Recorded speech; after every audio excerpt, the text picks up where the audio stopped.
Today, what's going on? What's going on? Hello, hello. Let's make some adjustments to this stream here. Let's see. We're gonna go bring this baby down, and then we're gonna go bring this like so. So you can see all the different things that's going on. We're working on these 2 paintings tonight. Started these yesterday. Actually, you know what? I'm gonna raise this. Let's raise it. I don't want it to be too low. There we go. That's a good height, right? You can see everything, most things. All right. So here we go. What are these paintings that I've got going on? A couple little projects. Let me see. I can't type into the chat, so I will go ahead and type it myself. Let's do this. YouTube, me, view channel, live stream.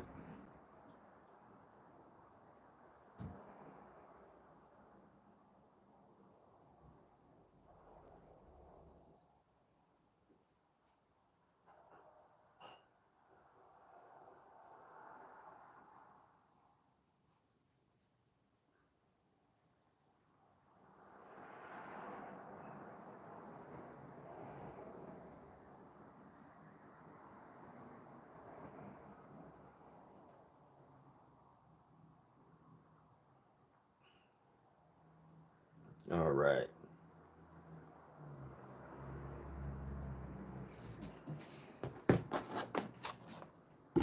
What's up? Huzzah! That's right. Huzzah!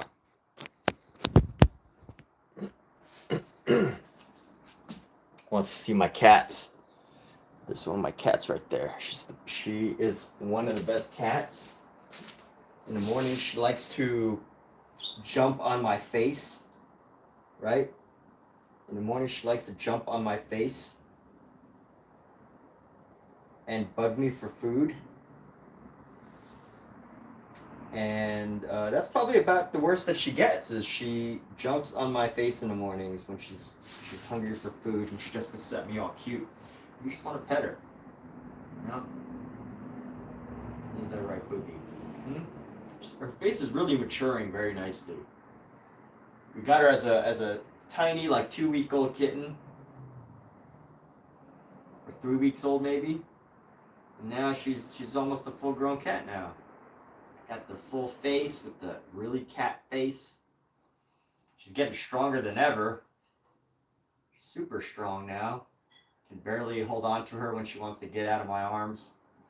Right? You don't always like to be held totally.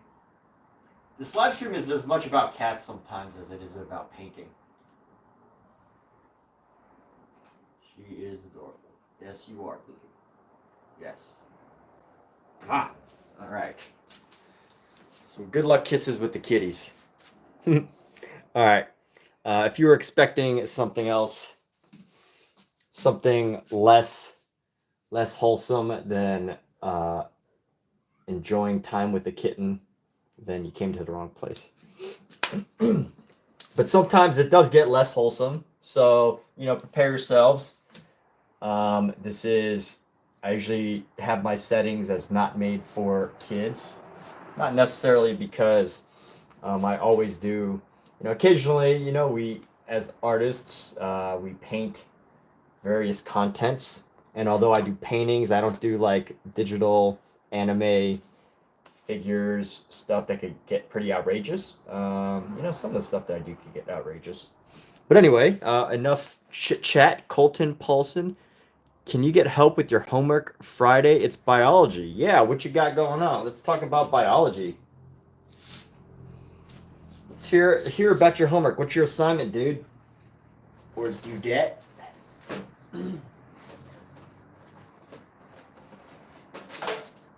Speaking of which, I'm almost out of gloves. This is my second to last box of gloves, and I just ordered 1,000 more.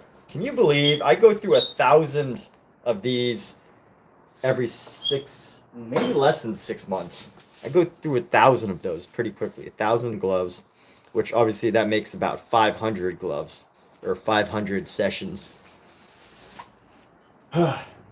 They go so quick, just like any other art supply. But gotta keep a constant flow of paint and things like that going. Canvases, which, you know, for me, I gotta upgrade my canvas size soon. You know, it's funny, when I did this piece, this is, I believe, a 16 by 20. When I first did this piece, I was like, whoa, this painting is so big. But as you could tell, it's like, you know, every time you upgrade the size of a painting, you just start to notice like how big the possibilities are, and how much purchasing paint and all these supplies can get. But before I do get into all this painting, I want to organize some of my paint supplies. It helps to get organized every once in a while, when you can, because if you don't, you'll miss the opportunity. We're gonna flip this a little backwards here.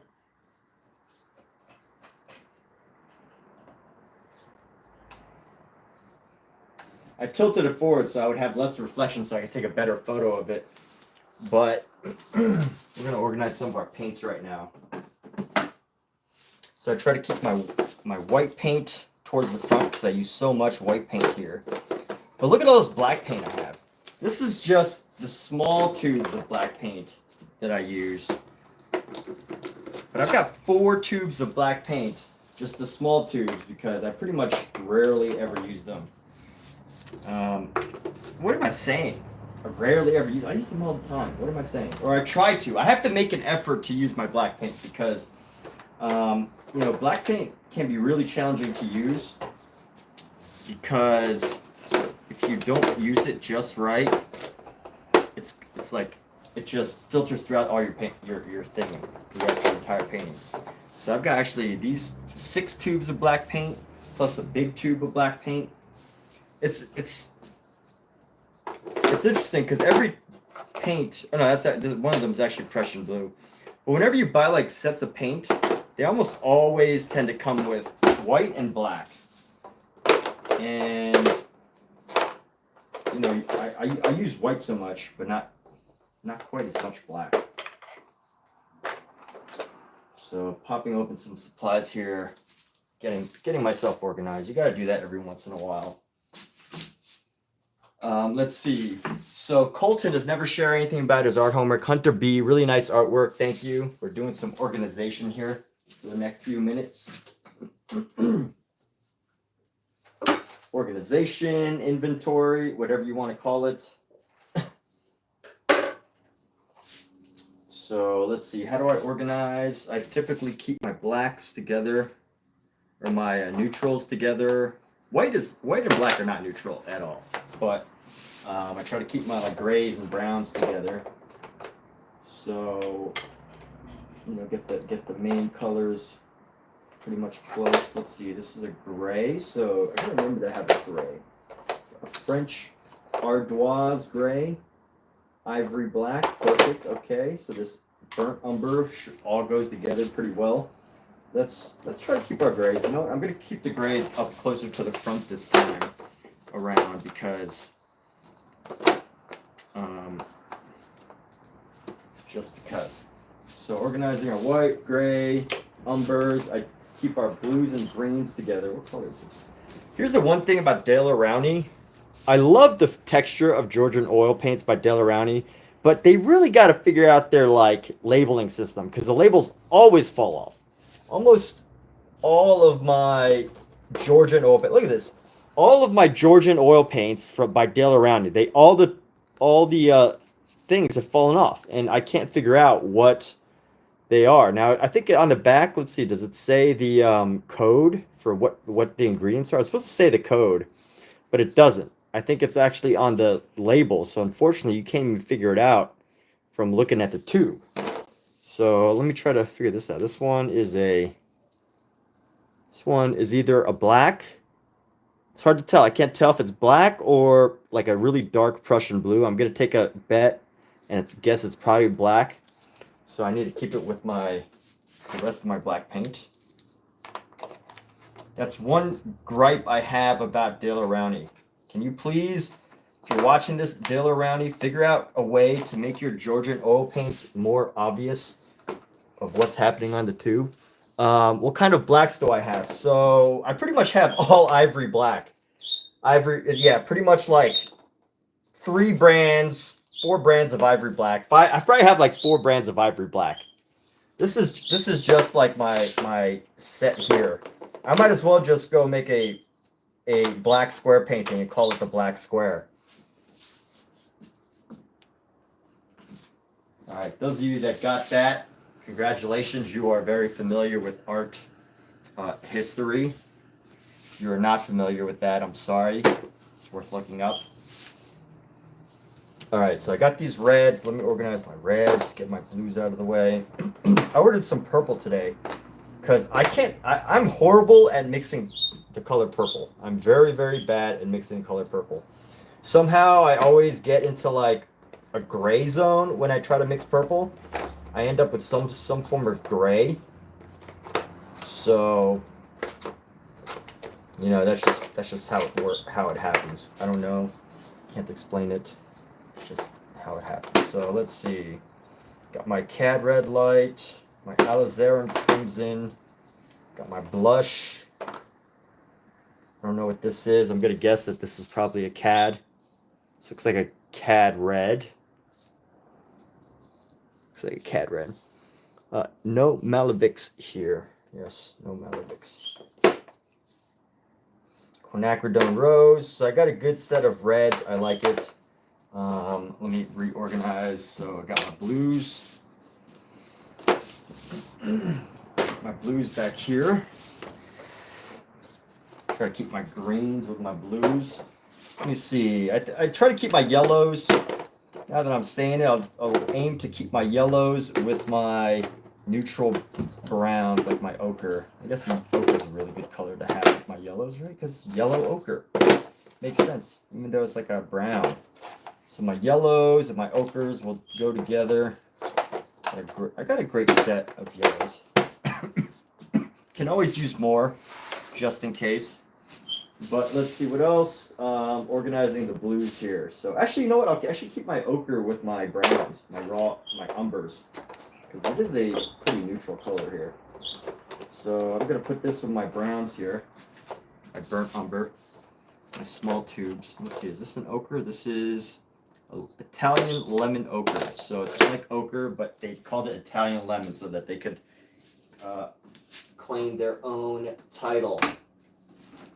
Which, as I'm looking through my supplies, I definitely need some more yellows. I've got tons of greens and blues as well, but it's just me tracking supply right now.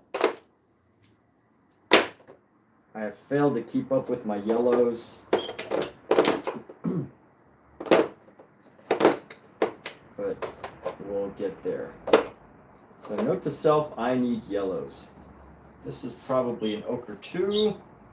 Got an ochre right there. Greens, yellows. That's one great thing about this easel is not only do you have storage, you've got this great level of storage. You got some great storage, and yeah, you got great storage as well. So it's like, you know, and I can put my brushes back here and all the cleaning supplies. So so wonderful. It's great to have all of these things in just one location. So all of these things in one little location. Let's see. So note to self, get some yellows. Yellow ochre does not count. And brown. Let me see what we got down here. We pull another yellow. You know what? I can pull out some yellows.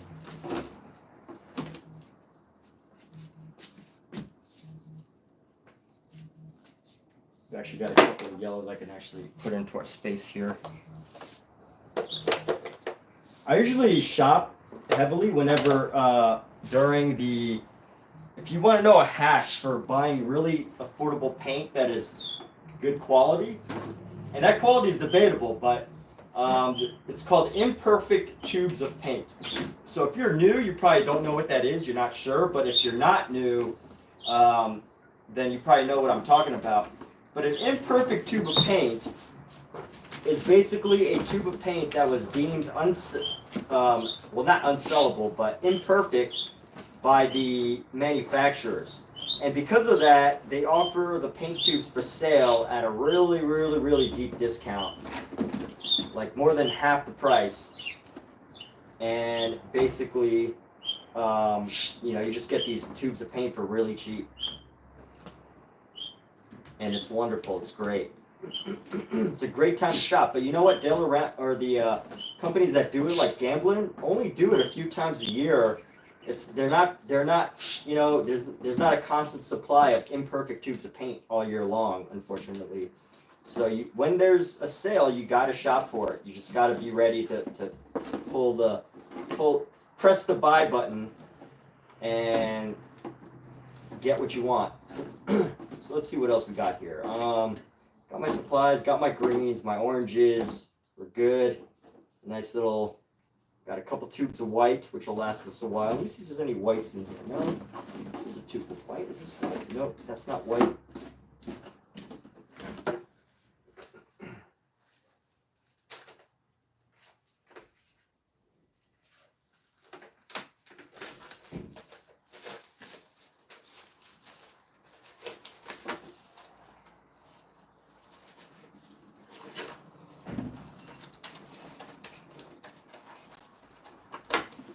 Cat.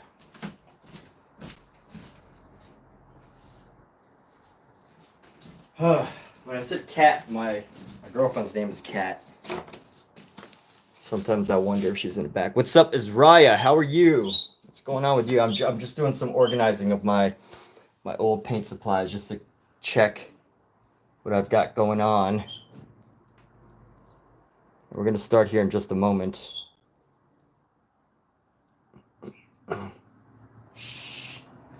All right. Paint supplies have been organized. You know, my palette, my easel looks a little tilted. It's kind of weird at an angle. I don't know what's going on. Why does it seem like it's at an angle? Concerned. This concerns me. I have to lower the back here a little bit.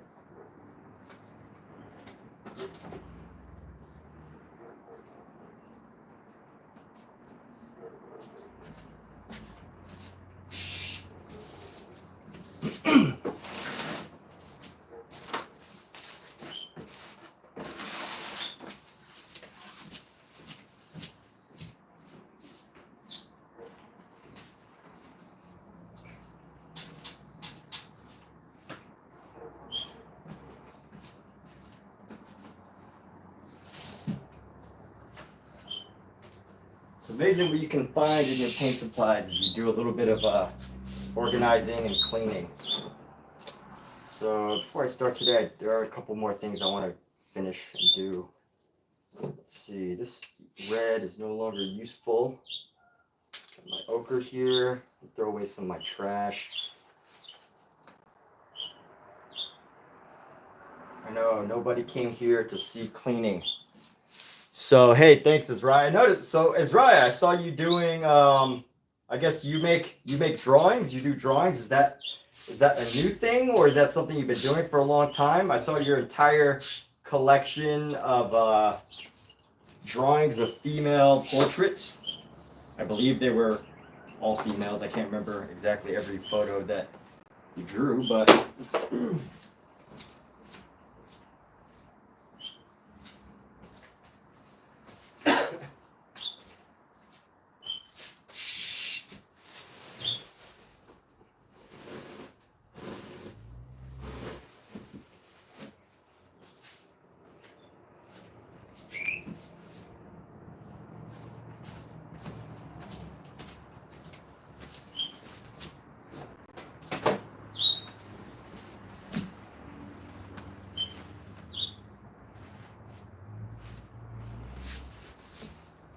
Yeah, I've got a bird. I know. She likes to say things. Got 2 cats as well. Here's our. Well, we got 4 cats actually. There's 4. Pookie, say hello to the camera. Right, Pookie. And then got one more, but he's on the other side of the camera, so I can't really show him. You go all in on a drawing binge. That's cool. That's great. Good old drawing binges. Good for the mind. Good for the... You know, I definitely noticed that activities that, you know, any activity that uses your hands in some way totally helps you access a different part of your brain.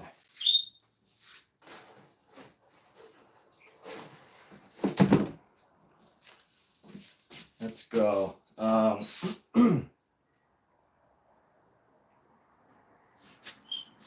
do this painting here. This could go in the garbage. I have this whole section of like paintbrushes that I can't use anymore. And I'm afraid to get rid of them because I feel like I'm going to use them. I'm going to need them at some point.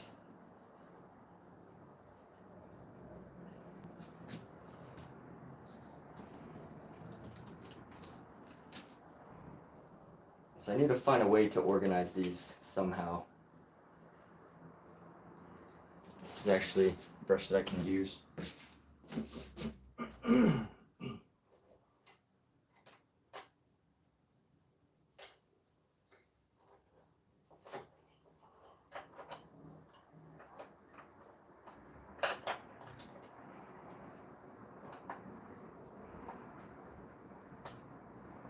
Okay, this brush can go over here.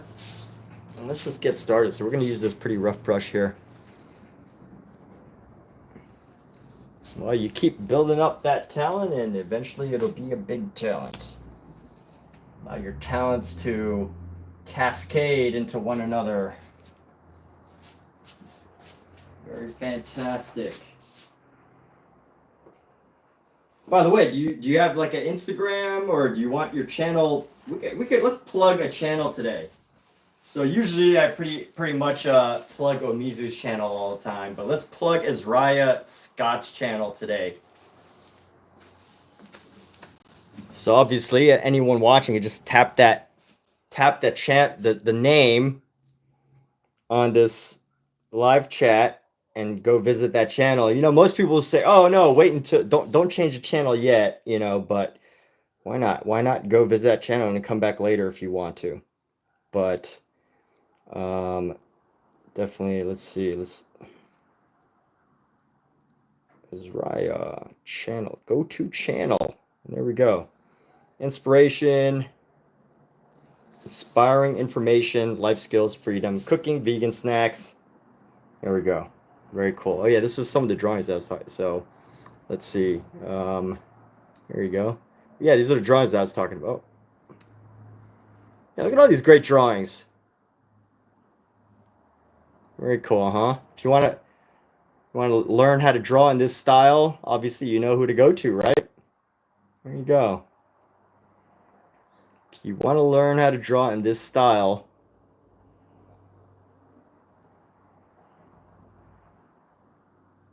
very cool. All right.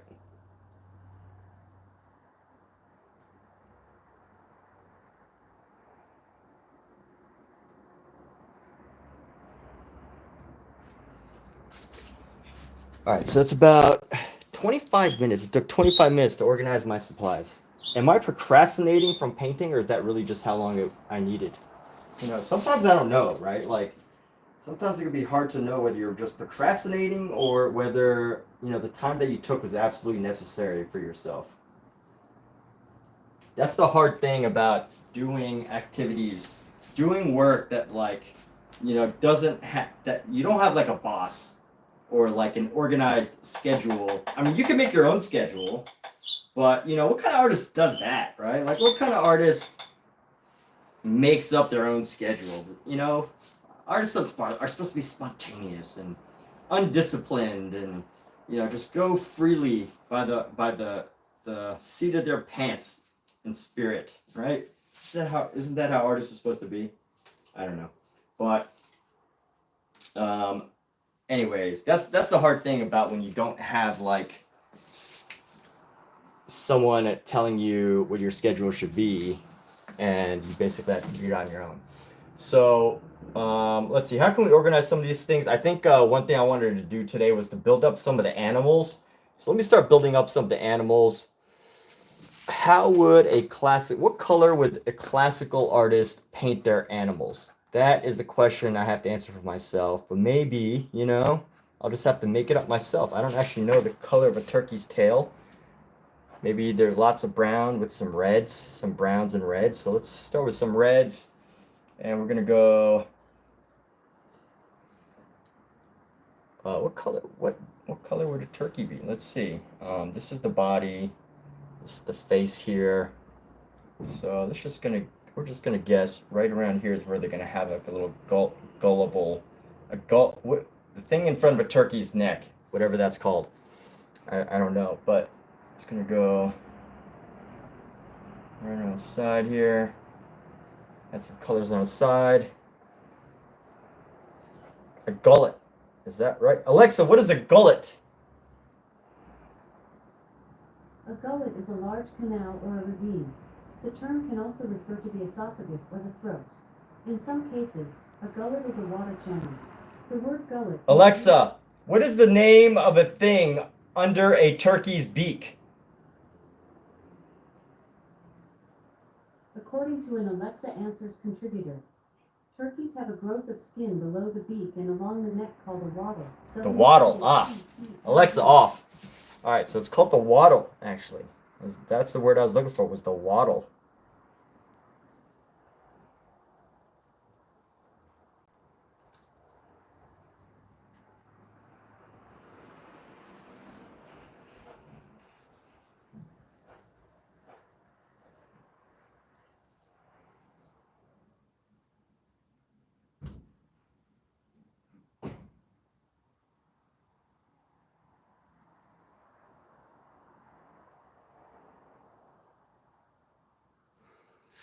Comedy Flu, what's up? Paint the Wolverine in a picture with Deadpool. Gave them more comically. Yes. Was I in the paint of the Wolverine with the Deadpool? Yes, I remember that painting with the Deadpool. Yes, you still owe me money. So, you know, whenever you feel like paying, that's cool. Not keeping track though, Comedy Flu, it's all good. You know, if you finally want to shell out, that's cool. If you never want to, and you just want to, you know, tell me that you will one day, that's cool too, man. Like, it's all good, brother. All good. No pressure. Now, you know, if you had commissioned me to do something really serious, that would be a totally different story. But, you know, in this case, you know, whatever makes you happy is good enough for now.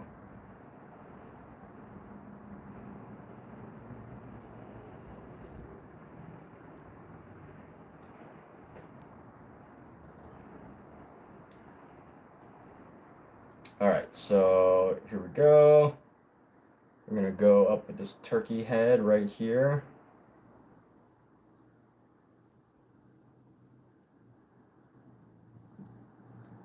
And maybe let's give it like a little bit of a blue leg down here. I'm gonna give it some blue here. See, I have no idea what a turkey. This is a turkey or some other kind of bird.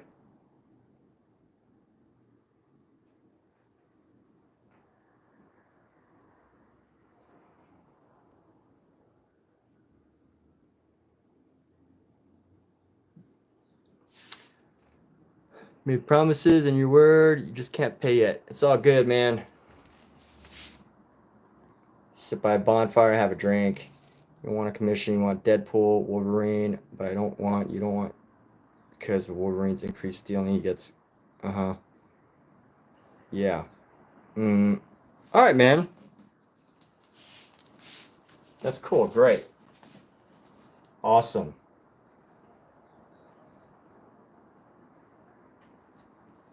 So here we go. Let's keep going into this figure here. And there's some shadows that I really need to get rid of. This shadow right here needs to be adjusted here. Let's adjust this shadow.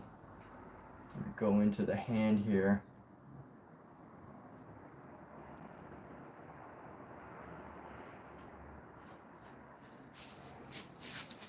And lo and behold, I need some white. I need some white paint right now.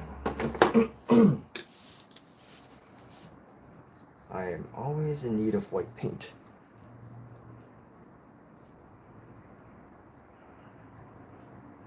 Yeah, I did see Deadpool and Wolverine. It was a great show. Great movie. I liked it. I highly recommend Deadpool and Wolverine as a movie. It was funny. It was good. It was like a perfect combination of funny and seriousness, the humor of Ryan Reynolds and the seriousness of Hugh Jackman. It's always great to have a comedic duo, one who's serious and one who's funny.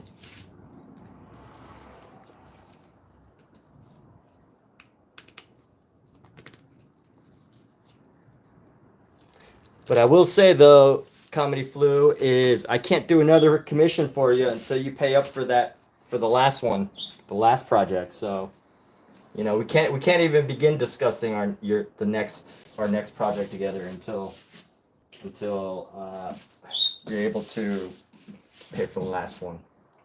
So, for the record, people, it's not as serious as it sounds, this conversation that Comedy Flu and I are having. This isn't, how I would actually do a business transaction, just, in case anybody out there is actually wondering and thinks it's serious. So Comedy Flu back in the day had said, hey man, if you add a Deadpool into that painting, I'll give you $5. And I drew a little head of a Deadpool, and he still owes me for that. So it's not that serious. Nothing to, nothing to be overly dramatized, right? But this is entertainment, so that's why we're having this conversation. All right. So what are these birds? I feel like this bird needs some more some better coloring, but at least I have the zones of color now. We're gonna go with an ochre for this goat animal, I guess. It's like a goat or something.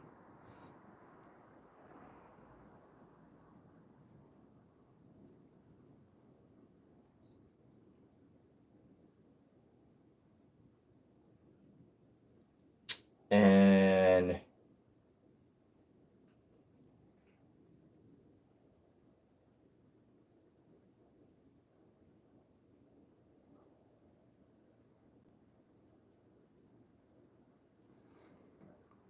this is symbolic impressionism. I like it. Thank you. And I want your first child. The like Rumpelstiltskins.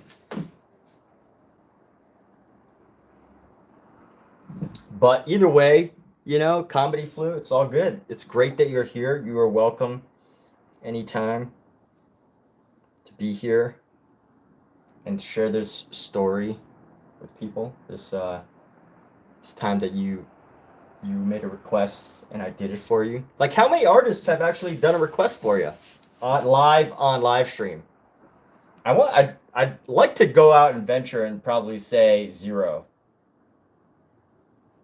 So, but maybe, I'm being not very optimistic here, or being a little pessimistic. I don't know. Is that pessimistic?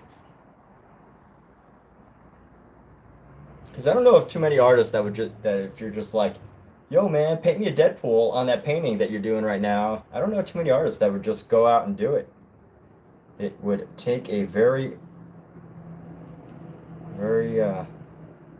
artist that has, especially on a piece that they were already working on, which is like, you know, totally different than just, you know, sketching a Deadpool for you.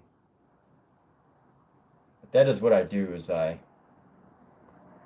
do stuff like that. So it's all good.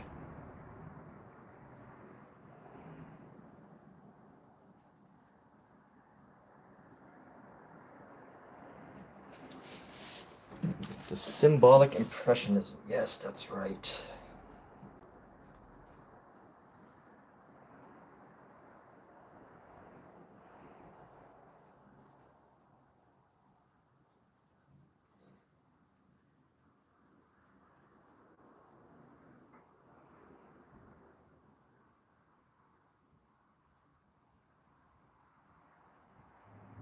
Honestly, I feel like copying an existing piece or free-handing.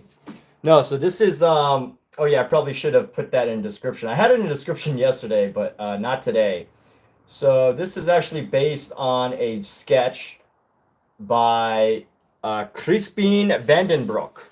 He's an artist from the 1500s, and you know, courtesy these drawings. So he did a bunch of drawings. He's a Flemish artist from 1575. He did a series of drawings called The Creation of Light, The Creation of Adam, The Creation of Eve. And as you might guess, they are religious themed, or at least based on the stories from, you know, Adam, Eve, whatever. I don't know if I need to explain that to anybody. I don't think I need to, but yeah, so it's based on those. So he did a series of drawings, and I am just taking his drawings. I'm stealing his drawings, which have been made publicly available, open source by the Getty. The Getty.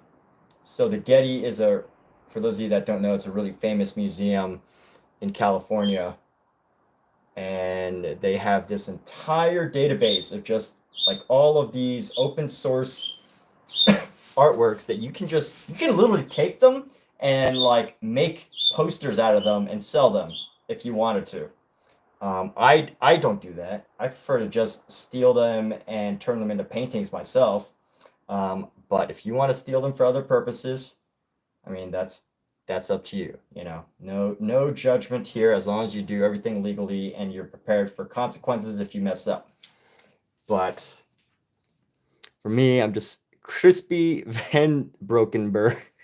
Crispin Vandenbroek was his actual name. So let's go with some white here. I'm gonna go with some white. I've got a little sheep here going ba-ba, a little ba-ba sheep.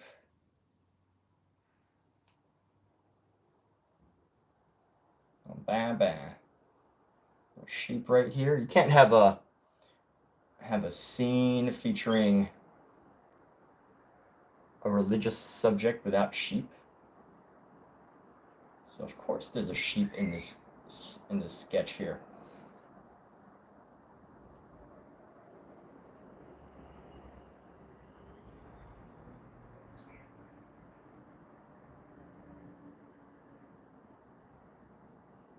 Little ba-ba, ba-ba, ba-ba sheep.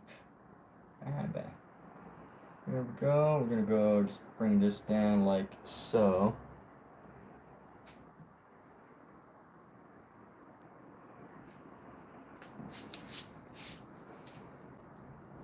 Crispin Vandenbroek. Scout, what's up, bud? Why do you always want to come up here, huh? I talk to my cat in full sentences.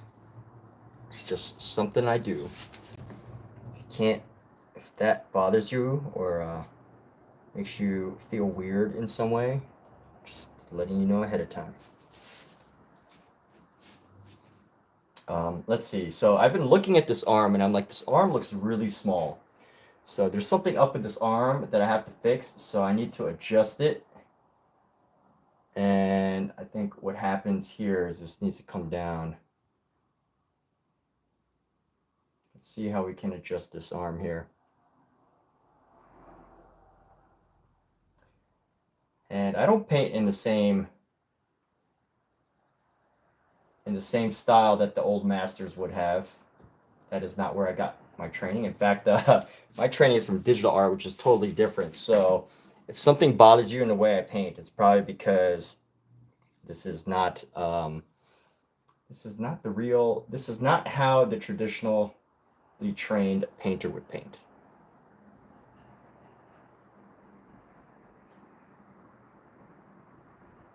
I do lots of fixing and adjustments, and then eventually, hopefully, I hope I get it right. That's basically how I paint.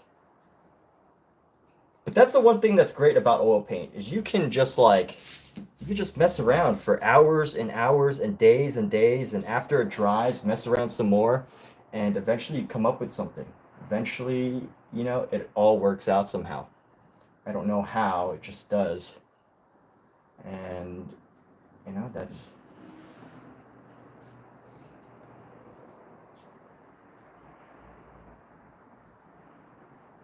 let's see. I also feel sometimes I just need to get more serious with the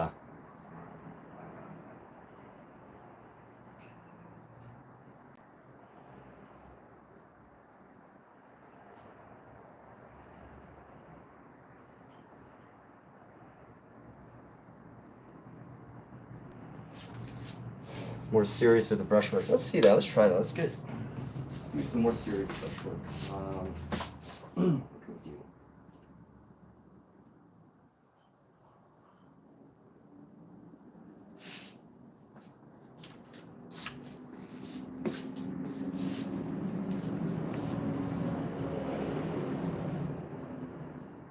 Made a goal, and I think I wanted to flatten this piece out. So there's got to be something.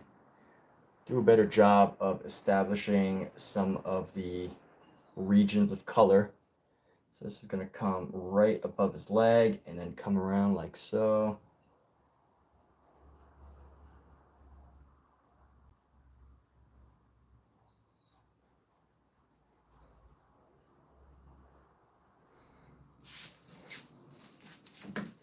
We're just going to keep using this color all the way around the reds. Let's see how we can design this a little better.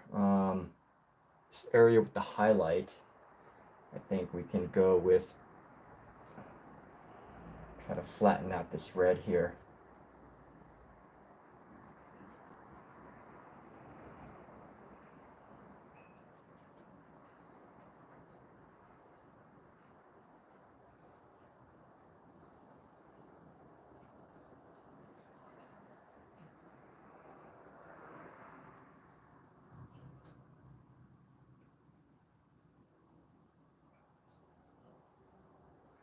And here we go. So I'm having an issue because some of this paint's like almost dry, but it's not quite dry. So it like still moves, but it doesn't spread. So that's going to be an issue painting into this section. So I'm gonna try not to mess around with that section too much. But this arm is going to give me some issues. Let me try to better establish this arm. So this arm is going to be going like this, and then this needs to be a bit more subtle. So let me fix this arm a little bit.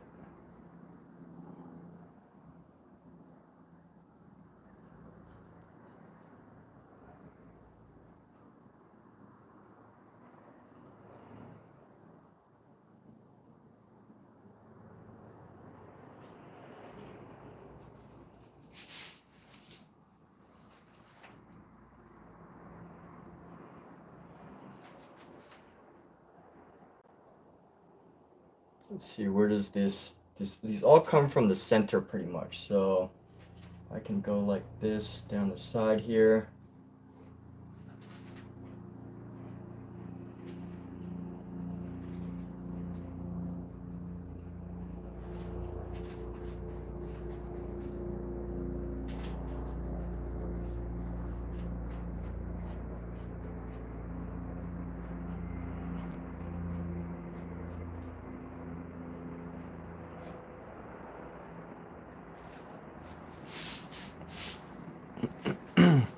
And this might even be too much red, but we'll keep working with it. I like the red. I like that it feels very passionate.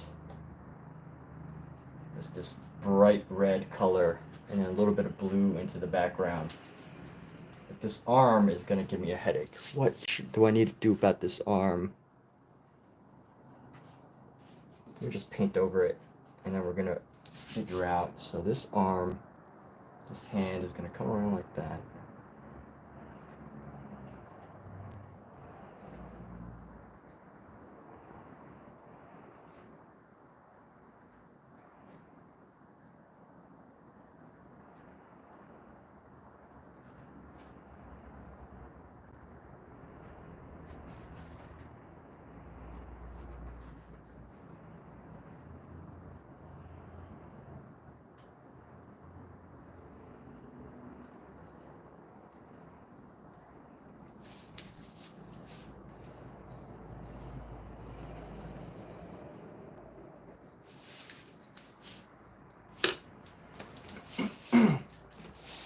Let me use this small brush here.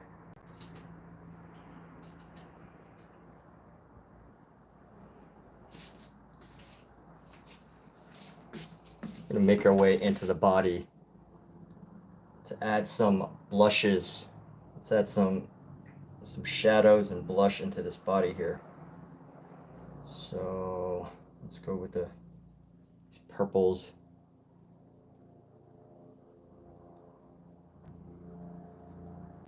This is way too dark of a shadow, so I'll try to soften some of these shadows here, right around the neck. Maybe a couple shadows around the neck here.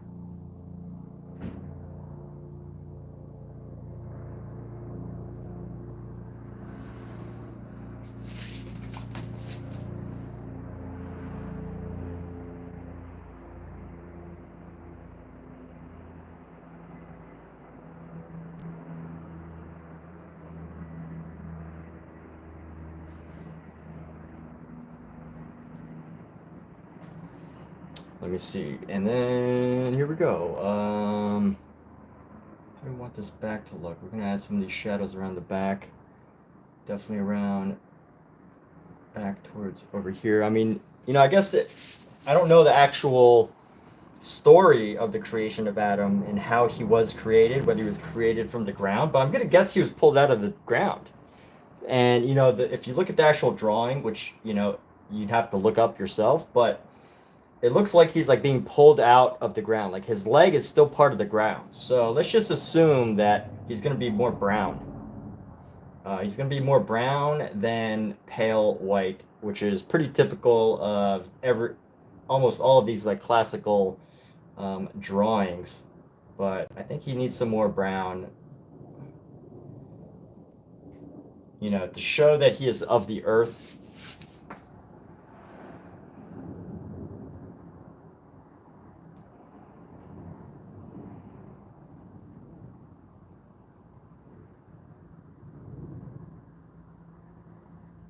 And here we go.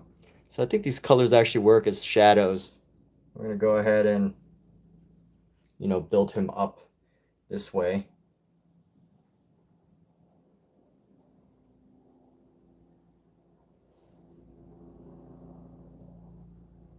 I don't know how else to really make it look like, you know, give these really interesting shadows that are gonna give him an interesting form, you know, like not quite human, but like still forming. And I'm basing this all off of this drawing, right? This design is pretty much all based on the drawings that I have here. Yeah, you know, and I really do like this red umber that we're using to build up his figure here. I like it.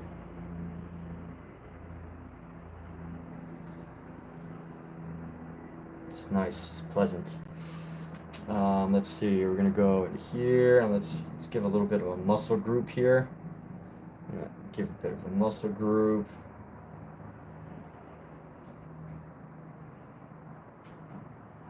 One thing about old drawings is people loved to like paint draw like every single muscle group. There is no way that the musculature of some of these people back then were like so defined. But maybe they were. I mean, you know, modern foods and everything, they really changed the way our bodies look. So who knows? Like is it just me? Like every Greek statue like is of a super fit person with, you know, how did they find those models, right? Did they have like bodybuilding competitions back in the day where they just, you know, were they soldiers? Like I don't think soldiers actually had the ideal body because in order to like survive on a battlefield, I mean, I don't think it was about who had the best six pack or like, you know, it was like who could hold the heaviest weapon and fire the best arrows and whatever. You know, ancient combat stuff. So I'm really just adding shadows right now. You can see that these lines look kind of awkward. But I think after when I finally do go into this with some highlights, we're going to start to see how this all comes together a little better. That's my hope anyway. You know, I will be honest. Sometimes I don't know exactly what's coming along. There's this great artist that I highly recommend. If you want to know how to like paint everything exactly and just make the most perfect paintings, there's this guy named Will Rockford. He's like the modern day Norman Rockwell, except his technique is like better than Norman Rockwell. And basically he knows like exactly where he's going to put his lines, exactly what shades to put for shadows and color combinations and whatever. And I really love watching him his Instagram videos because they're so quick and they just show like how amazingly talented he is at like just knowing exactly what to do. It just blows my mind. And yeah, he's a really great artist to follow. I highly recommend it. I endorse Will Rockford. Will Rockford art. I endorse Will Rockford.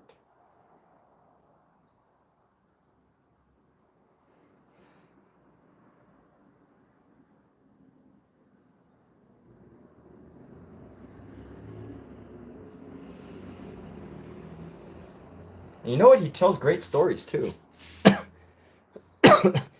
Looks like a flood. Yeah, Will Rockford tells great, wonderful stories as well. So that's another great thing about him. You know what? Let's bring in our highlights now. Let's bring our highlights into this painting here.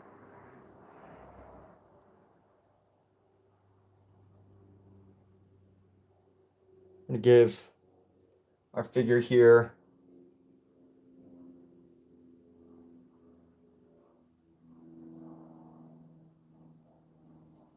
gonna make our figure more tan than the typical ancient classical vision of humans.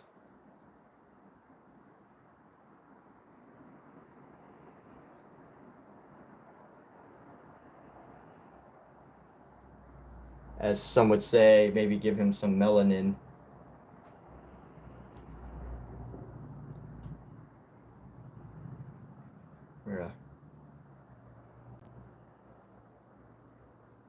Just adding some nice highlights.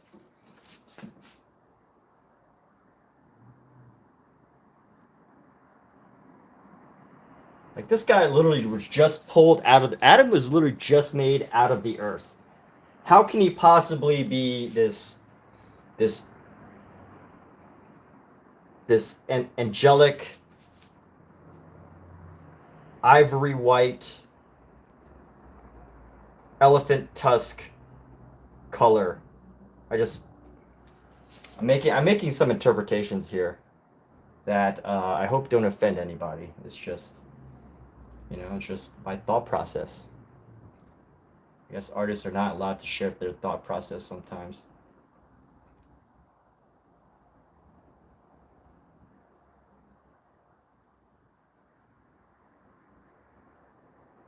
Like, this guy's getting his blood flowing for the first time, I guess. He's just pulled out of the earth. Like, there's no way that he's like just a pasty. Oh, that's not the right word. Not pasty. What would be a better term? There's no way that he's like, you know, he's titanium white. I should just use the name of the color. That would make more sense, right? There's no way that he's titanium white color, like the angels. So here we go.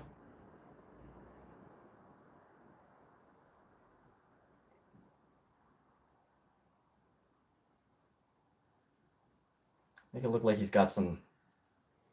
Make it look like he's got some blood flowing in his body, you know?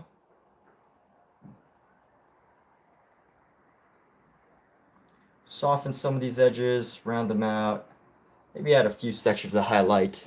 You know, he's probably still, like, if anything, his body is probably still forming. Like, you know, he's probably still got bones that need forming, blood vessels that haven't been fully, you know, evolved yet.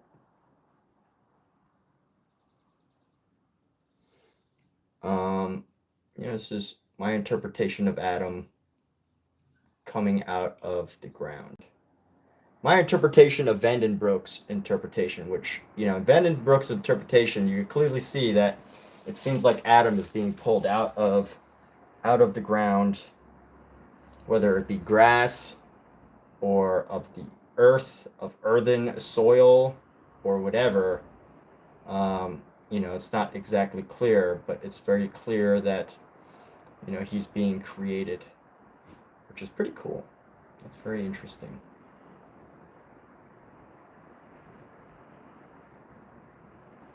And here we go. We're gonna add some. Let's round out some of the shadows into here.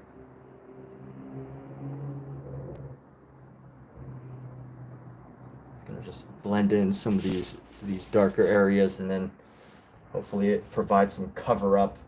I don't want to get rid of them. I just want to blend them in a bit so that it doesn't look as pronounced.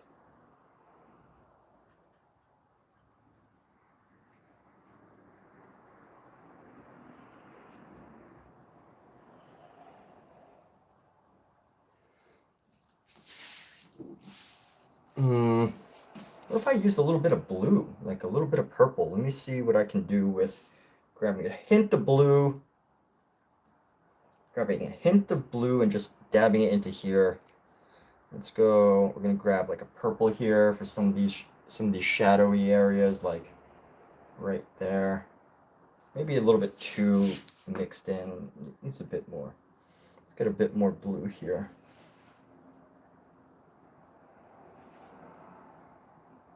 There we go, getting some blue into there. Soften this shadow so it doesn't look like just a black line. Add some blues, like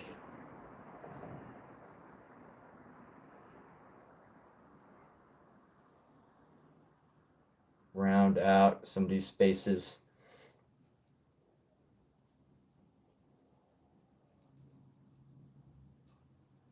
Soften some of these edges here. Maybe add more of this red.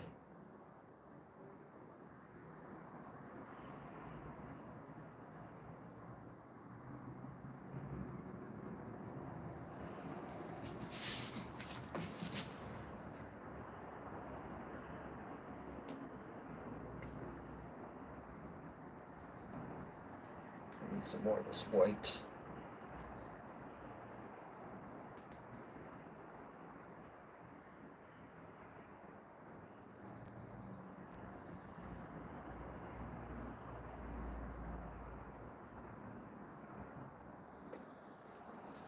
We'll pull in some more of this light red color.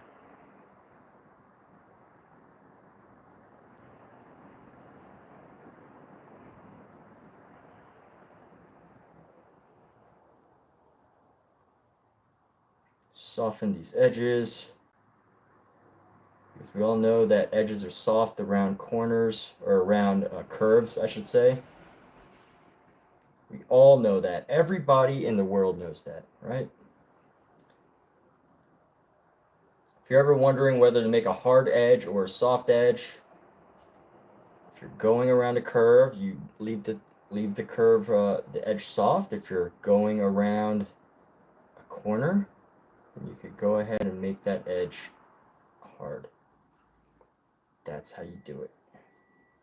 You know, I'm gonna keep this leg pretty twisted. Let's make it twisted.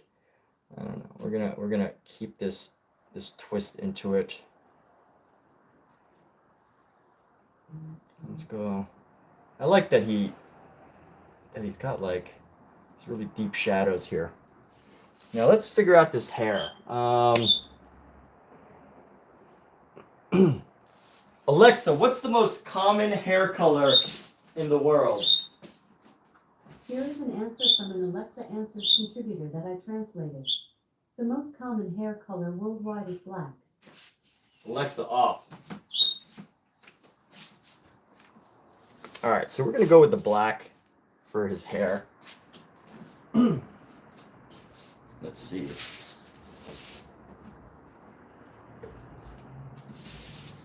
Because I think the drawing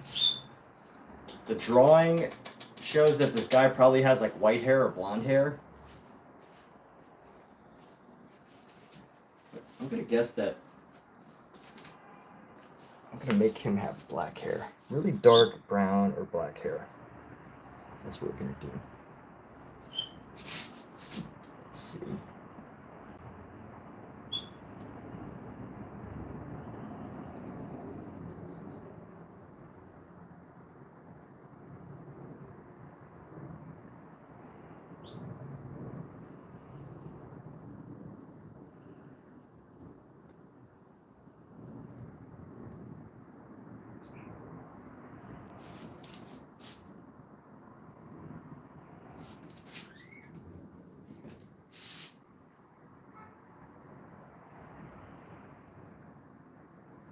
And the thing about black hair, though, is that when you look at it in the light, usually black hair has like streaks of white.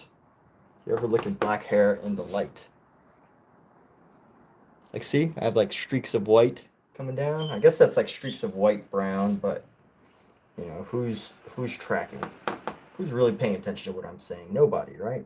All right, so we're just gonna go do like a blend here and figure out how we're gonna make his hair.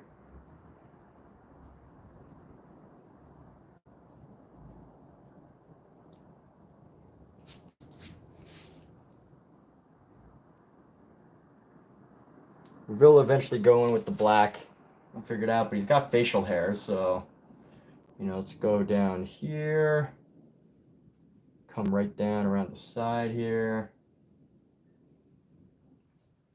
right to the front of the jaw, and just go right there. Go right up to his chin.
All right, that's pretty good too.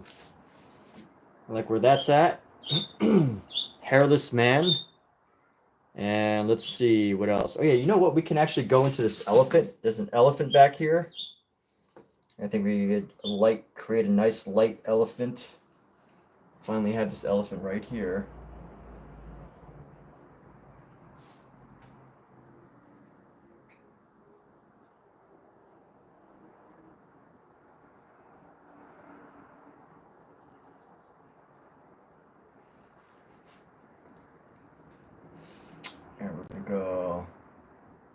right here, right here, and right here. I'm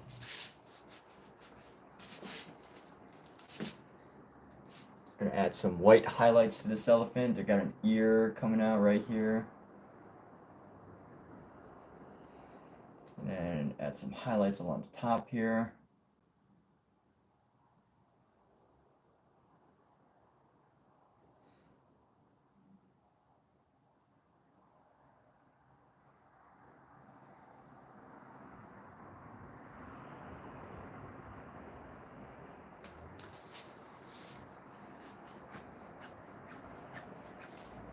And then we're gonna go with, let's grab some of this blue and bring it into our gray. I'm gonna create like a grayish blue.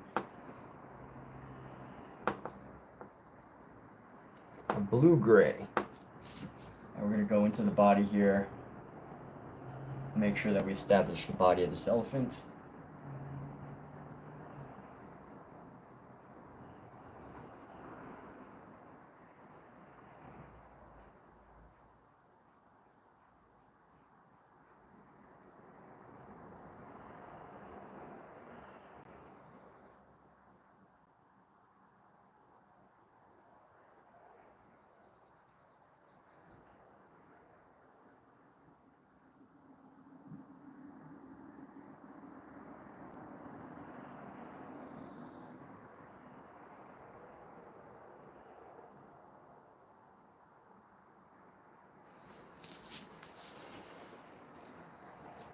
That's another animal. So let's see, what can we do about up here? I'm gonna find a way to separate this background. Before I do that, let's see how we can tighten up these figures here. Give this blue figure a nice flowy outfit, like so. Let's flatten it out. I'm gonna go around this right here.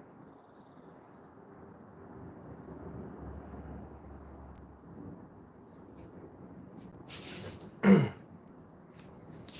go like this.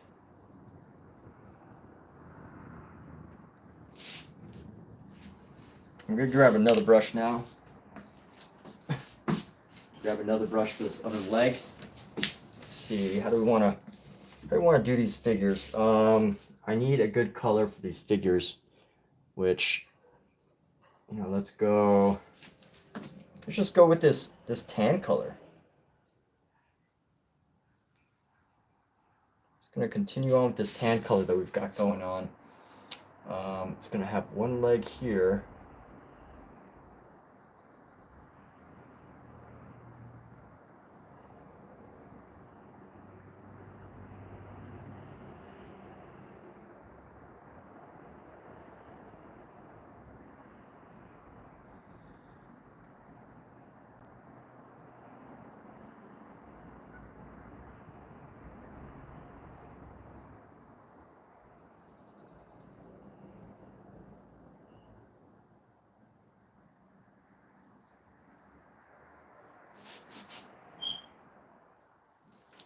Okay, and we're gonna go with the blue for shadow. Try to find some good shadows in our blue. Find our good blue shadow. We're just gonna go up with this guy.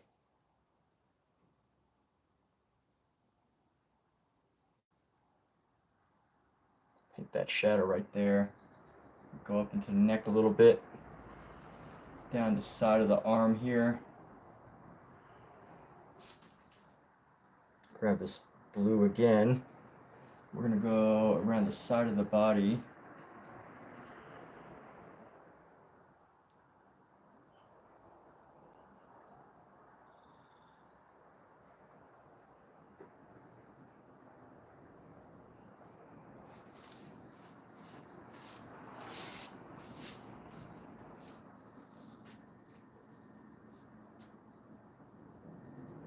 And this hand's gonna bother me.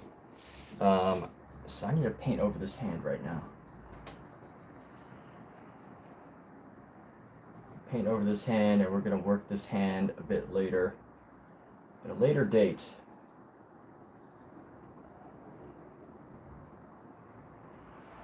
Oh my goodness, he just painted over something. It's he doesn't know what he's doing.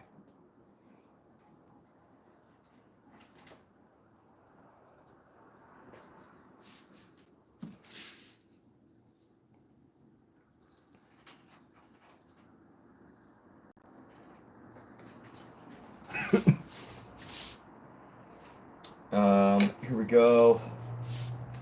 Let's figure out, I think the feet look okay.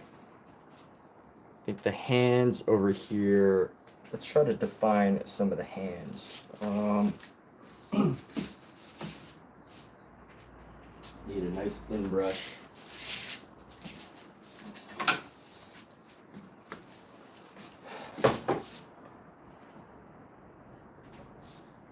Let's use a nice deep shadow.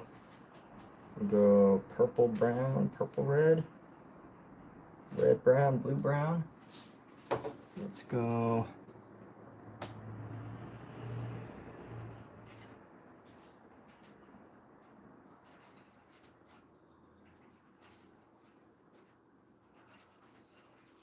Right there. And how do I give some more detail to his hand, you know? It's gonna go around there.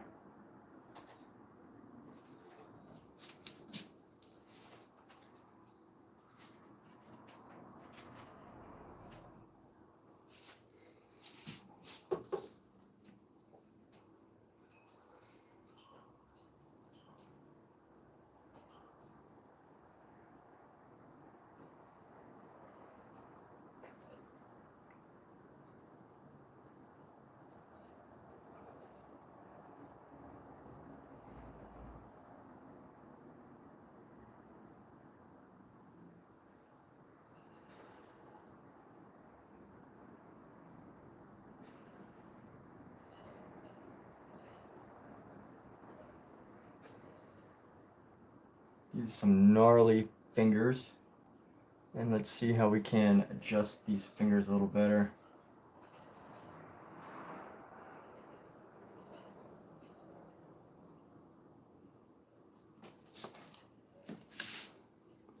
It's just a little better.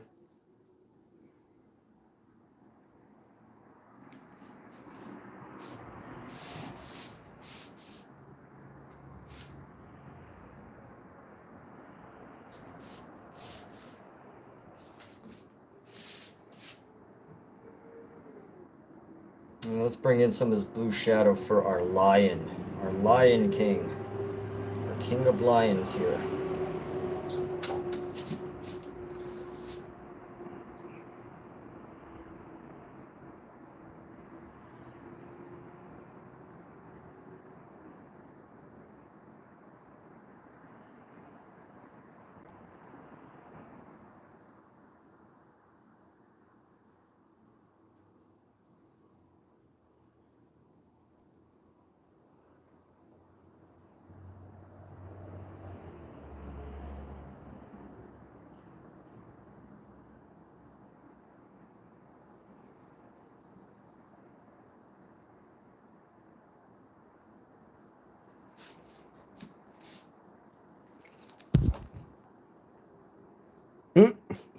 Who can see that lion face? It's horrible, huh?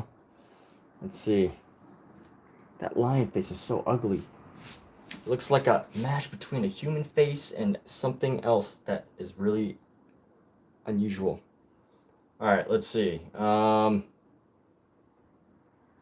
do we want to do to tie this lion up together? There's something that we could do. There's always something that could be done to make sure that things look as planned. So you know what I'm going to do? In order to adjust this line, I'm going to go in with a nice small brush and just bring in shadows here, as we've been doing. So let's make the eye is our focus, the area around the eye is our focus.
You know, it's funny, and I'm looking at the head, and I'm like, what's wrong with the head? And the problem with asking that question is I already know what's wrong. It doesn't look right, right? It's like, I already know this is not how it's supposed to look. So ultimately, it just becomes a question of what should I do to fix it? I find that as a funny question. Like people on Reddit all the time are constantly looking for feedback, and they're like, "Can you tell me what's wrong with this? I've tried everything." And you know, in my mind right now, I'm like, in my head, I'm like, what's wrong with this? And I could just name so many things that are off, which, you know, I may or may not be able to fix. We'll see. We'll see as the time of this painting goes on, as this continues. I may or may not be able to pull a victory at this, or I will. I don't know. We'll see. We will be surprised. And by we'll see, I pretty much means I will. I pretty much mean I will, but sometimes I like to leave the mystery so that, you know, that we have something to look forward to. I'll figure it out. I will definitely figure it out. But for now, it's going to look horrible.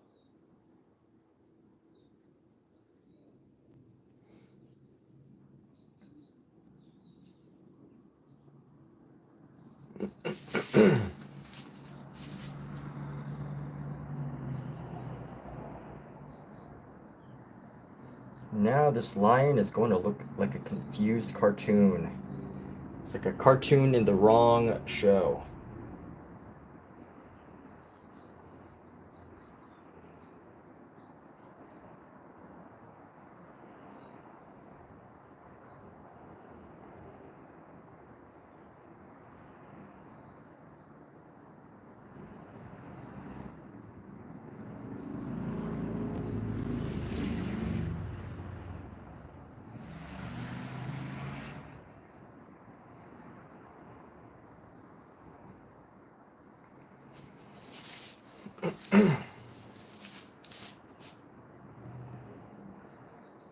And also, I think the head, the body is too big for the head, but that's something we may just have to live with.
My goodness, the old masters were such amazing painters. Isn't it remarkable how freaking good they were? They were so damn good at their craft. My goodness.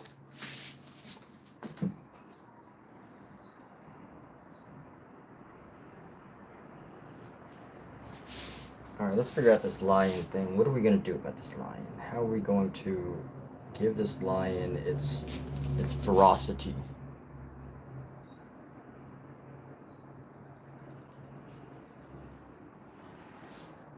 I want some of this ochre. I don't want it to be too yellow. It's okay for him to be gold, but not yellow. I don't want it to be yellow.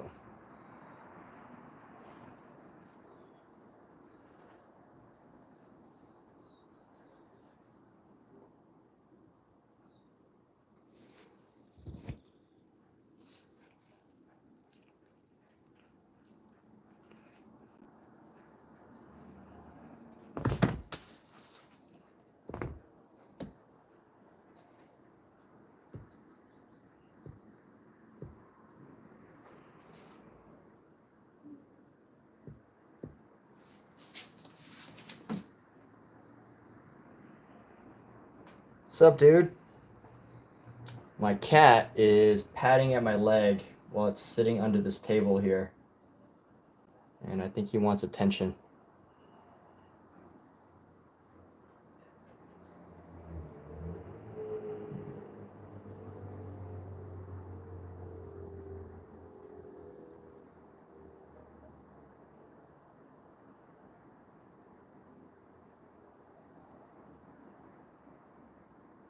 I'm painting him the same color as the Lion King would.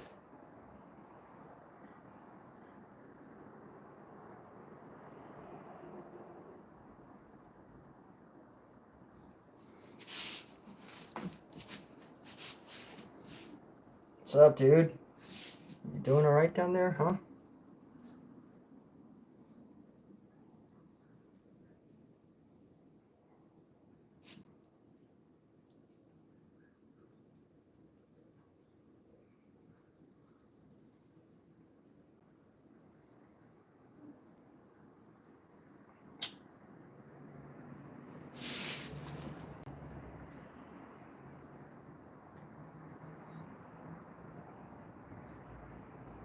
That's too much paint. Here we go.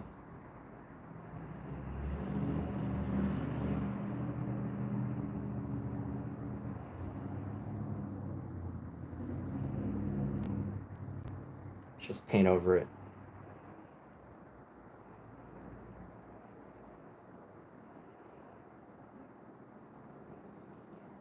Let me grab a different brush here. This brush is not a good brush for what I'm doing.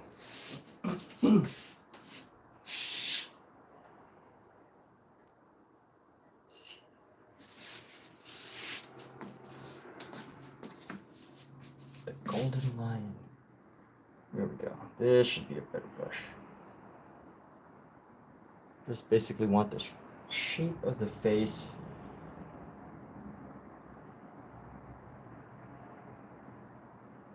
I want to enlarge the head so that it looks more proportional.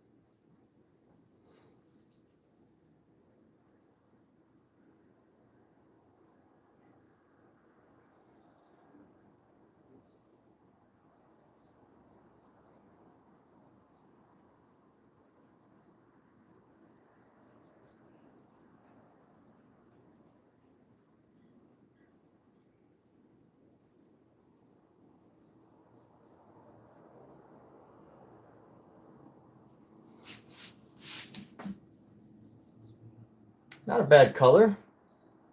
Not too bad of a color for the lion. This golden yellow that we've got, not too bad. I thought it would be way worse, but it's actually pretty, I actually like it. So we're gonna stick with it. Let's figure out this paw situation. I'm gonna curve the muscle forward a little bit. And this line's just got hair all over, so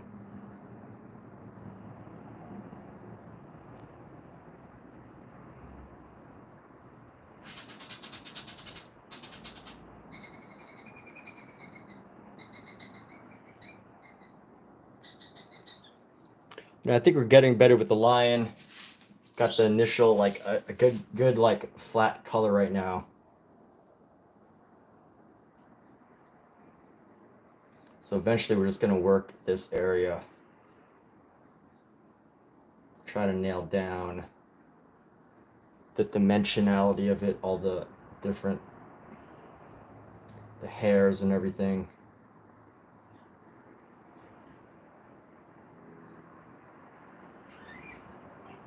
I think a classical painter would just paint every single hair, but I'm not a classical painter, so I do not plan to paint every single hair. And I'm just gonna create the idea of this lion somehow. Little by little, I'm gonna build out the features here.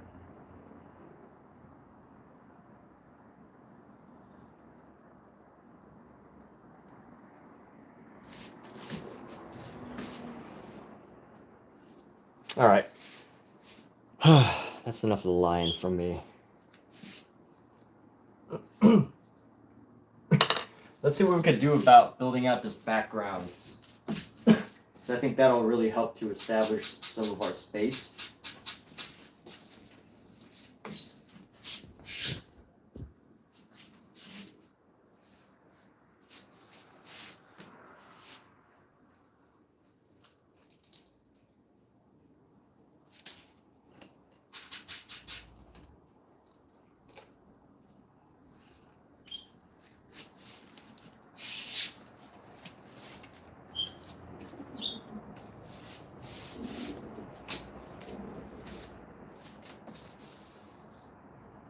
All right, so I guess pretty typical of like the older backgrounds.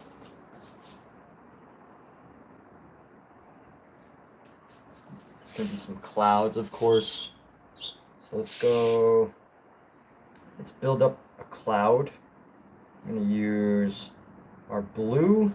I'm gonna build it into our gray. We're gonna build the idea of a cloud right now, at least like right here. Let's go. There's this little chunk. There we go. Use the idea of a cloud right here. Just build out some grays. I think the trick to making clouds, and I say I think because I don't actually know. I don't actually have a actual secret to making clouds. I know some people there's like classes. People have sold classes on how to make clouds, but I've honestly never really cared that much. But I think the real secret is to basically, I mean, there's so many ways, right? Like, there's like a bajillion ways to make clouds. Like, it's almost impossible to mess up clouds if you, like, you know, depending on your style, right? But I think the secret to making, like, classical-looking clouds is really creating, like, a nice little, like, dark border. Like this, like, you know, little bordery shapes that help to give a cloud shape and form, and creating this like level of shadow. And then at the same time, you know, using the white, like a shade of white to help you build out the area. So I'm gonna experiment with this method of making clouds. This isn't how I normally make clouds. Usually I would I would just paint a big white space and then just mix blue into it. But because I'm basing this off of a classical painting, I want to like capture some of the effects of classical methods, which you know, I'm testing out and experimenting just like that. So let's go like this. Go right into here. We're gonna go straight with our white here. We're just gonna go nice thick layer and allow this to really blend into our white here, mixing directly onto the canvas. Let's grab some more of this white.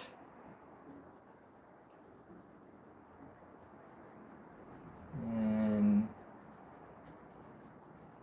yeah, there we go.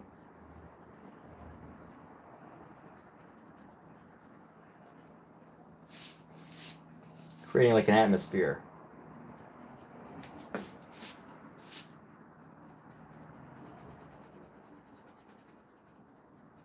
I don't want to make it like totally white.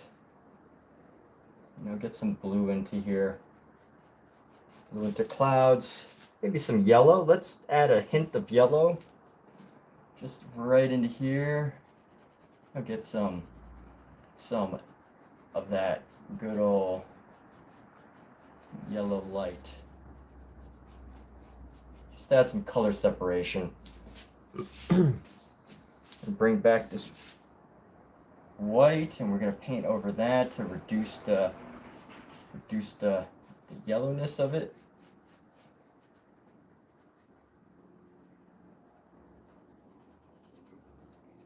And here we go. You know, I'm gonna be honest right now, I'm not a big fan of this yellow, so I'm just gonna paint over with some more white and just make it blended in with the rest of the space here. So here we go.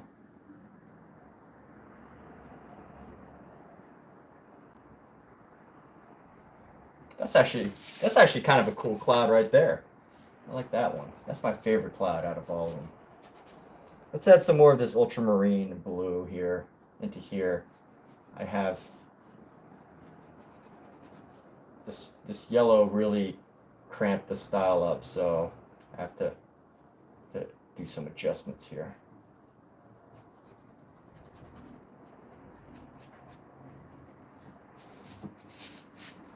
And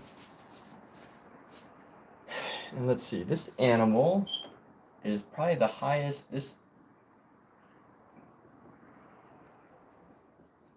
Adding this atmosphere into here.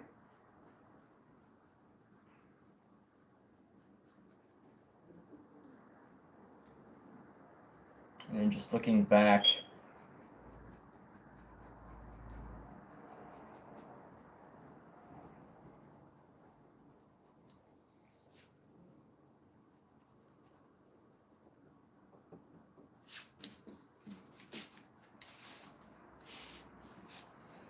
and let's see, so I'm gonna bring our white clouds into here. And as we start to like build up now, at this point, you know, I'm gonna be using much thicker amounts of paint compared to previously, which earlier, you know, is very loose. There was a lot of mineral spirits here, so at this point, you know, you pretty much want to start building out your colors. Otherwise, you know, it's gonna help you like create like atmosphere at this point by just doing, you know, getting the background settled and all that.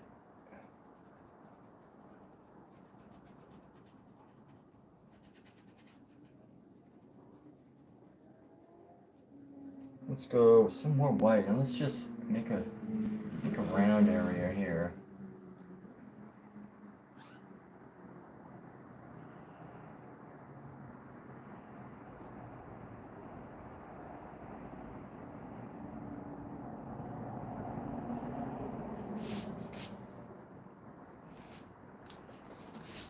Creating varying shapes around these clouds and trying to allow like the certain areas to be darker than others, right? Like anytime you see a cloud, there's always like a space of the cloud that's darker than the others, and usually it's the one that you see, right? It's the one that's in shadow, obviously. So actually, you know what? If I had a secret to drawing clouds, it would be to observe clouds.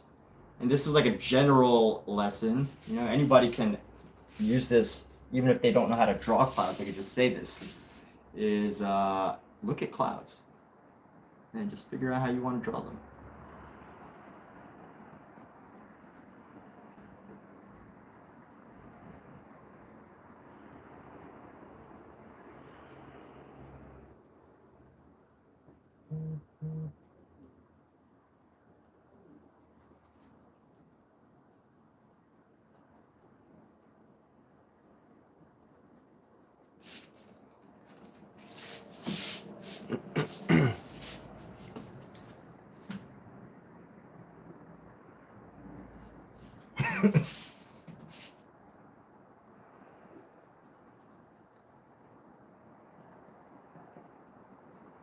Grab some of this white here, going over the surface. And we're gonna go, let's go right into here. That's a little bit of a darker region, so I'm gonna create a nice area right here. Just a nice separation of cloud forms right here. It's nice and tight. .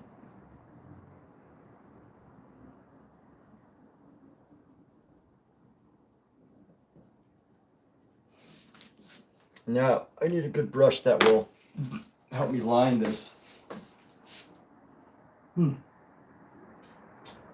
So, which one of you brushes wants to help me do this? This might be a good brush. So, let's go with this one. Just gonna do some fine lining here.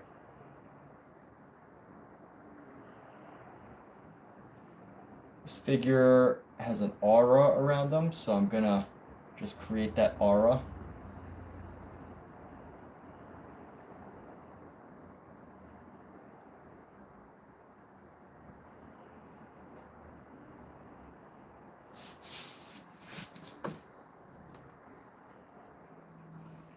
And we're gonna go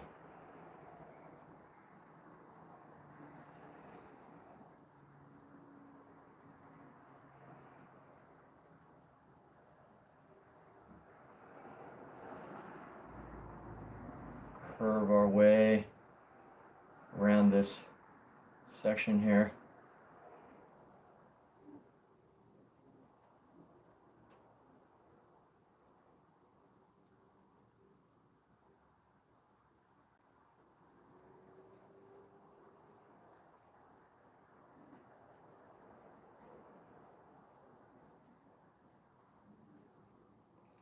Create this line around the elephant.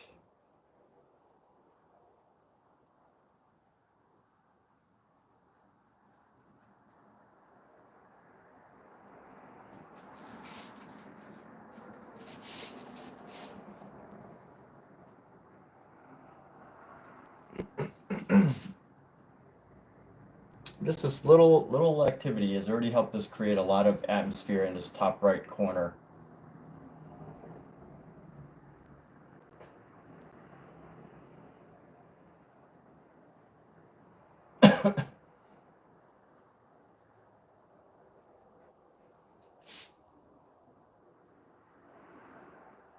Honestly, it's probably a more efficient way of doing that, but let's go into this other space here. We're gonna do pretty much the same thing. Let's go. You know what? I'm gonna go with the red this time. Or let's go with an ochre red. I want to do an ochre red because we're gonna go around this figure, which is, I'm pretty sure it's God. And he's pretty much gonna have like this big bright light around him. So I'm trying to figure out, how we're gonna present him. And it needs to look like there's some, that the bright light is like a natural. It's not like a halo. It's just as the bright light goes around, surrounds him, it's just this thing. So that's what it is. It's a thing. It's not a halo or anything like that. It's just bright light that surrounds the figure here.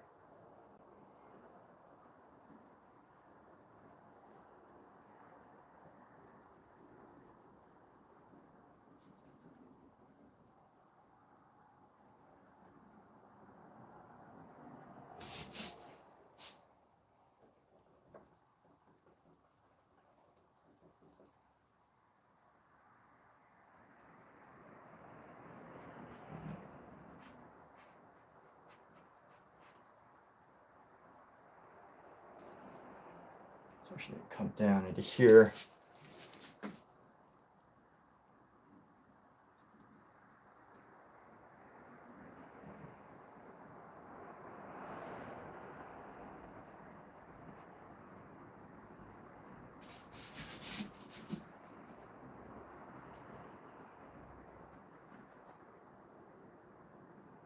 Let's see, how can I make this work? This lane needs to end around the same place, so we're gonna go like this. We're gonna come around, make this rounded, and then make this rounded down to here. Wherever this ends, we need to pretty much come up like so. Okay, we'll figure that out. But let's go ahead and get this center area. We're gonna get this center area, add some yellow and white, add some extra white into here. Let's just paint it nice and heavy. Nice heavy layer of this golden color here.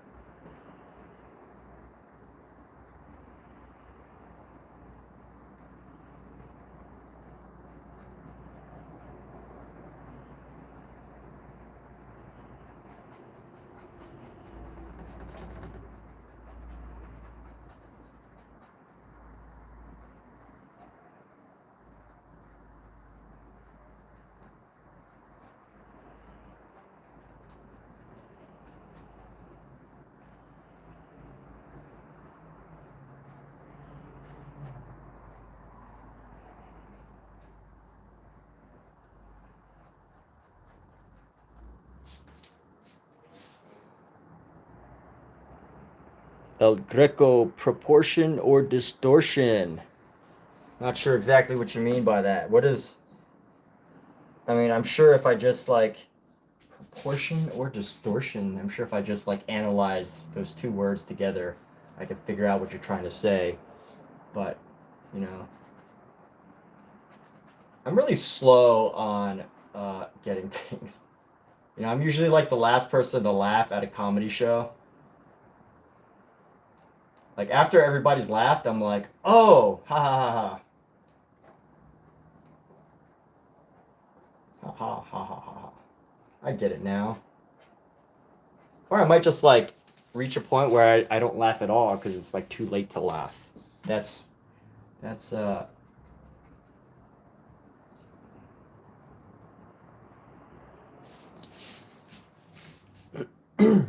actually like this. This is like the sun, you know? This is like the sun around the figure here, around our figure. I like this. I like where this is at. It's in a good place.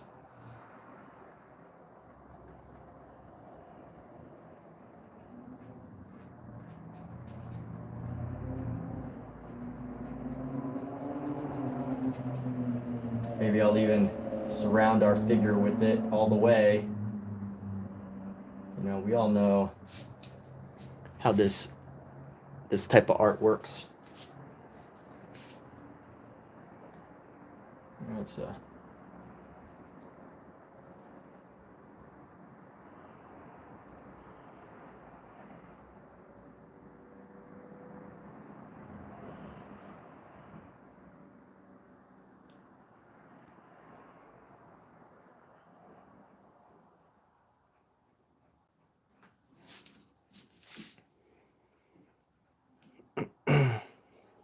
Is it off center? It's kind of off center though. It's okay. We could update the shape a little bit better once we fill this in here.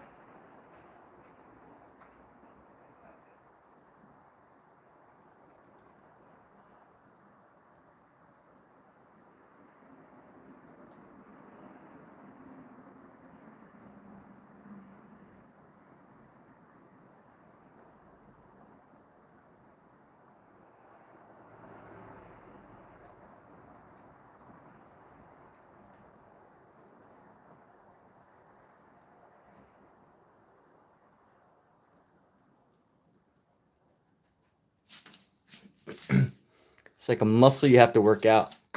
You know what? I don't actually need to like follow this so precisely. This can definitely be rounded out a bit more. You know, I'm trying to follow what happened in the actual sketch, but you know, there's probably some leeway. Does this look like a good circle? I think it's a good circle.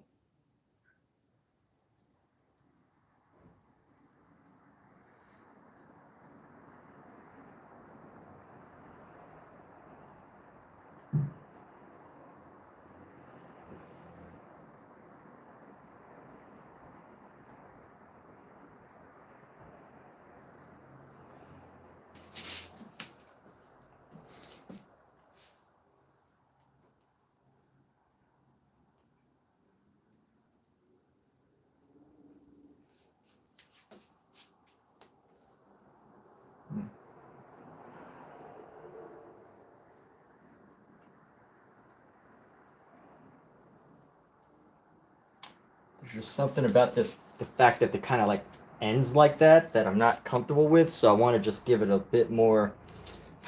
I don't want to make it totally about this like this whole thing right here. But because of the way this circle is shaped, I feel like I kind of have to, you know? Does it look right? As long as it looks right. Yeah, it looks okay. All right, that's good. Let's round this out just a bit further. It is really hard to draw a circle freehand, by the way, or make a circle freehand. Or maybe it's just me. I don't know. Maybe I am just unskilled at making circles freehand. But in my opinion, free-handed circle is very challenging to achieve.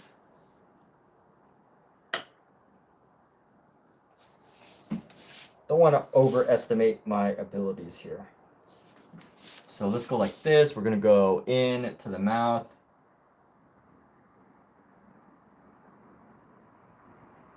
Oh, this is a great time for a maul stick. It's going to help me outline the head here.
Remember being in your 20s and not having your clue.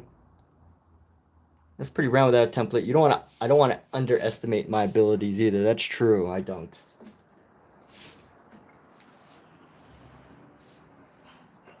Let's go.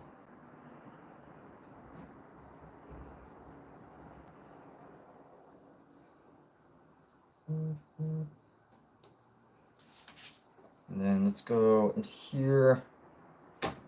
And I don't want to overdo this area because I might still make changes. So I just want to get the basic shapes, get the basic ideas, get some of the forms of our figures.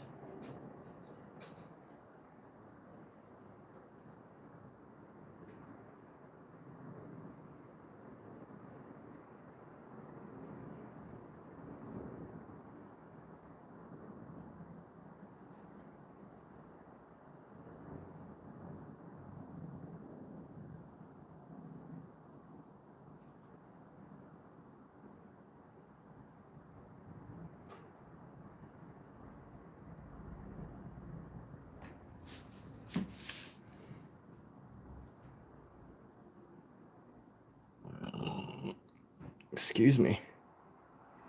Kind of like that this is like somewhat apocalyptic in the background here. Like it's dark and gloomy. But I don't know necessarily if I want to keep that. If I'm going to keep that. I do need to fix the mouth and the bodies of our figures. But let me make some adjustments now. I like where this is at. It's like loose, but still like really beautiful. Yes, I am positively commenting on my own work. I am stroking my own ego because nobody else will. But I like it.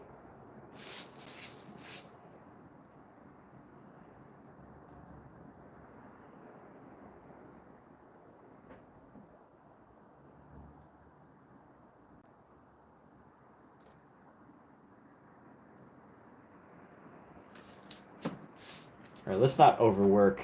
I could probably overwork this so easily. Circle.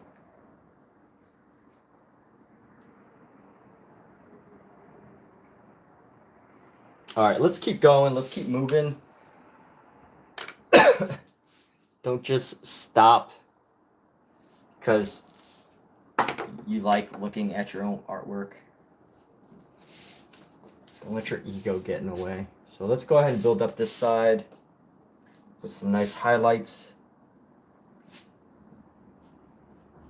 Do the same thing over here as we did on the other side so that it looks fairly even.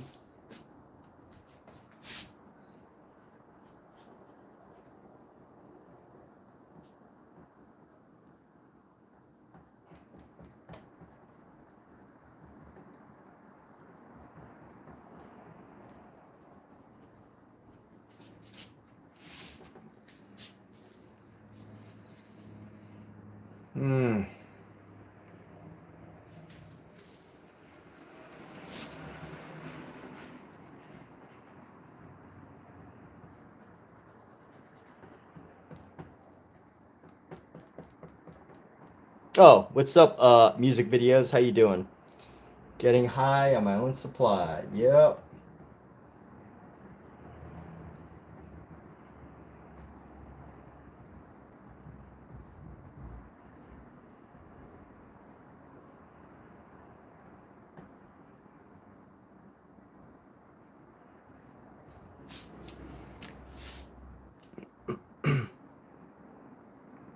Wow. This is some powerful imagery as I'm like looking at this. And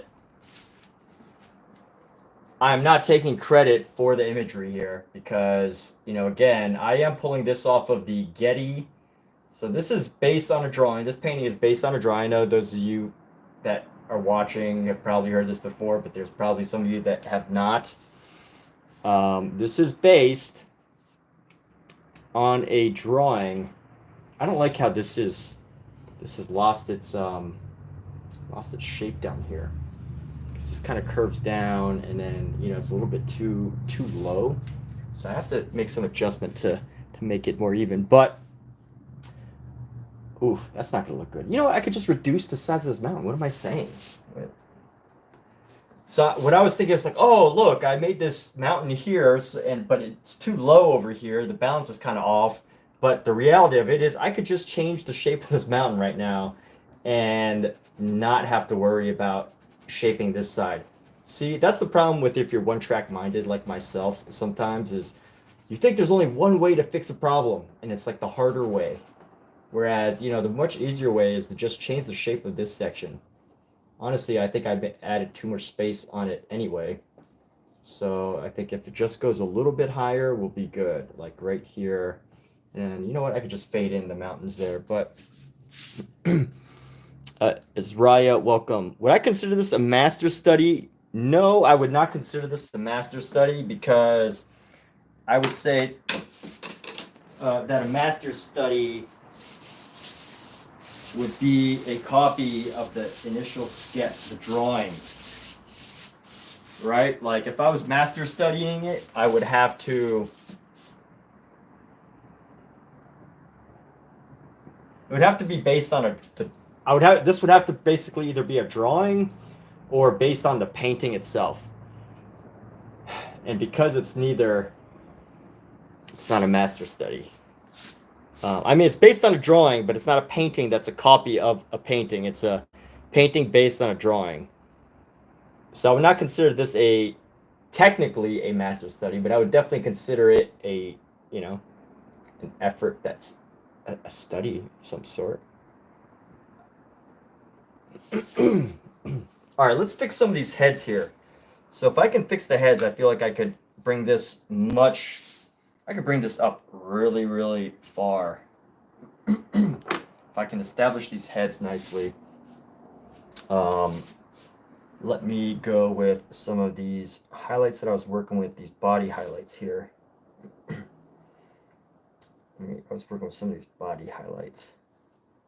And I was going like this.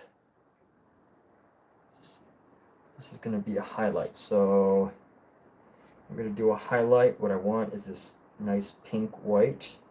Try to find a pink version, a white version of this pink.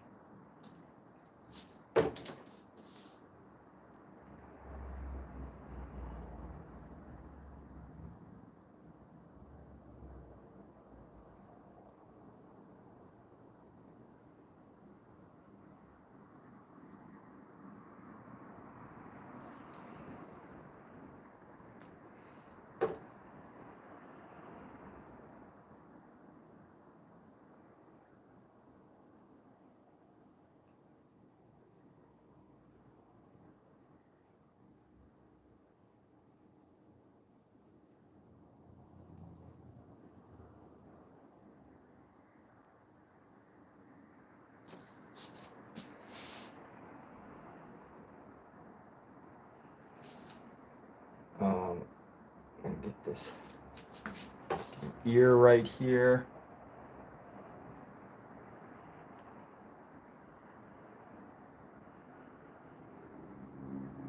Yeah, I wouldn't consider this a master study.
Let's see how I can get these eyes.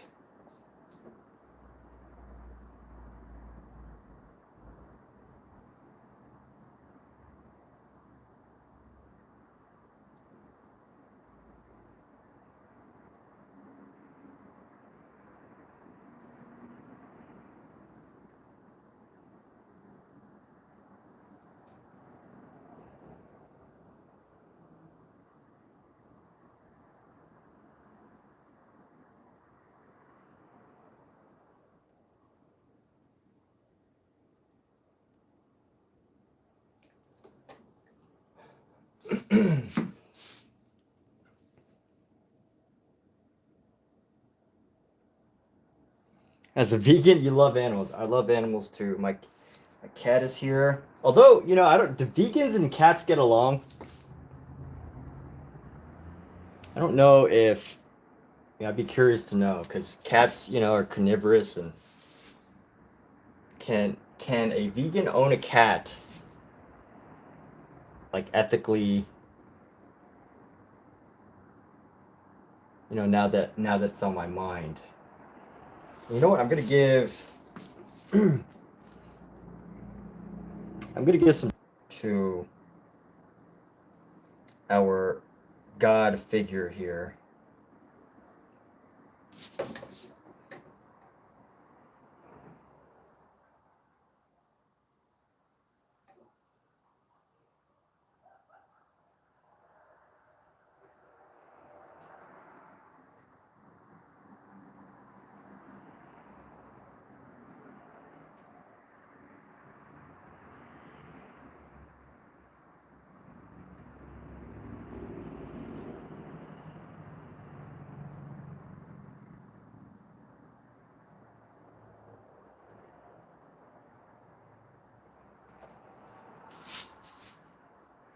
Ask around. Your family members are highly allergic to cats. Yikes.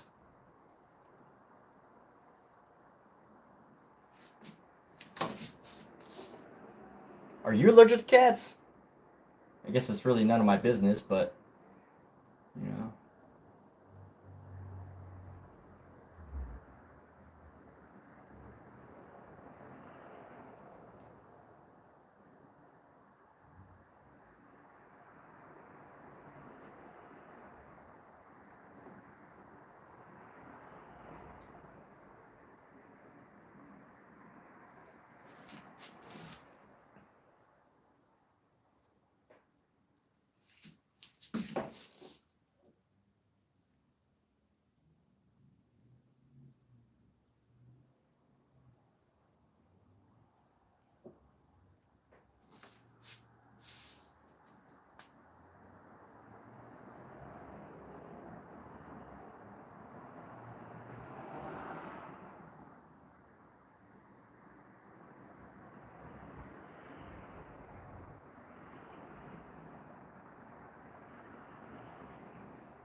Hmm.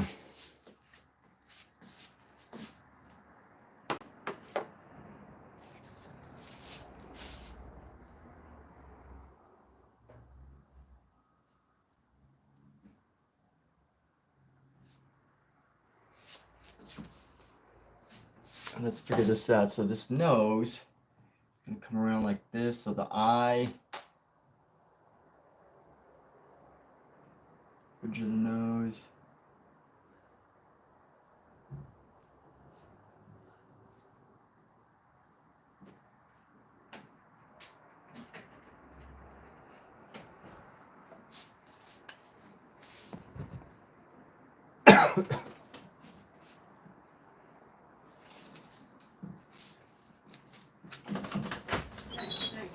Hey, painting, just FYI.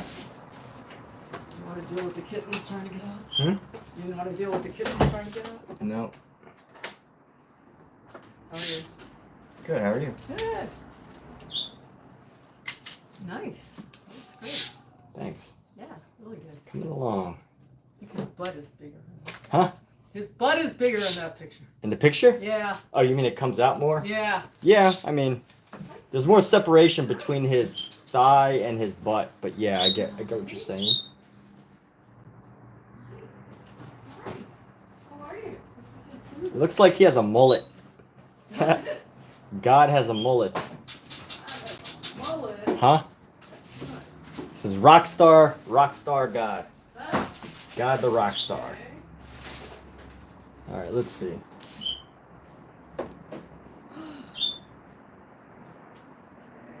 Learned a lot in the session. Huh? I learned a lot in the session. Oh yeah, good. Thank you. Let me know later. Yeah, I will. I'll share it all with you. You probably won't like it. I'm just going to tell you what they said. It's not my opinion. I like it already. I like that you think I won't like it. I know your philosophy. Hi. Hello, baby. Oh, you just... Hi.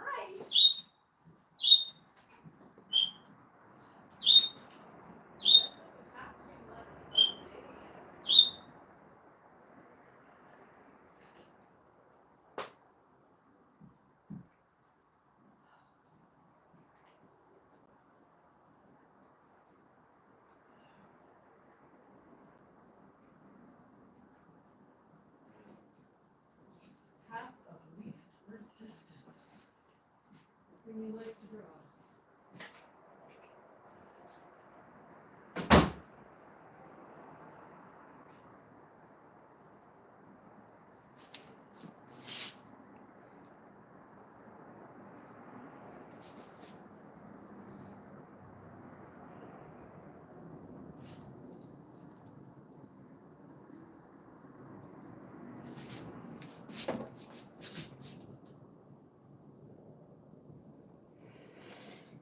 And let's see, through the most intricate, the lines and the feet.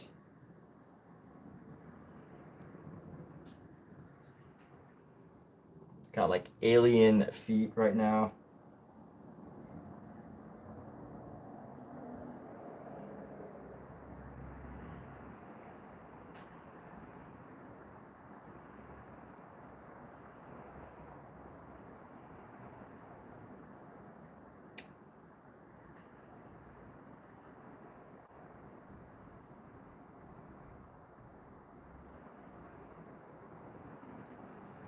All right, we're gonna have to fix that at some point.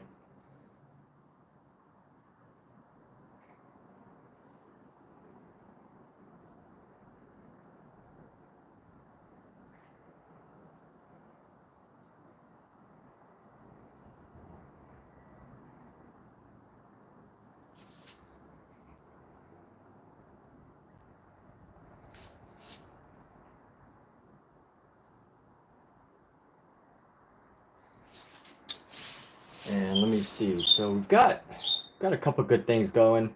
Still got a couple of other things that we need to adjust. But got some great things going on. This is looking okay. This is looking okay right now where we have it.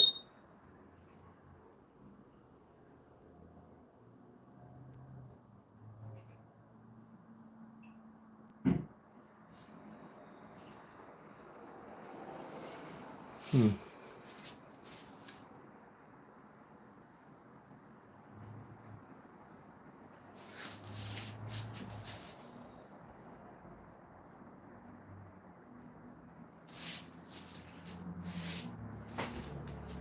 go.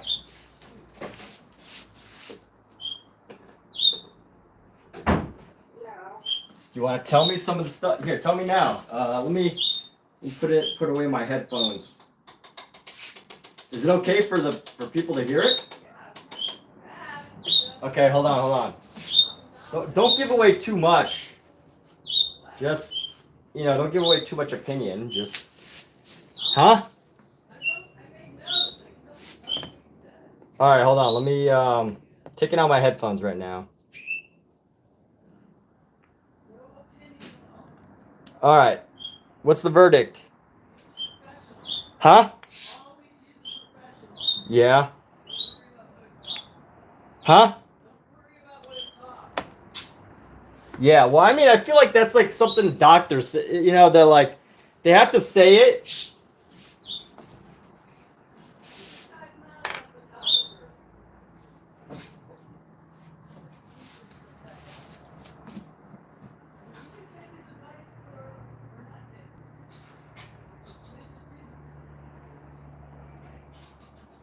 Yeah.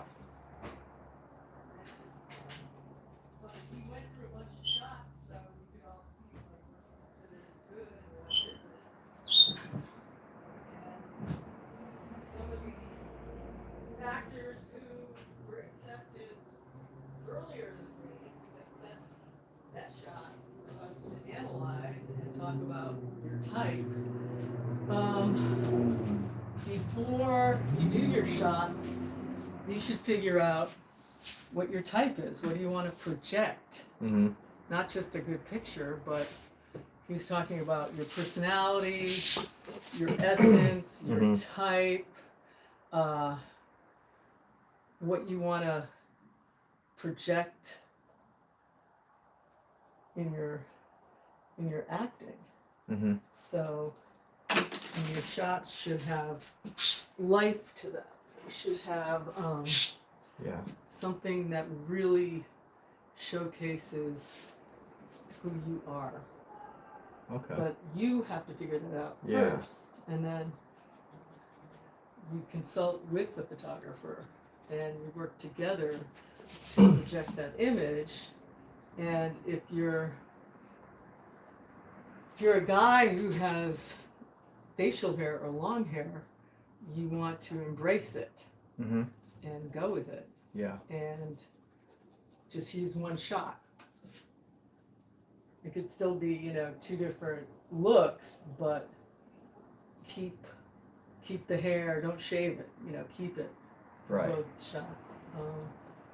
I wrote it down, but I don't have it in front of me. Okay. Pick out outfits. He said, don't worry so much about the standard that's kind of passe now of just a solid, plain colored shirt. Yeah. But layers are good. Yeah. A jacket over a shirt, a jacket over a t-shirt, a t-shirt with a button-down shirt over it. I mean, logos still aren't good, but you could have patterns. You want to have a nice plain background and good lighting, of course, and it's got to be about like crispness. And he said casting directors can always tell the difference between shots taken with a cell phone and a real camera. We may not be able to. Right. But casting directors look at these day in and day out, over and over and over. And it's a good thing we have a professional camera. We do? Yeah, my camera. Oh, I thought you said it wasn't good for photographs. I thought you said it was only good for video. It's good. Oh. Okay, well let's use that. Okay, when I get my notes, I'll go over whatever. No, I think the truth is casting directors could tell the difference between a phone camera and like old cameras, but I don't think they can actually tell the difference between, a Sony A7 and a Nikon. Probably not. Yeah. That's a professional camera. They Right. both are.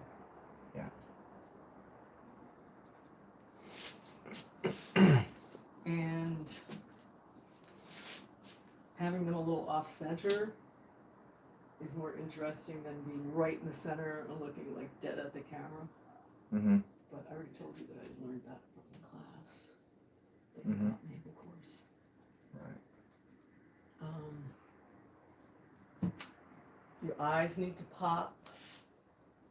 When you look at the photo, what do you think? What speaks to you? Not just, oh, it's a good photo, but the personality of this person. We went through a bunch of shots and we said, we went through a checklist, like, this person's aggressive, or this is projecting a blue collar type, or this is showing intellectual Mm-hmm. kind of thing. Hit that like, Tariko, thank you. Hit that like and subscribe button, thank you.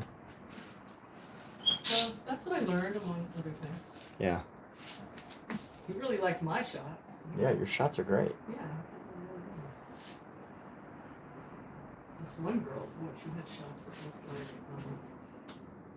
the school photos we used to all get. Oh, yeah? Yeah. That's that bad, huh? And she said her friend took them. Everybody could tell. Yeah.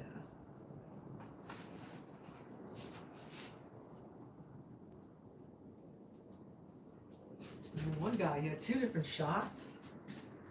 And they were decent, but in both shots he looked like he was going to kill somebody.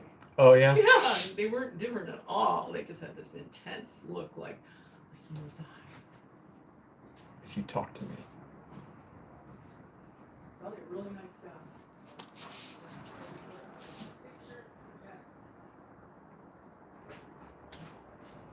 But also, I think that'll cause a problem if, when he actually does the auditions and he's not able to do Kill that. somebody?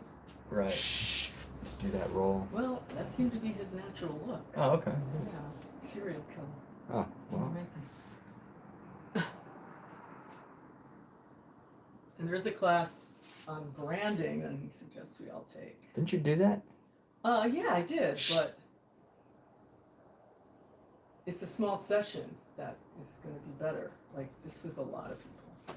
Wow. It's better with a small session. Anyway, that's what I learned. He's interesting. Okay, cool. This one Russian guy that dominated the conversation. Oh, yeah? Yes.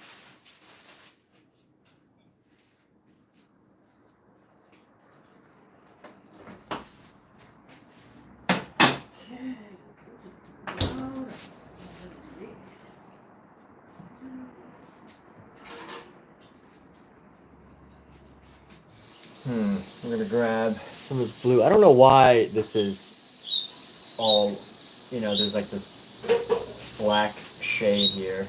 I don't know why, but it is in the drawing. So I'm gonna try to capture it. Maybe it's like, just separation of figures. Maybe lighten it a little bit. Actually, you know what? I'm gonna lighten it a lot. I'm not gonna lighten it a little bit, just a lot. Let's try to lighten around on the inside here, and then.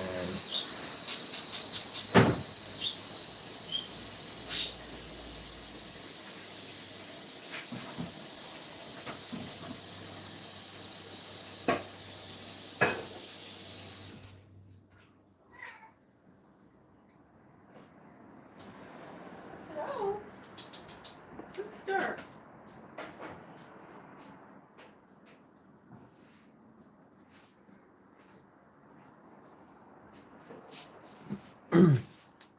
Hey, that's actually kind of cool. I like this. This is actually, I wasn't too sure about adding this like black, but adding this gray or black or whatever. But now that I've added these like white highlights, it kind of gives it this like atmospheric effect.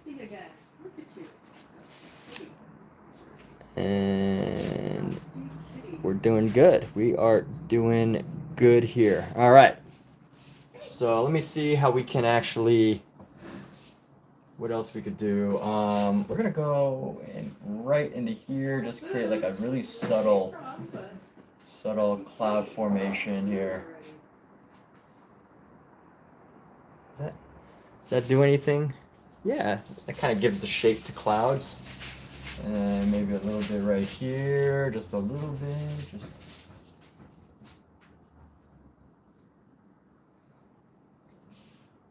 if anything, we get rid of that later.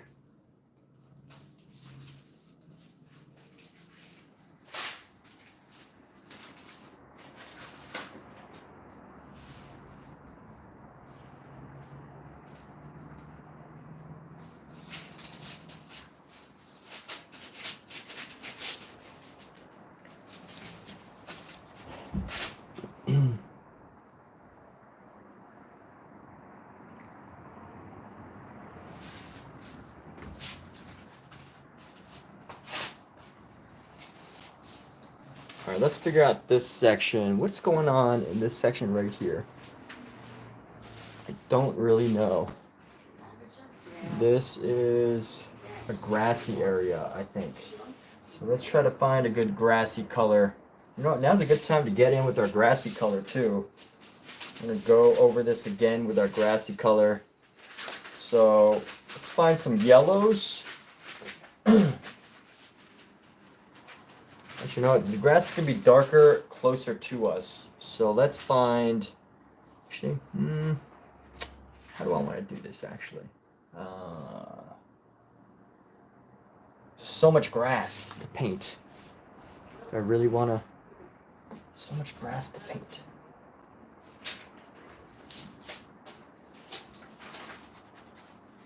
Fill in the space on top. Grab our yellow here.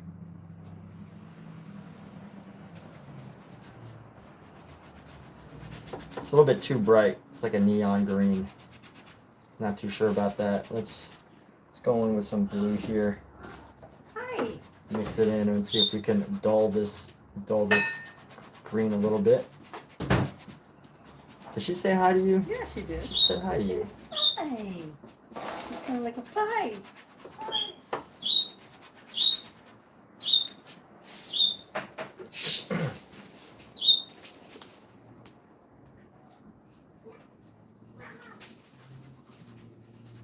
I feel like this duller muddy green is a more accurate representation of what I need.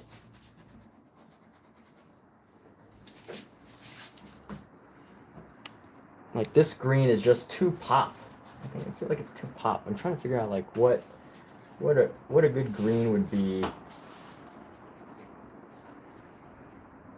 It's just too much pop. I think it needs some ochre. Maybe it just needs some ochre into it. Yeah, I think you need to fade in some ochres. Gotta make it like a cloud type thing, where you fade in some ochres to give it like a more natural earthen look. Hopefully that works. Let's see. There's a lot of ochre. Let's see what happens if we mix a lot of ochre. Don't be shy with the ochre here. Does it dull it? I'm gonna dull it just a little bit.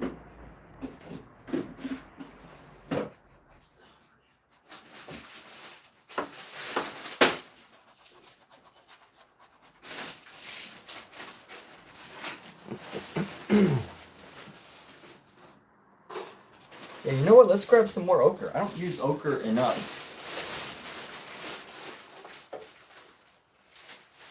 Let's see, is there a tube of ochre that...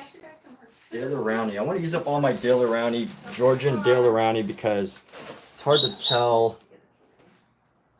Maybe that's the color I should be using, and then just mixing in little hints of green here and there.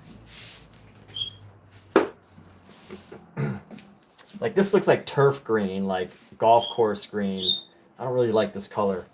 So let's grab some of this. We're gonna mix this into some of these sections here. Look at this nice big chunk of paint. We're gonna see how this starts to blend in with our green and gives it a more natural deadened color. I don't want it to be totally too green.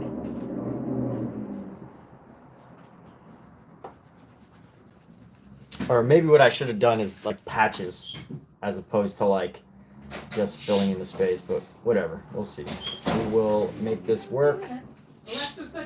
That's the beauty of oil paints, is you can like go for You can let it dry and then paint some more, and then let it dry and then paint some more, and then let it dry and then paint some more. And before you know it, you've got a whole painting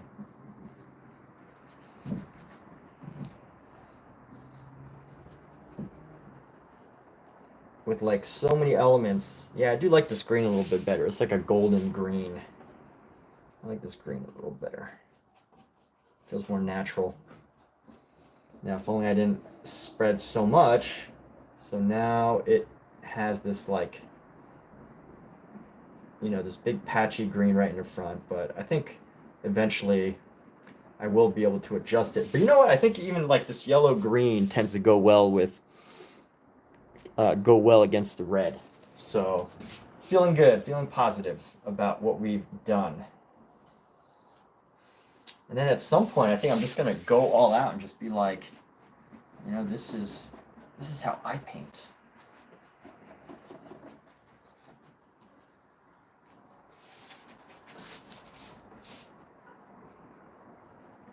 Just go out and be expressive with all the movements here.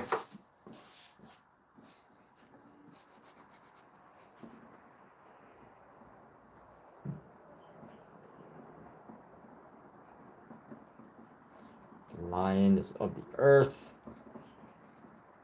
Honestly, I probably could have just kept it this like reddish brown color.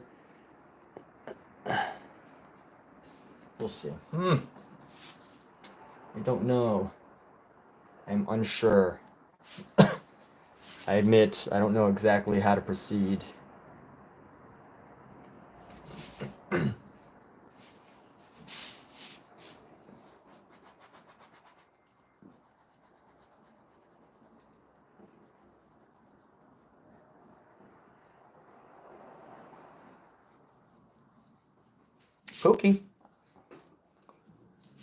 Pookie.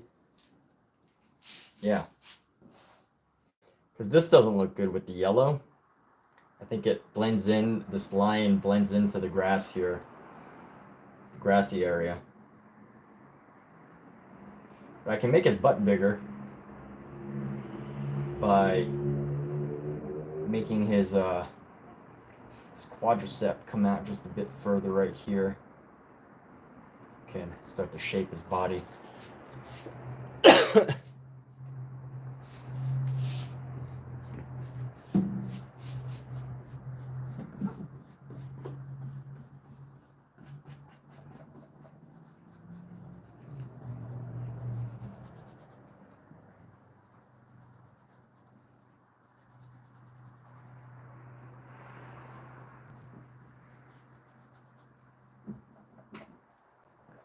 Let's actually bring some green into this section because we all know that that will eventually, that this is pretty much green. It is the space between.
So when I was doing a digital art program,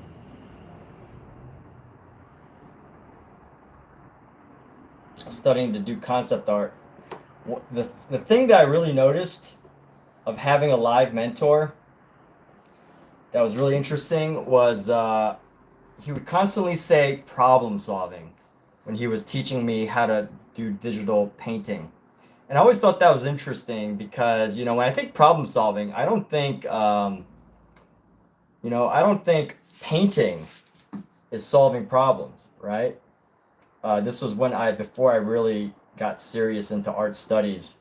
I never really thought of painting as like, solving problems. But the more I paint, the more ideas I take on, the more I realize that there's just so much problem solving in painting.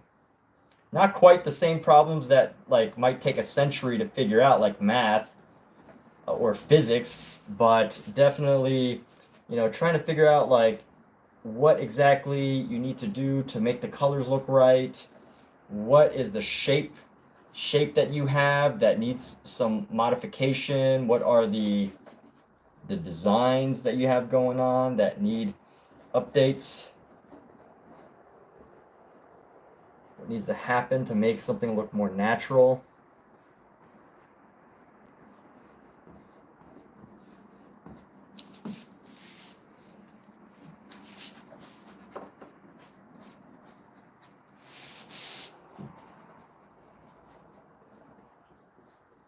And I'm probably going to be trying to figure out this foreground for a while. It looks kind of, art in general is about solving problems. Flattening out the background. Yeah, I guess I could flatten out the background just to improve the flattening. But I might do something else. I don't know yet. But thanks for the idea. Yeah, definitely. I think if I flatten out the background, I won't need to do too much to the foreground. That's a good idea, man. I might make that attempt. But yeah, art really is about problem solving. There's a lot of it. But, I started art late. Somewhat late. It wasn't until my late 20s that I got into art, and I'm in my 30s now. And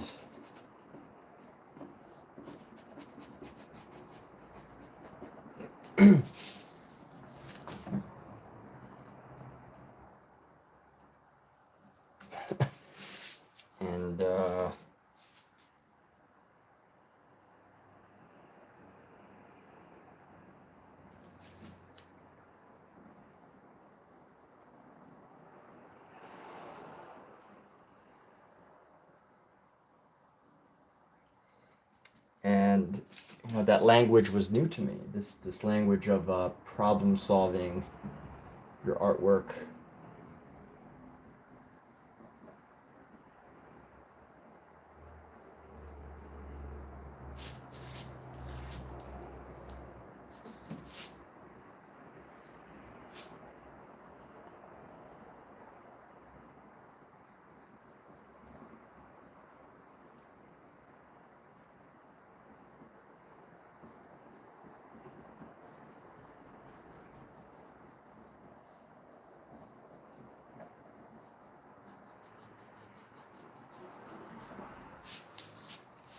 A new term for me. I don't really get it.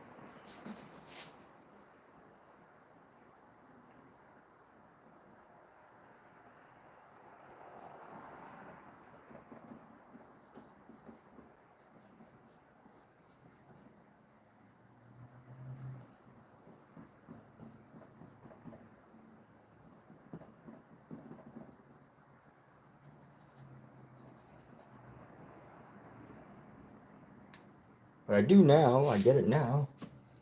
I understand now. Here we go. We're gonna get a nice grassy field in our ochre here.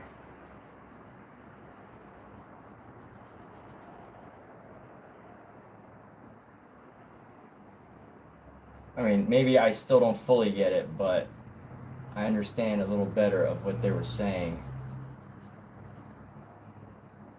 And what's funny is like that's not a question you can really ask. Like, what does that mean?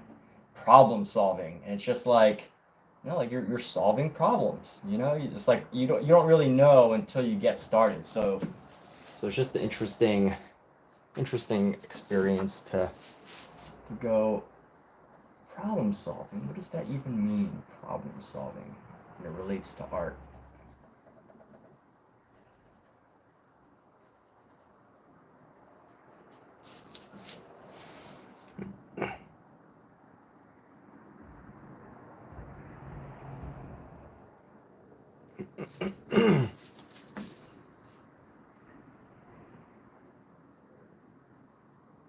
That's an idea.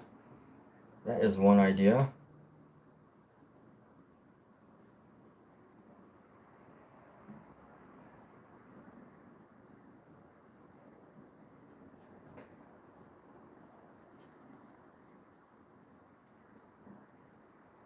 That is one idea. Or I can go... Oh, I'm trying to find a good color here.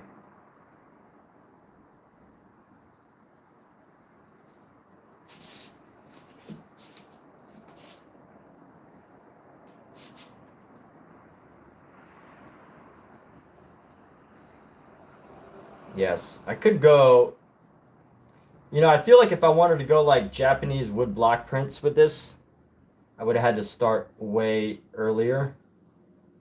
When I say that, I mean like flattening it out.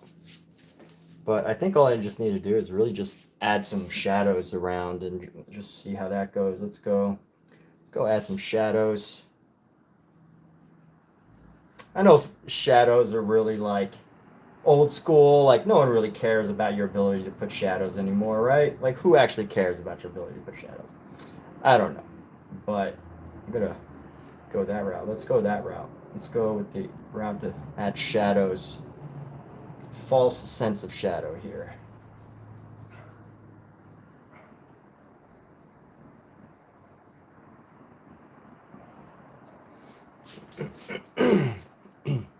It's working. I think it's working.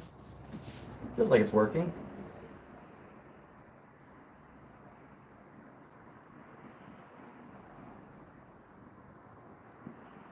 Just a little bit of light popping through around the back of the leg here. Shadow doesn't make total sense, but it is here.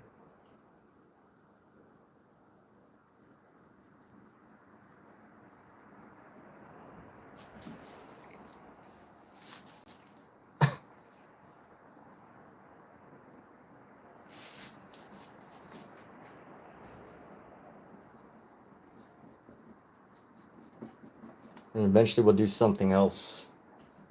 We'll add some other elements that help to give it this characteristic.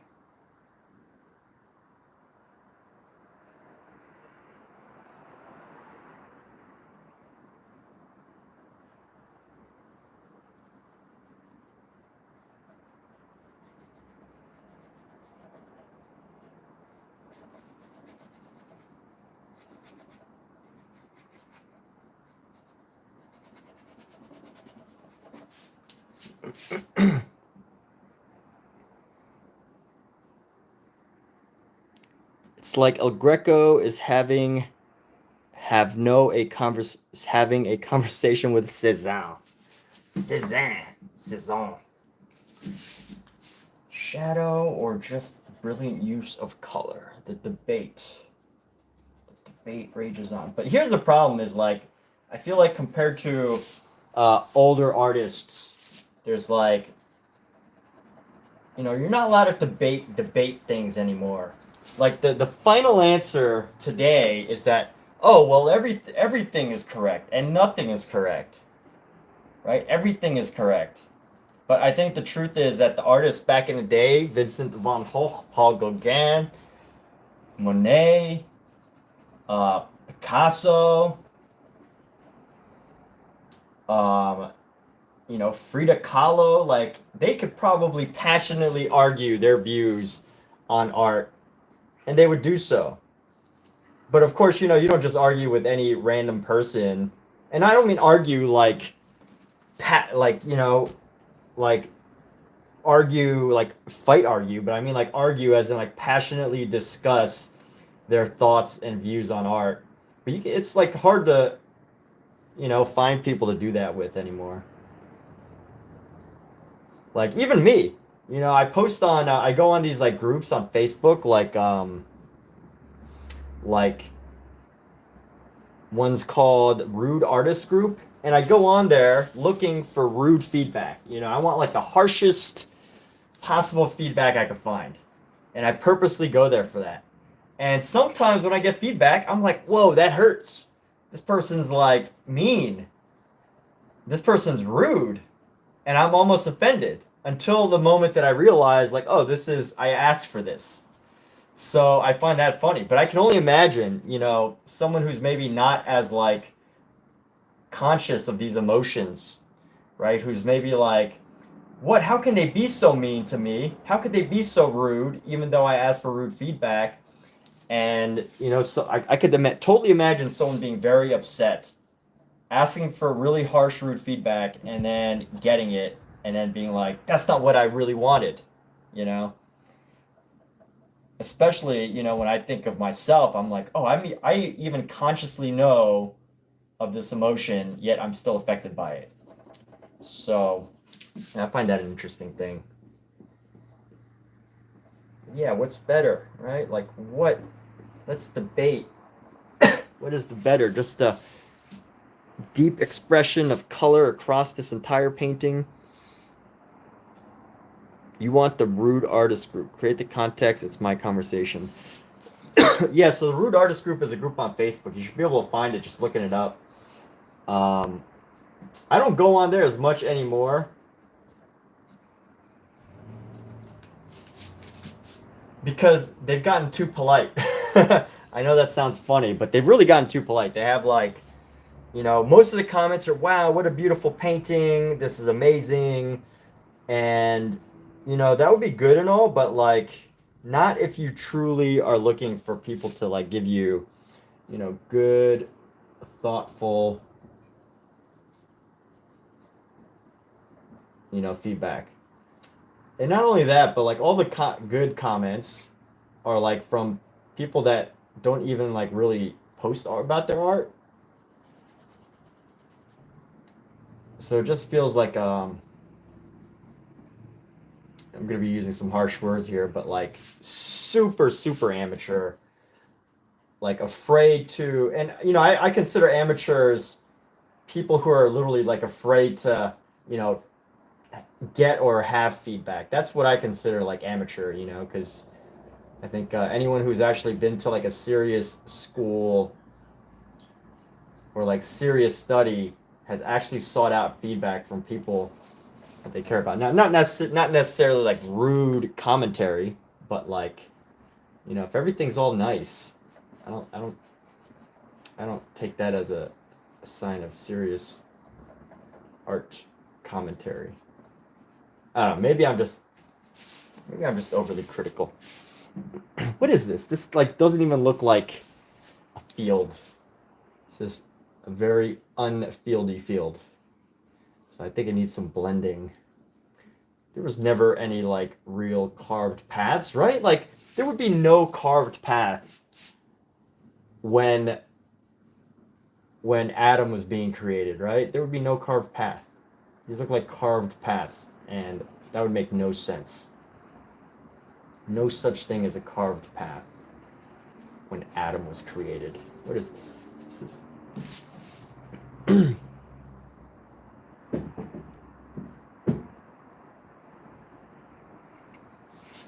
Are those people even seasoned enough to give an honest critique without bias? Probably not, but there are occasionally some, you know, some good artists out there on the Rude Artist Group. There are some good artists. Alexa, how much time is left on the timer? Decent artists. There are no timers set. Good or decent. Pookie. Can't be here, little Pookie. Don't make me take off my gloves and pick you up and put you down somewhere else. Yes, she can be here. Hi. Can't be here, Pookie. She's like, this is my house too. What is this thing right here? I don't understand what this is. So I'm just gonna blend it in. Oh, this is like that weird color that I couldn't quite get earlier. So yeah, I just used like this pure yellow. Is it so? Why is there so many like hard edges? So many lines and hard edges. That's not what I want.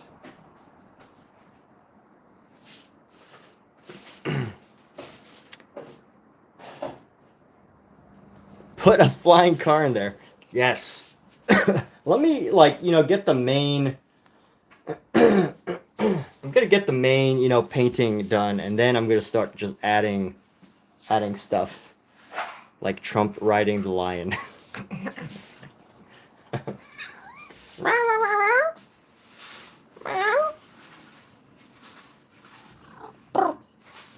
That's me and my cat.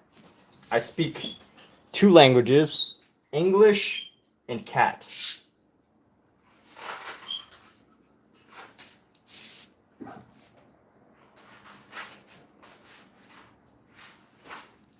But that's it. Those are the only languages I speak. I don't speak Japanese. I don't speak Chinese. I just speak cat in English.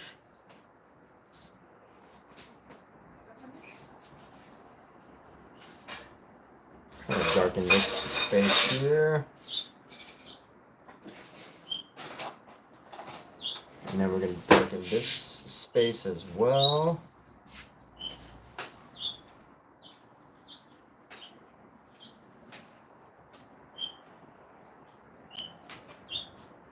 How soon do you want to eat? Soon, whenever. Oh, okay. I'm ready and you're ready. Alexa, set timer for 15 minutes. 15 minutes, starting now.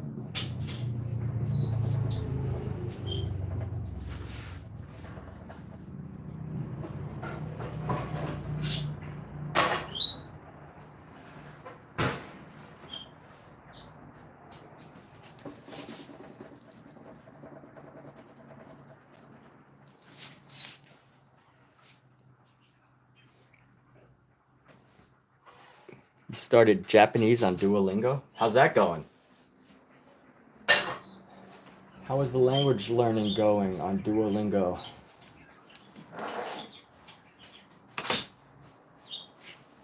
Let me clean off. Need to fix this head here.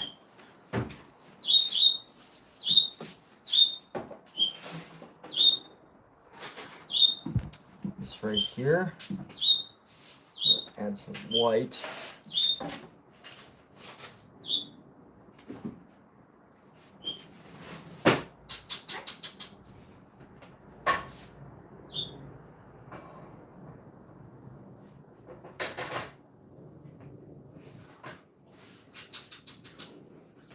Hey, little ones.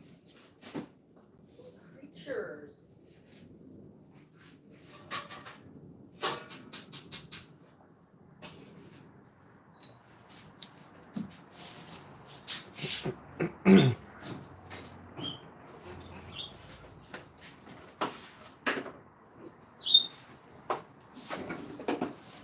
And then let's give our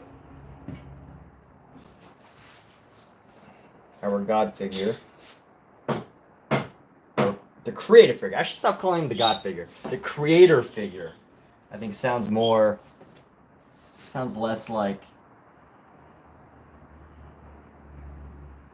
less controversial. I'll say I don't practice a religion,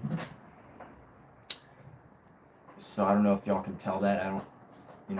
I don't practice a religion, so I don't know like what you can actually say without like upsetting people. So I'm trying to be careful with my words.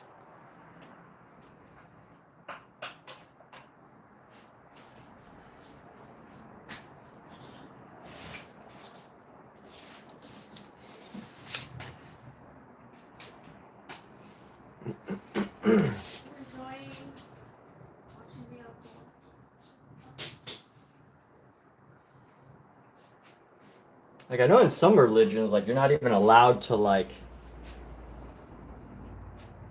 to create images of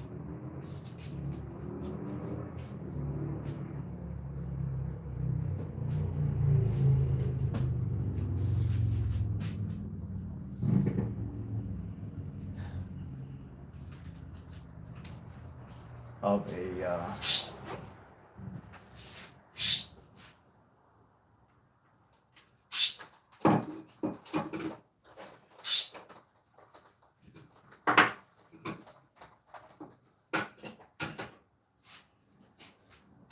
of person, of a figure.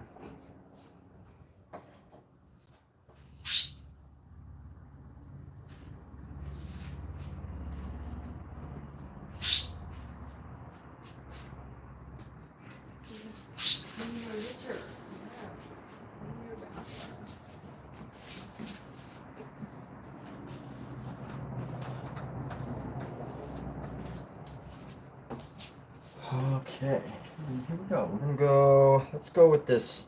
I like this tan that we've given our creative creation figure.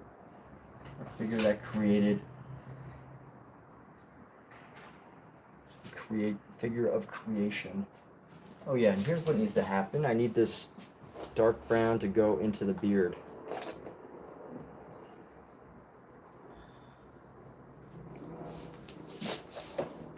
Beard kind of comes up weird, so there we go. That's a little better.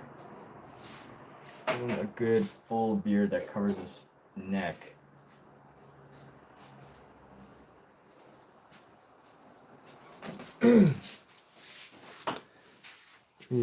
This could. Oh, he's a Buddhist friend would say, put a mirror on the idol's face. Put a mirror on the idol's face?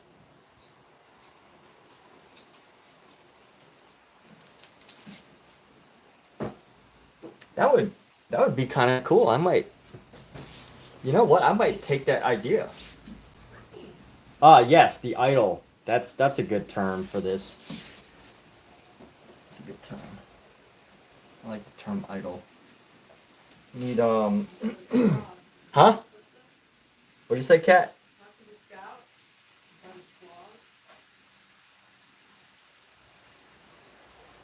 Scout and his claws, they're very long.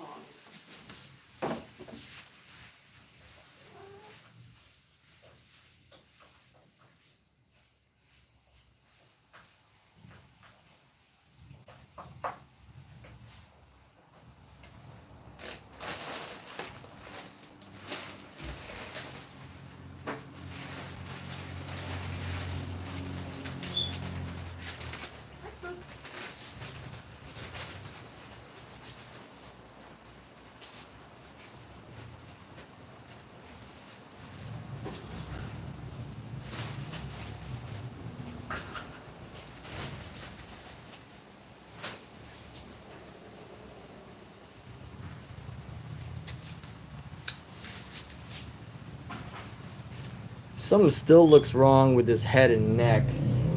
Gotta adjust the shadows at some point.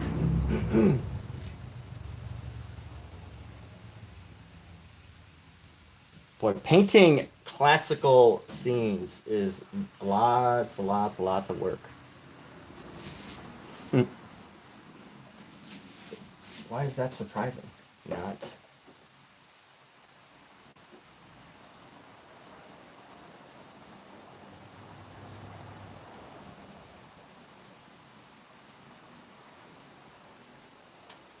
Yeah, I think maybe his tunic has to come up further.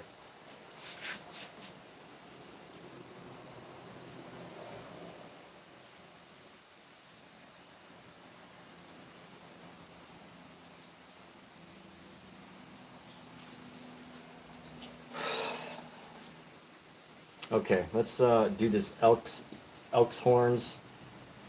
Do the horns on this guy.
It's like Ken from Fist of the North Star. Yeah, he does have like a very like modern look, I would say. He's got a very modern look, to say the least. Or not to say the least, but just to say even a little bit. Very modern. Yeah, this tunic here. Let's adjust this tunic. We're gonna go.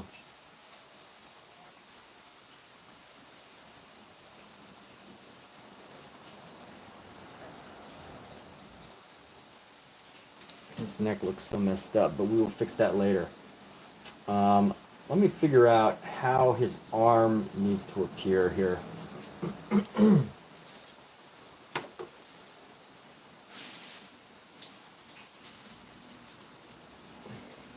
know what? His hand could look pretty good. Look at his hand here.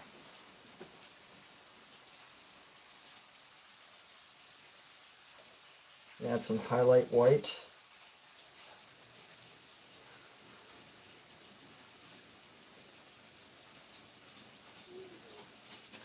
Some white highlight, and we're gonna go right here.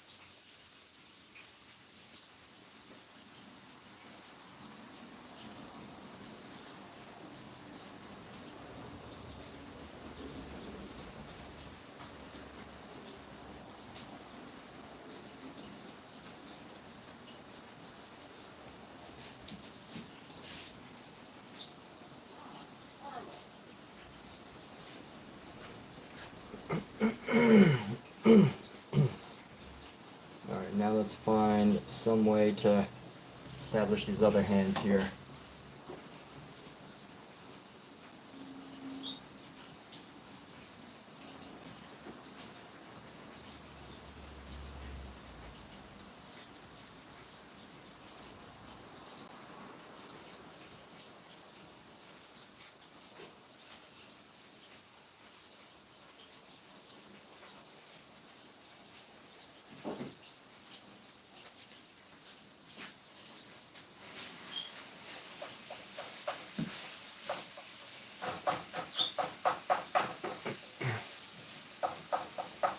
Keep the modern hair. Yeah, you think the modern hair is a nice touch? Alright, let's go. Actually, we should make this hand just a little bit Can I bigger. ask you something? What? Well, it's on my mind. Helen invited you to go with us to walk the labyrinth tomorrow for spring solstice. Oh, yeah? I Okay. know you've never done it. It's very cool. I might. Okay. Can't say for sure yet, but I might. Yeah, I know. Very spiritual experience. And let's see how this is going to form. Look at it. The arm. Let's make some part of the body disappear. I just want the head.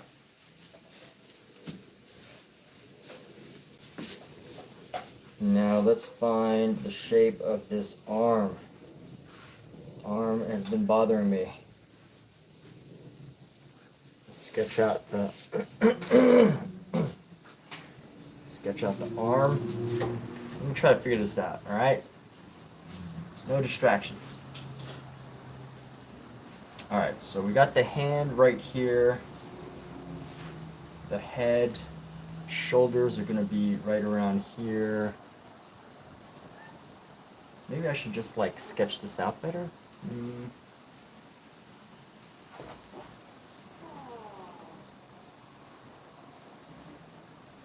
Go around his neck, like so. It's gonna come down, it's gonna come up.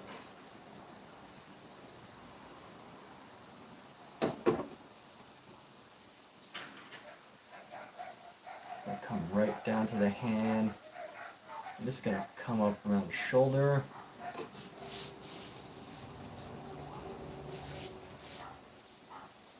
And let's see, so the hand needs to be like right here. So how do I make that work? This is going to come down right as the shoulder ends. Actually, this could come up a bit further. We're going to go and cut off the part of the head a little bit. Reduce the shape of the head.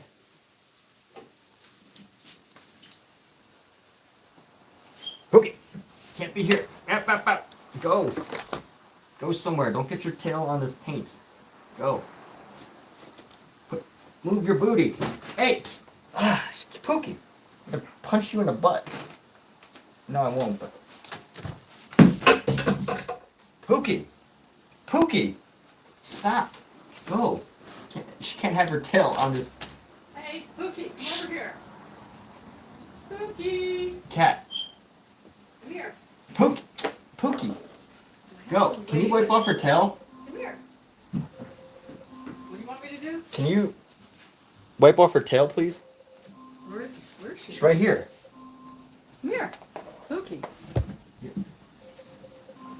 Alexa, off. Does her tail got paint on it? Well, she like wiped it on the canvas. Pookie. So just like give her tail a little wipe down, please. Pookie. Stay out of the artwork. That's the part of it. Okay. How do I do this hand? Smell like kitty litter. Yeah, almost time to eat, babe. About 5-10 minutes. What happened to my maul stick? Ah, here we go. You hear me? Yes. Okay. Something, right.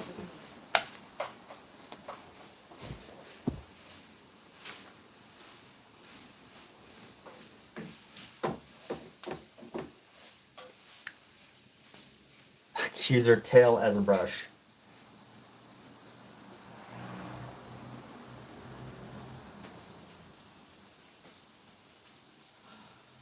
Alright, so here we go. Little dilemma there, a little delay. Alright, let's make a line. I'm going to do a line right there. And then this is going to come down to right around there.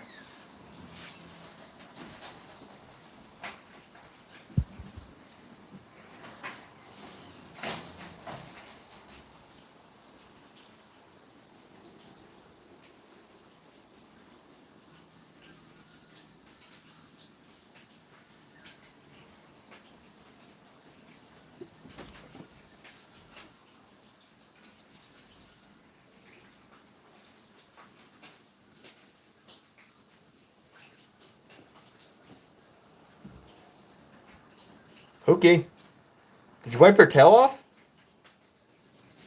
Cat? Kathleen, What? did you wipe her tail off? Why? You see it on there? No, she's just back. Wipe it.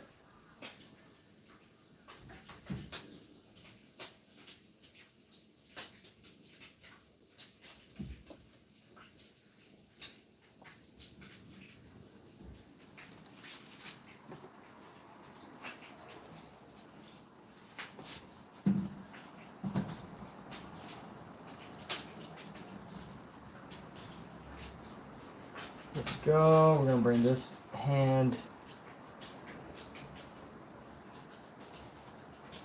I'm gonna get a finger in here.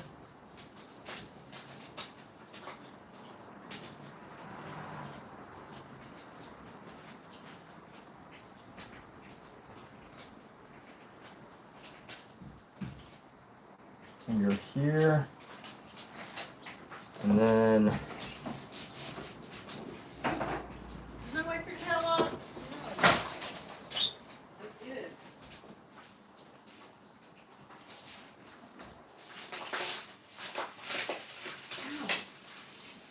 onto the knuckle.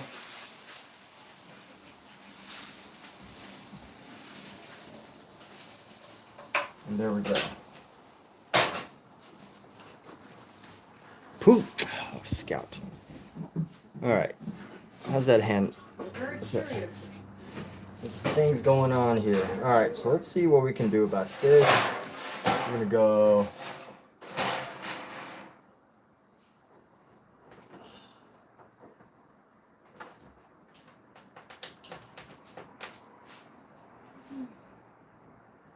Let's see if it finally like hits the mark here as far as this hand goes. Maybe I need to make that skinnier.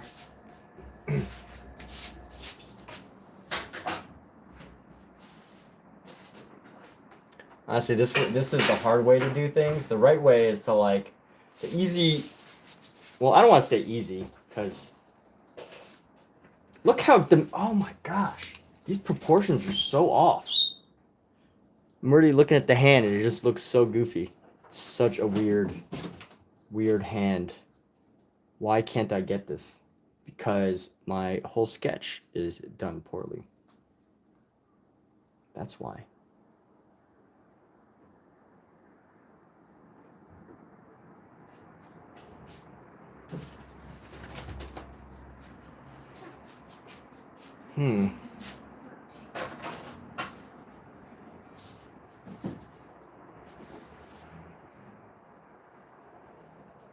Might have to take a break on this.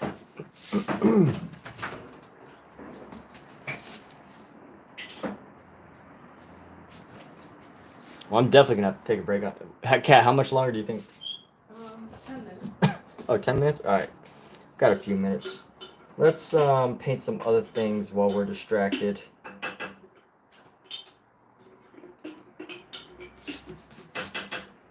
So we're gonna go with a bird right here, a white bird.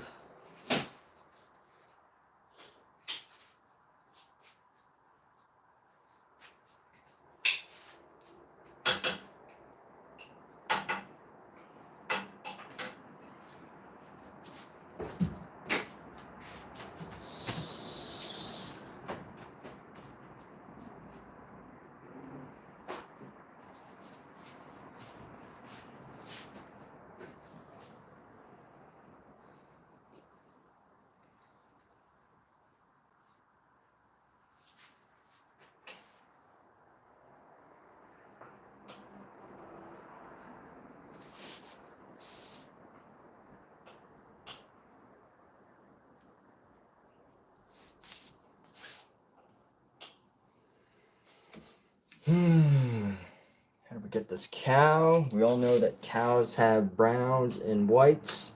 So we're gonna go with some browns. Let's focus on an ochre brown. Give it a tanned white. That's the color we're gonna focus on here.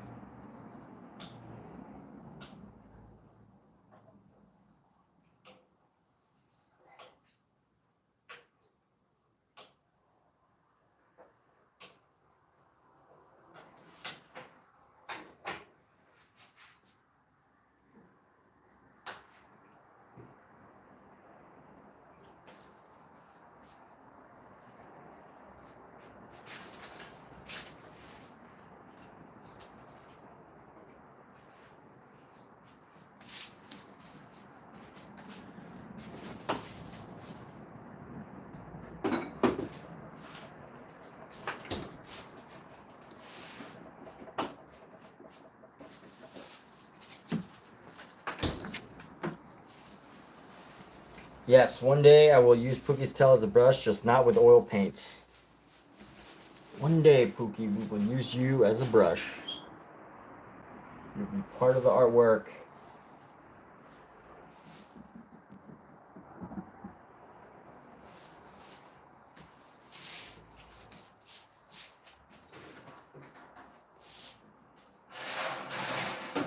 All right, here we go.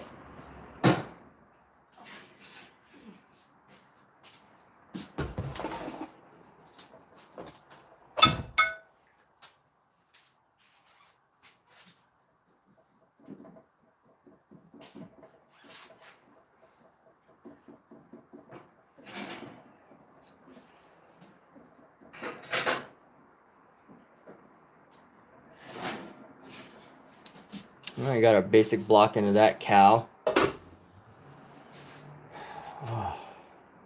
almost done with these animals. So many animals. I think a llama. Is this a llama? I think a camel would be this brown color too. I want everything to be brown though. It's gonna be boring.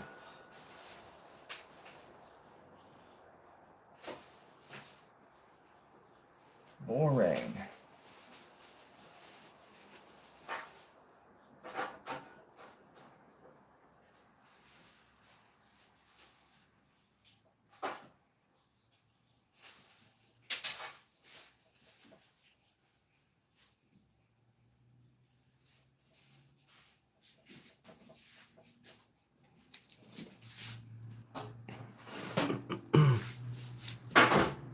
I really like how this goat has like this fiery color to it.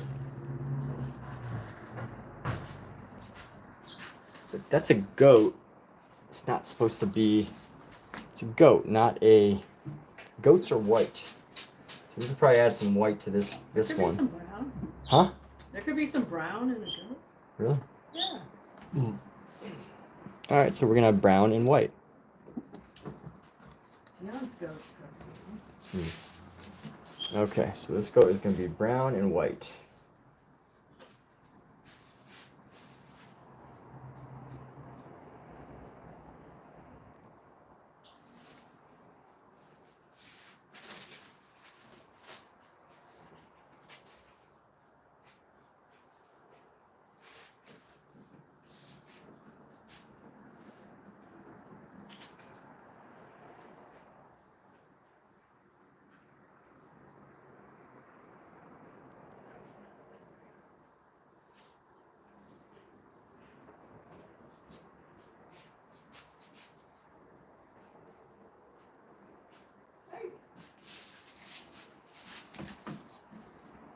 Let's go with this brown.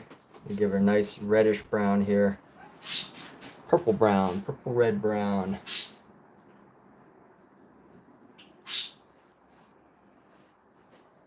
Hey, who's playful right now?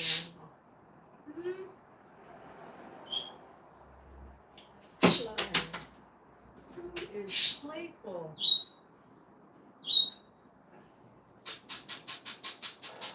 And let's find our horn color. We're gonna find a horn here. Let's do the horn like so. It doesn't necessarily need to show up totally yet. We will eventually work it. Hello, son. How are you? You good? Why does it only have one horn? Oh, I see, because it's pretty much like curved. Ooh, there's a leap. Leaping lizards.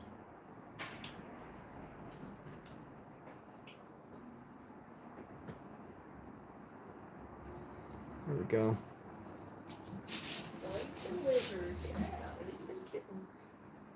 Okay, let's find that brown again. Leaping, Find the dark brown. laughing, loving. Leaping, laughing, and loving.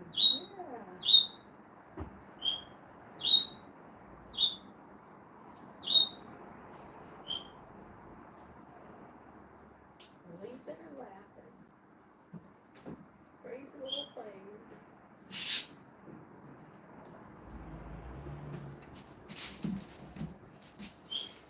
And then I'm gonna grab some of this ochre and we're gonna paint right above the lion's head here. This way. Come on, Burr. Look at this. It's all fun and games if someone gets shot in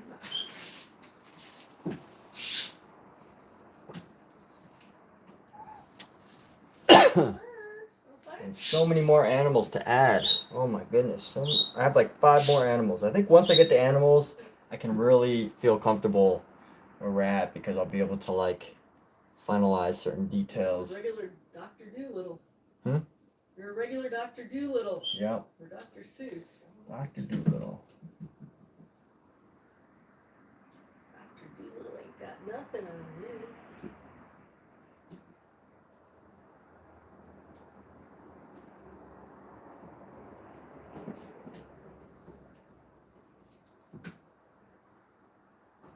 rock? Yeah, that's the gratitude rock. The rock of gratitude.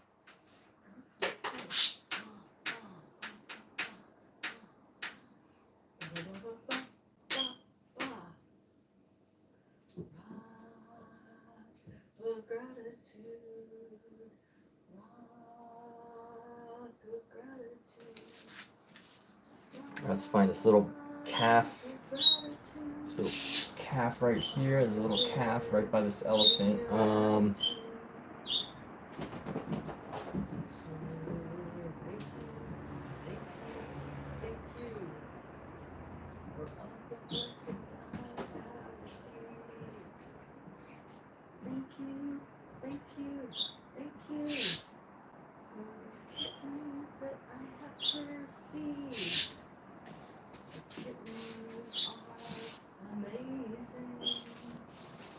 And then let's go this little piggy.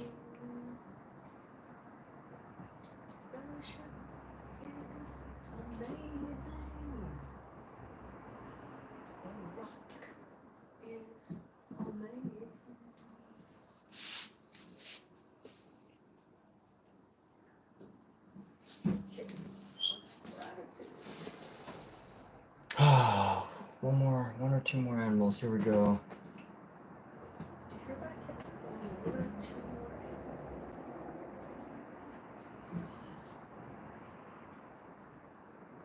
Yes, it is sad because that means that the fun part, the whole thing is fun. The whole thing is fun. It's always sad when you finish one thing because everything is fun. You don't want it to end. Hey, sweethearts. I don't want painting to end. Sweethearts. I was listening to the Claude Monet, like a little bio about Claude Monet.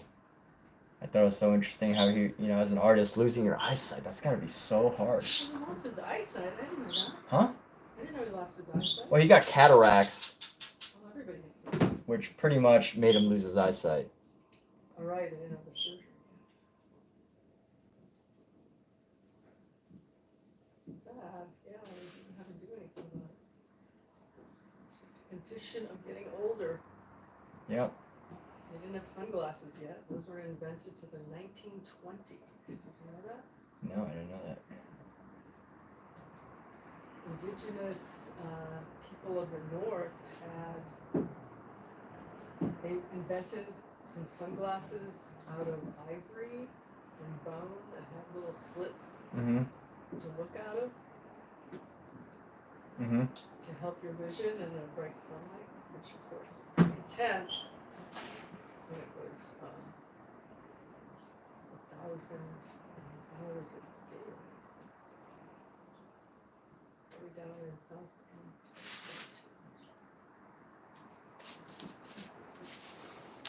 End. Another animal. How many more animals do we have? All right, I think that's all the wildlife in this painting, except for this one more. Okay. I don't even know what this is. It's like not even like just there. He just wanted to draw this creature here. What if I just left all these animals as like little loose figures? In 5 minutes. Alexa, set timer for 5 minutes. 5 minutes, starting now.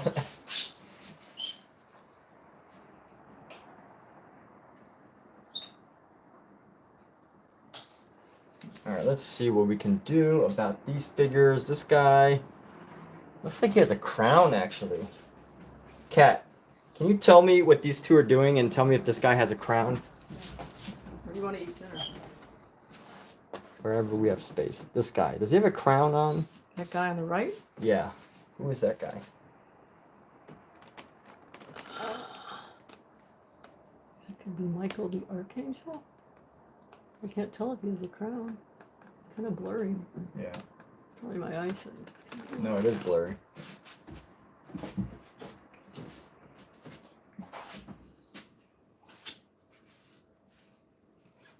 But would this scene have a person with a crown, or would it just be hair? Or like a headpiece? Cat, Huh? would someone in a painting like this have a crown, or would it just be like a hair or a headpiece or something? He's an archangel, perhaps. He would have a crown?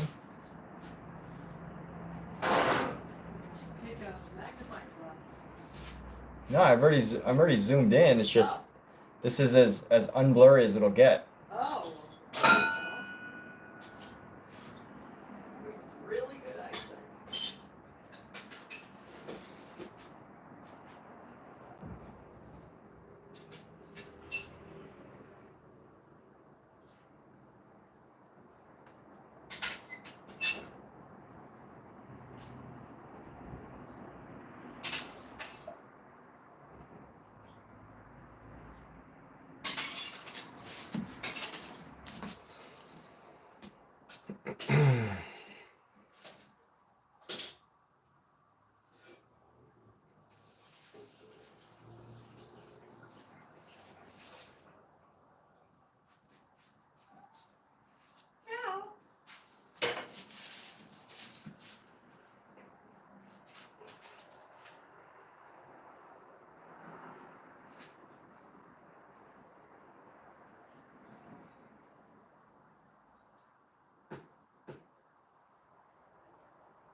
All right, let's grab some highlights here. We're gonna go add some highlights into Alexa, our how much figure. time is left on the timer? You have 1 minute and 50 seconds left on your 5-minute timer.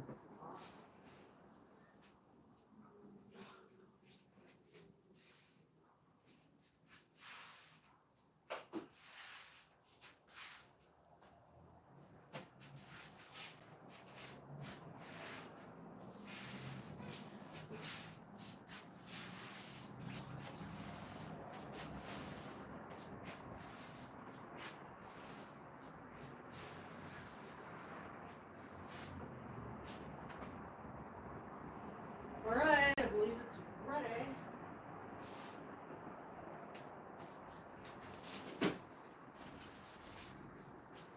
Well, test it out and let me know. Huh? Test it out and let me know. It's ready. Okay. It's ready. Yeah, I think another reason why artists probably used so much white on characters back then is it's so easy to just like take white and just like lay it on top of a figure and call it a highlight and create the form compared to all the other possible combinations of color.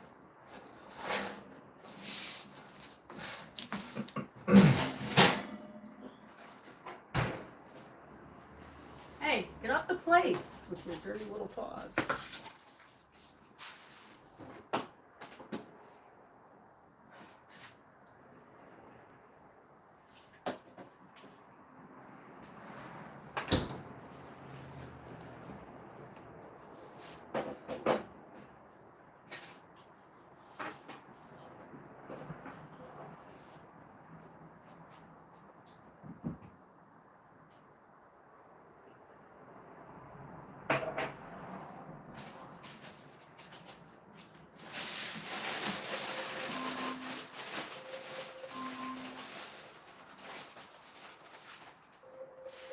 Alexa off.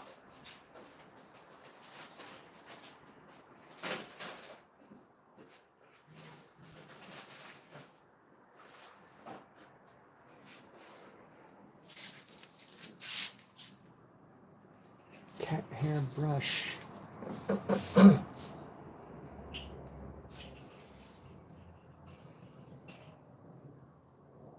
Yeah, that smells really good. Looks nice. Huh? Looks nice. I said that smells really Does good. look good. Let me make a plate.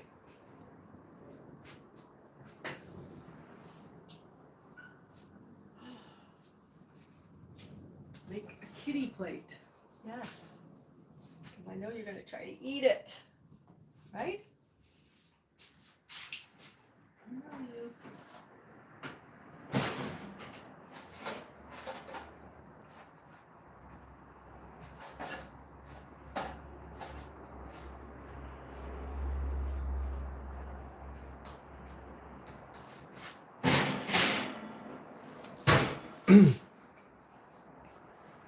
All right, it's coming along. We're gonna take a break right now. I'm gonna leave the stream on. We're gonna leave the stream on, but I'm gonna disappear for a little bit, turn on mute, and we'll be back after this brief message. Which there's no actual message, but let's see. What do we want to leave this on?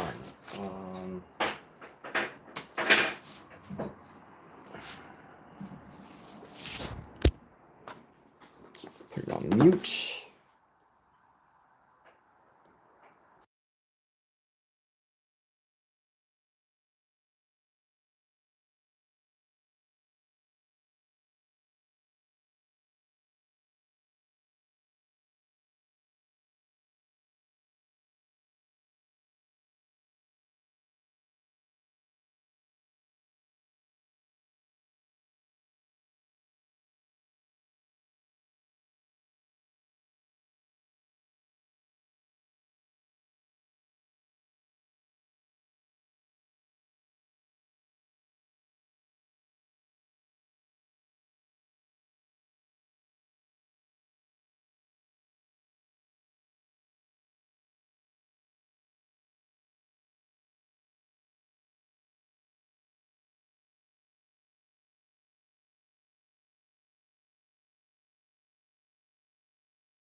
All right, people, we're back finally.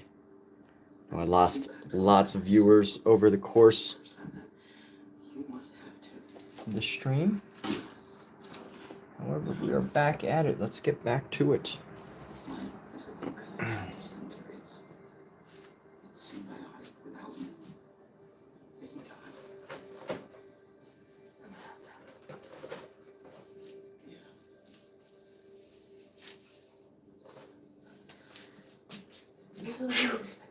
Not gonna be painting for too much longer.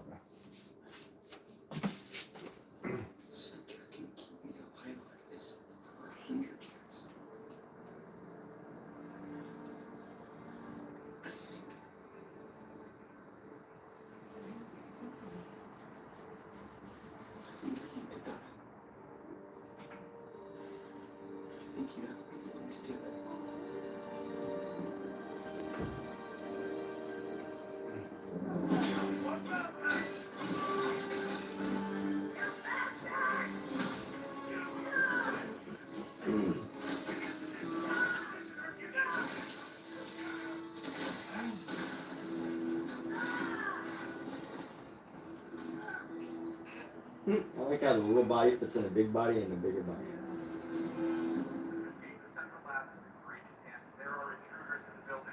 Take him out.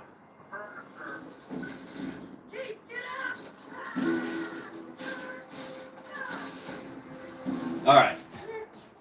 How do I navigate this arm? This arm is just so awkwardly. I have so many more things to do. I'm here to renegotiate the treaty.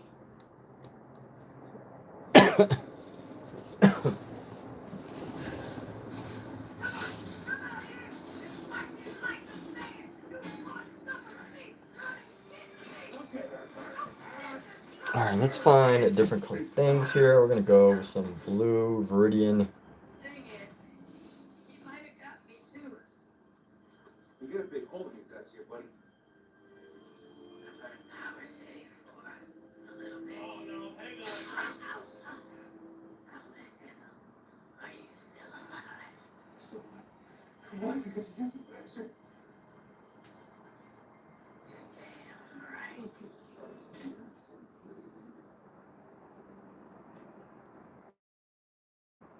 Michelle, I'm so sorry to interrupt. Our friends are in a lot of trouble out there. I'm working on it.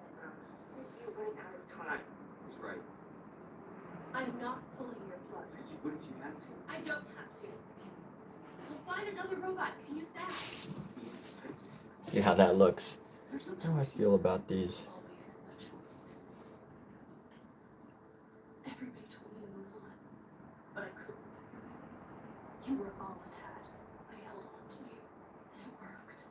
I got you back. That's why this is okay. None of this is okay.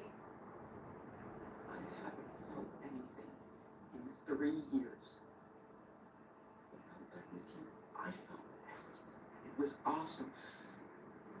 And you gave me that. I don't know if these like little pieces actually make sense. It's enough. Michelle, we're running out of time. I can't.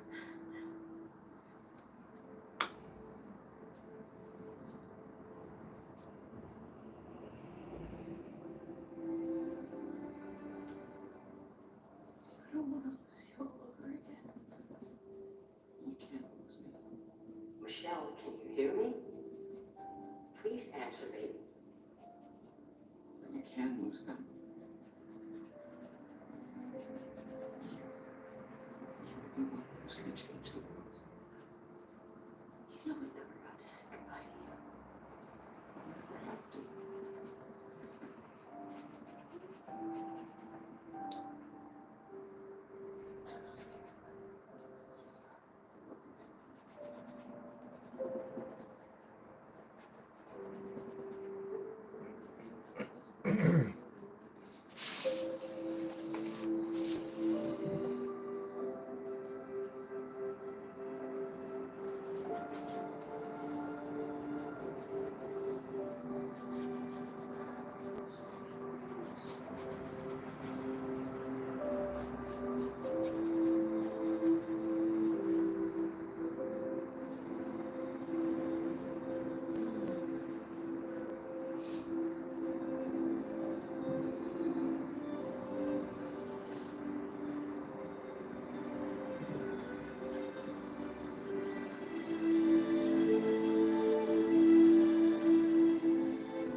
Kind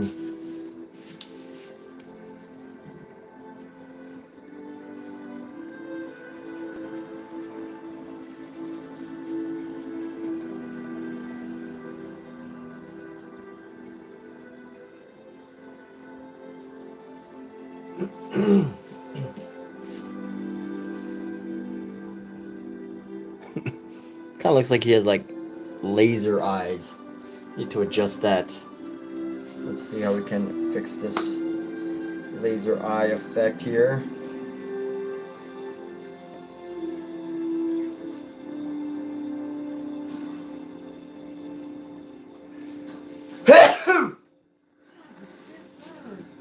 Did I? Yes.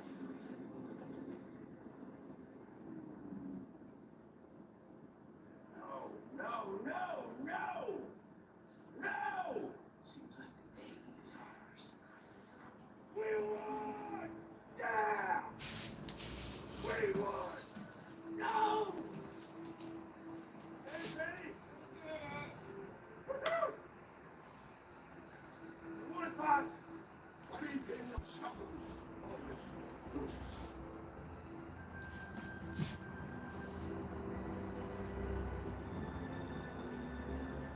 Yeah, her. You believe? What?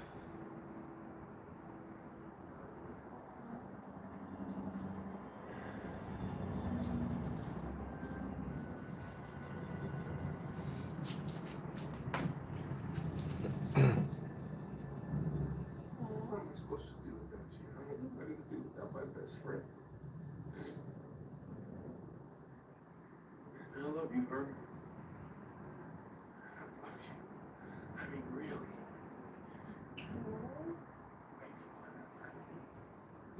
You make me smile. You used to make me smile. Now what am I supposed to do? Just go back to being a what? Get the band back together? Those guys are all married. So funny. I got no friends now, Herb.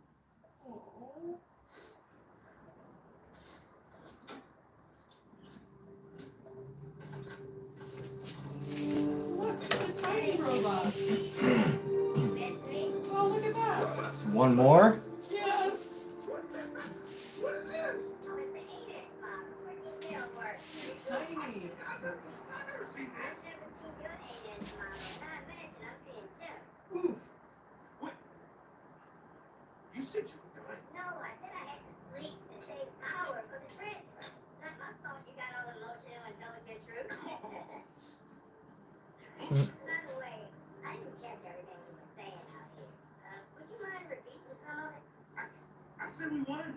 I said we won. What? Look around. We won. She did. That's not what I heard. I heard fuck you. I heard more than that. Where's the girl? Let's go see. So what now? Do I die? No. We live.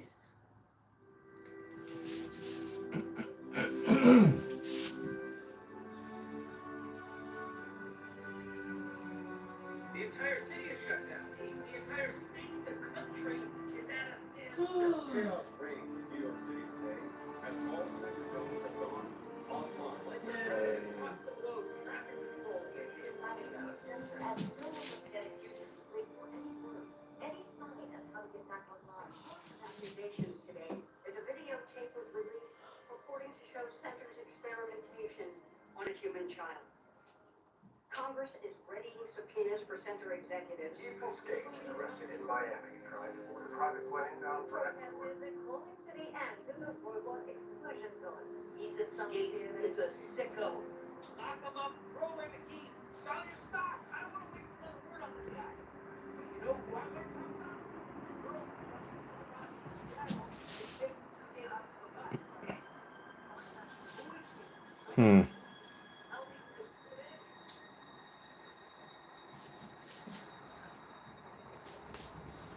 Oh, says you got the camera up and running. Okay. Are you sure you want to do this?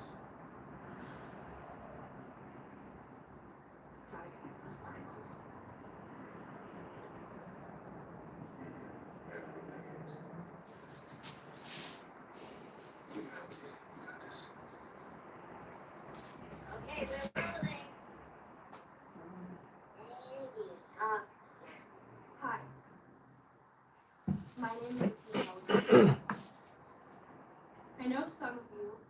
were a little freaked out about me and my friends and what we did. It's different now. I just wanted to tell you why. The things Centra did, they were just bad for robots. They were bad for all of us. I know the war happened, and things fell apart, and life really sucked. And maybe for a little while, the neurocasters helped you forget that. We got so used to it that we thought that's what real life was. But it's not. Real life, it's contact. It's you and me. We're flesh and bone, yeah, but we're also electricity. And when we hug and laugh and hold hands and argue, my particles stay with you and yours stay with me. Oh. And maybe we stay together forever. But that can't happen if you close yourself off. It can only happen out here, in the real world.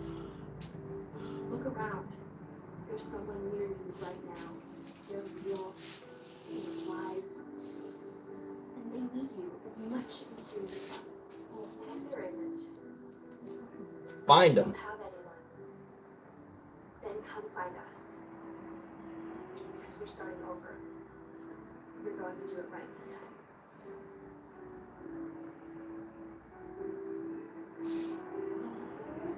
Together. Okay, I'm done. Pretty good. Ah! Hearing that. Where's the dog?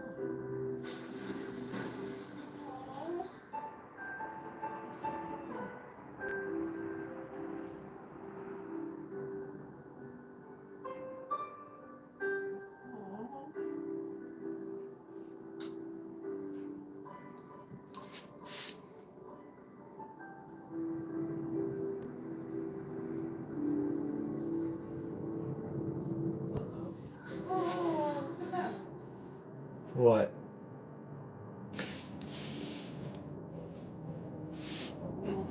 Yellow robot. Nothing about. That was cute. Very cute.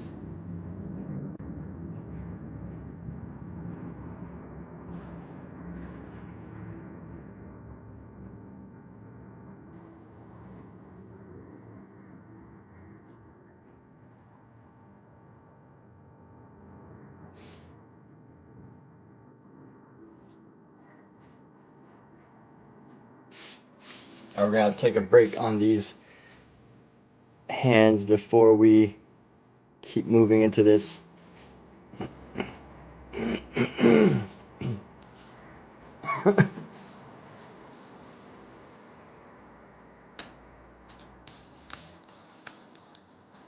See if we can get some of this green around our figure here.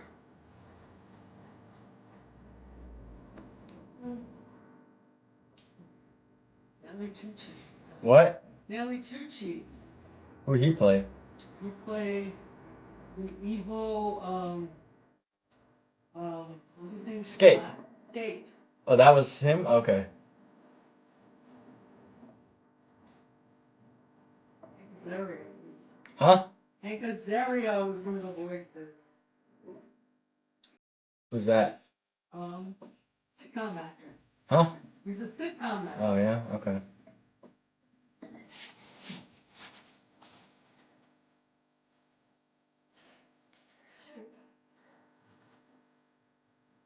I like how Chris Pratt's songs always have like, I mean, Chris Pratt's movies always has like good music. Yeah. Nostalgic music. Music of a generation. Gosh. Huh? Yeah.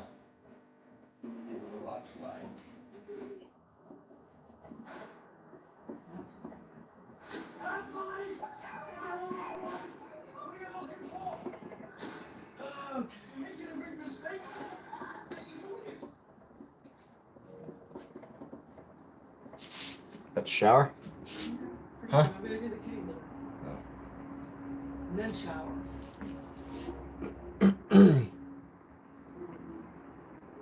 Clean. And then get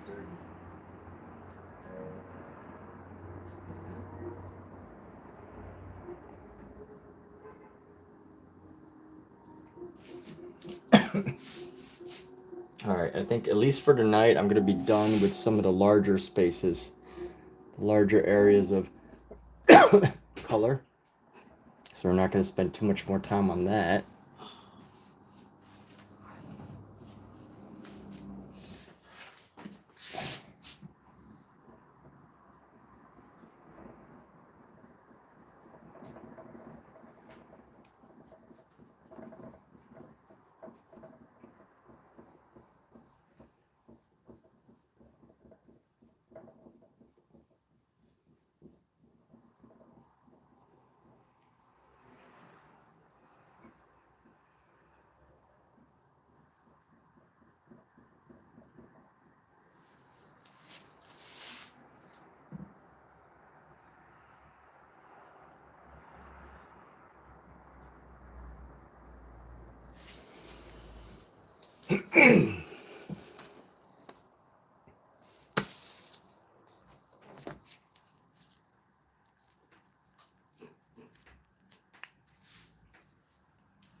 All right, so let's get a nice quick photo with this.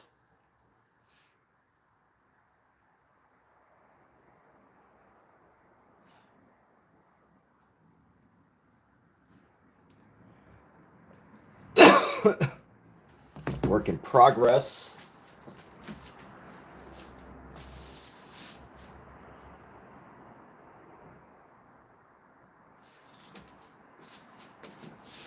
And you know what? Let's start another one. Get started on something else tonight. Always want to be working on a couple. I'll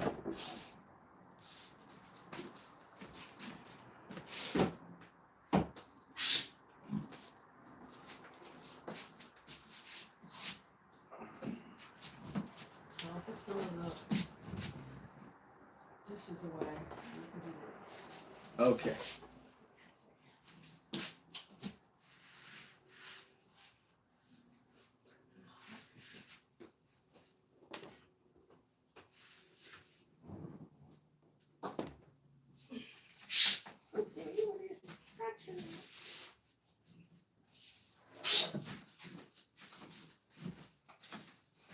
We'll be opening up another canvas right now.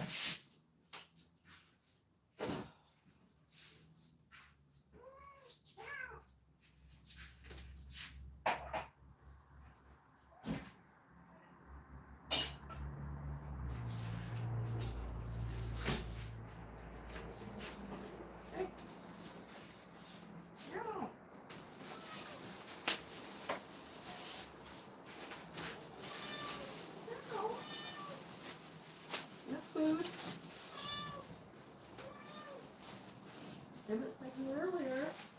Oh, yeah. You not eating?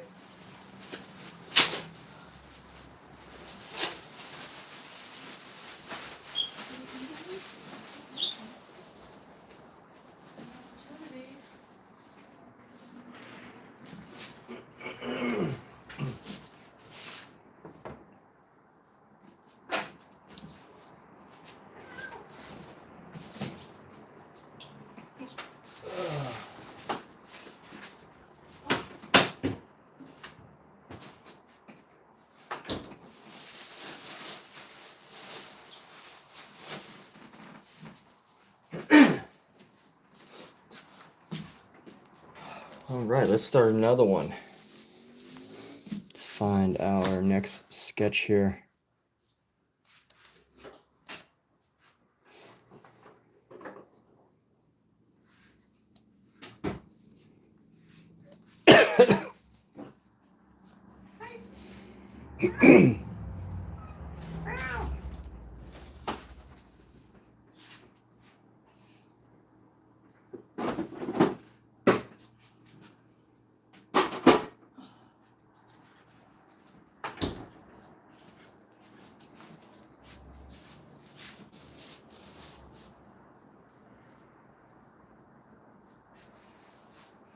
do the same thing as yesterday. We're gonna grab a nice chunk of ochre.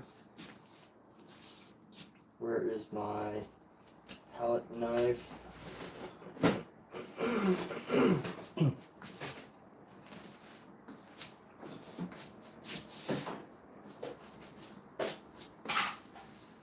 Nice chunk of ochre plus our Hello, guys.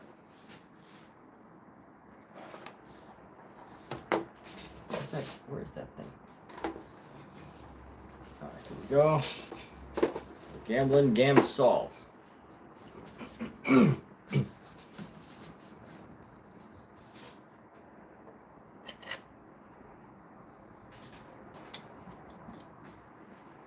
want this to have a more of a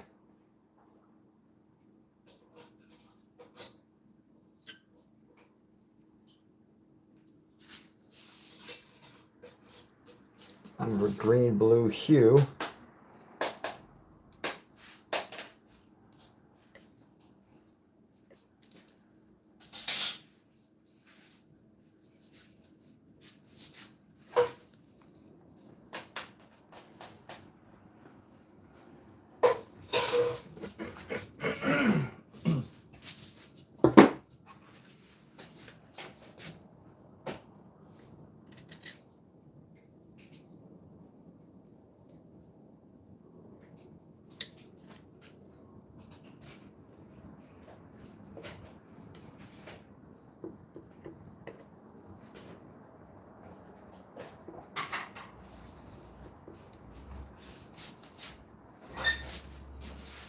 Let's go drip some of our mineral spirits. Let's go. Drip, drip, drip, drip, drip, drip.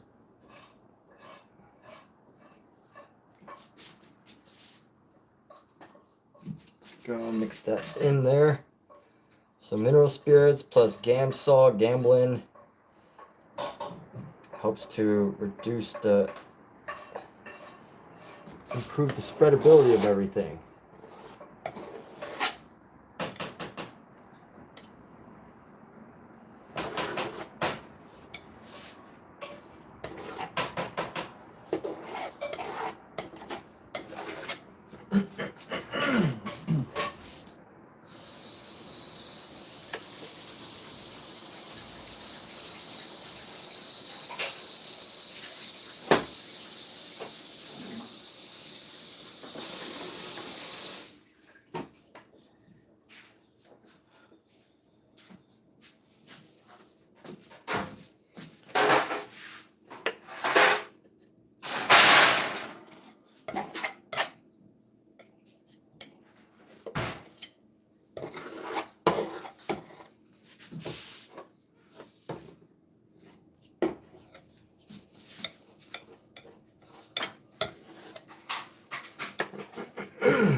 Let's get a nice big brush here. And use this big old brush. And we're just gonna dip in some mineral spirits. Let's get some mineral spirit. And then add some drip of it into our painting.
This is one of the reasons why it's sometimes it's good to get like cheap paint, because if all your paint is expensive paint, you're not gonna, you're gonna be like very cautious about how you spread your initial layer if you decide to, do underpaintings and stuff. Which this isn't actually necessary, although, this is like the regular classical way of doing things, is making, this bottom layer. But it's not really necessary depending on what you're painting. If you're just doing like a single sitting painting, or if you're, painting a much more extensive piece.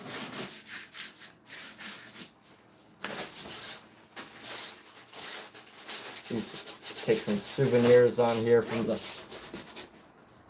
Hey y'all. Hello. How are you?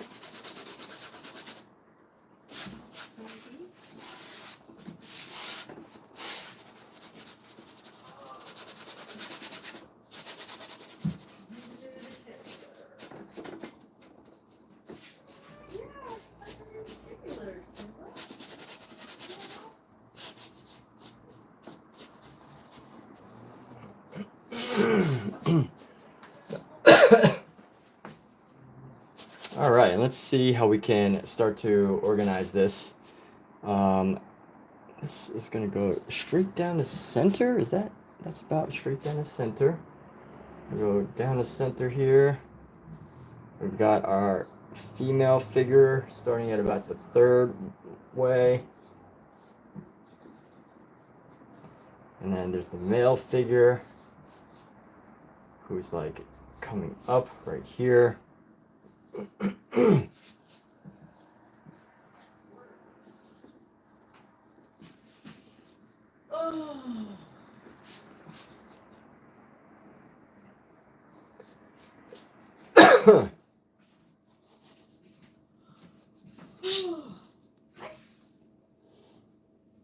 So this is the head. Let's get the proportion. Head to chest right here. The belly button. His belly button's a little longer.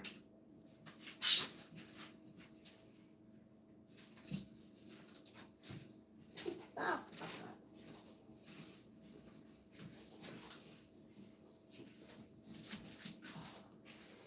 Got a female figure right here.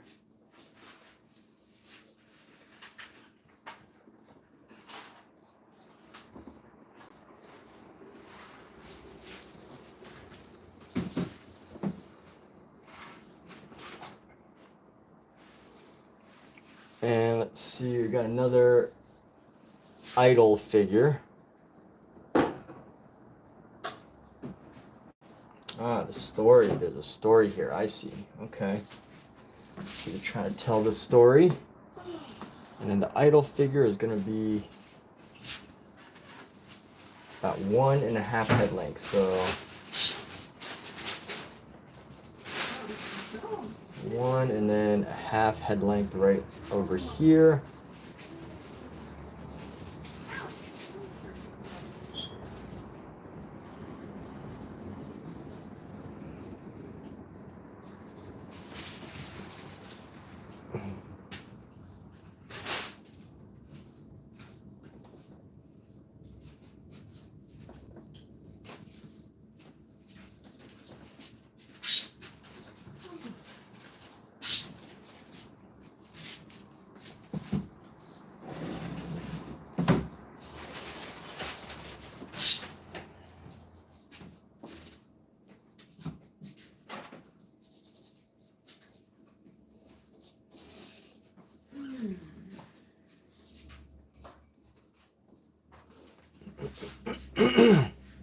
So can I see what I'm doing right now? Not really.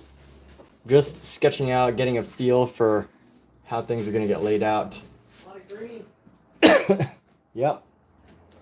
Did you burn incense today? No? Why? Oh, I don't know. I saw ashes. Ashes? Yeah. That's weird because I didn't burn it. Ashes. I didn't burn any incense, so. Suspicious.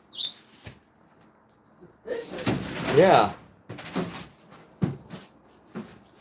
So I didn't burn any incense, so it'd be suspicious that there's incense. Yes, the homeless person snuck in here and burned incense. Babe, I'm telling you. I believe you. I'm just asking because it looks like there's ashes on top of the desk.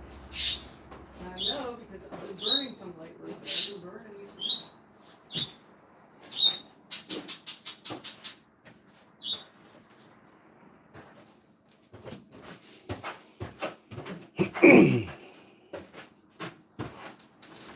All right, let's clean off this brush here.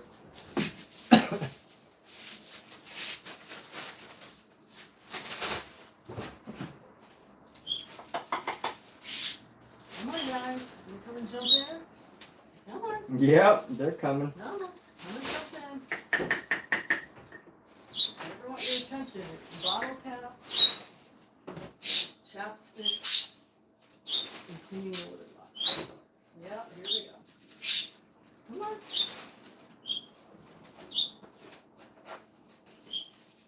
Do a video about cat behavior. Yep, good stuff. Jump into the box. Before I've had a chance to really think. Okay. Just wait on you. I'm not in a hurry. Wait on me. Okay. Whatever you need. Okay.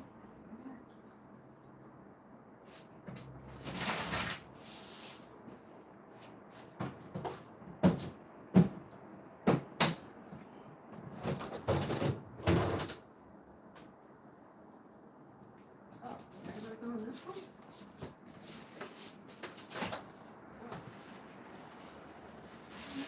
Go in. Which one?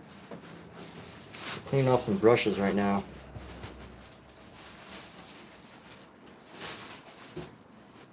And the goal is we're gonna do this one a little differently.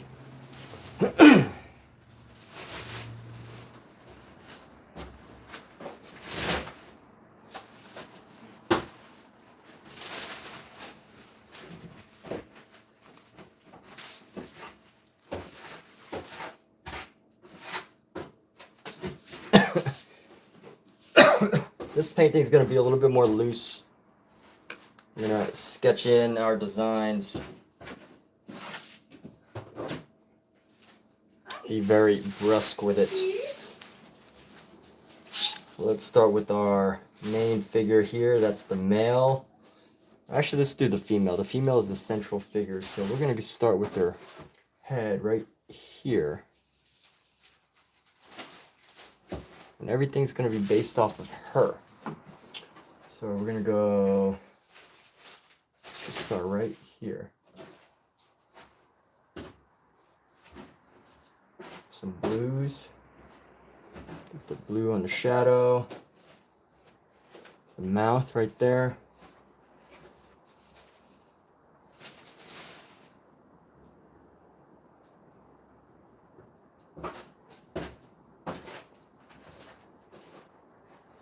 Pretty sure that the artist here actually used a male figure for the female body because she is jacked. She has tons. She is a very muscular female. Eve. This is Eve.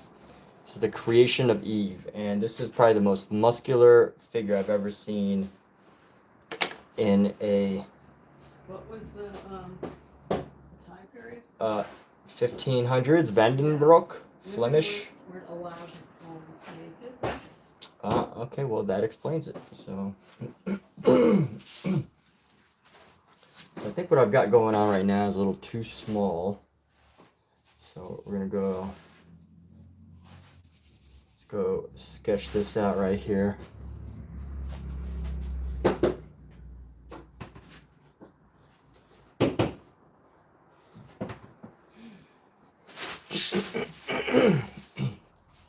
We're just using blues to build up the shadows here, so we got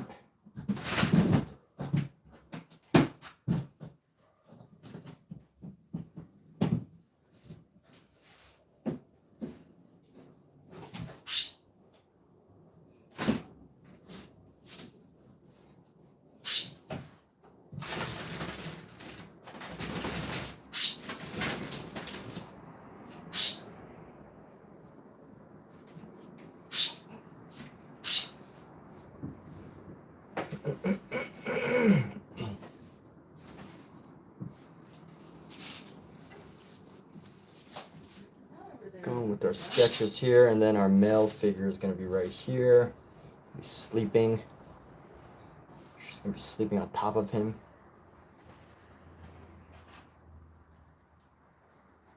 So Eve is jacked, huh? Eve is very jacked.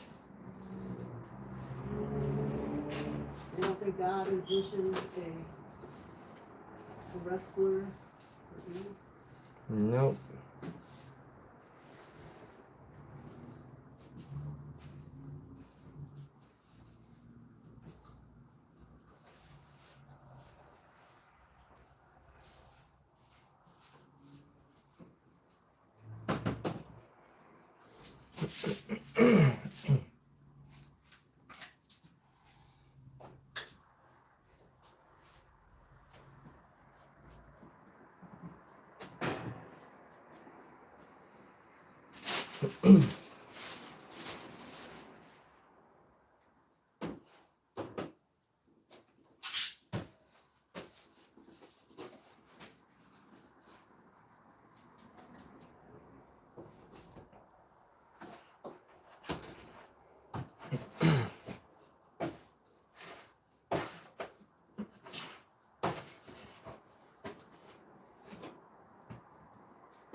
This.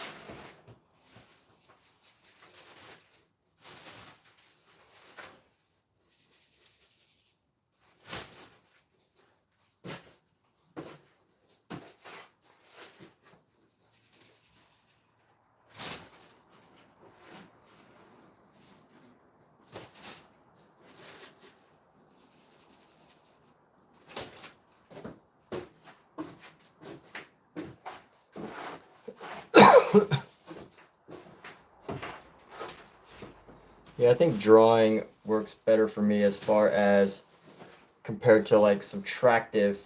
So I did some subtractive art yesterday. By subtractive, I mean like, you know, taking away part of the image. See head, chest, elongated torso, crotch. It's okay, we're going to elongate some of the features. And let's see. It's all good. We can do that. We can do that. We can elongate.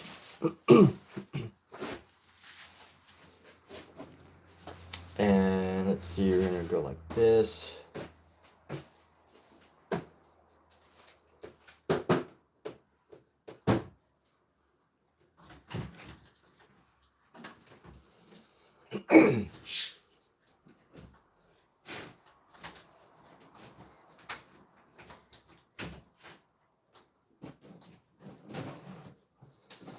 And let's go. I wonder if this style only works if I plan on finishing it all in one sitting, which I don't tonight. So this might actually be troublesome as far as this drawing in this fashion goes, because trying to finish this all. This is how you paint if you're, going really quickly. If you're doing like, very impressionisty ways.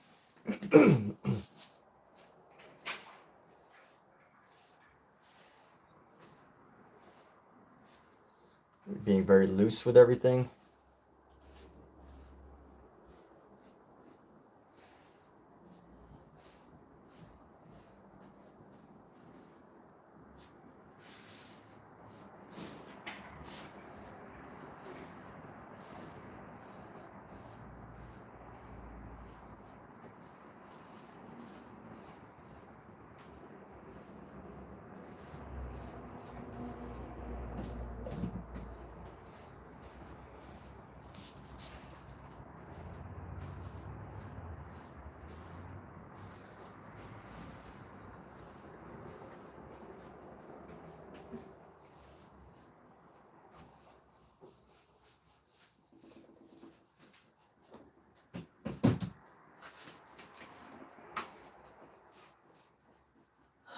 Okay. Done. Yay.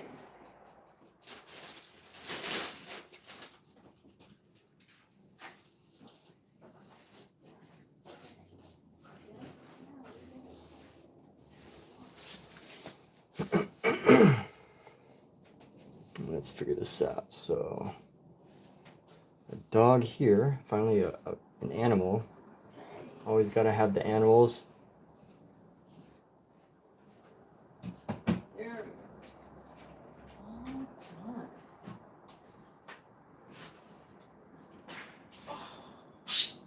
Yeah, I'm done. How's that?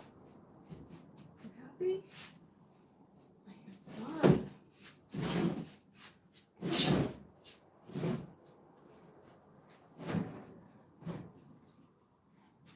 Done and done. Whew. Oh.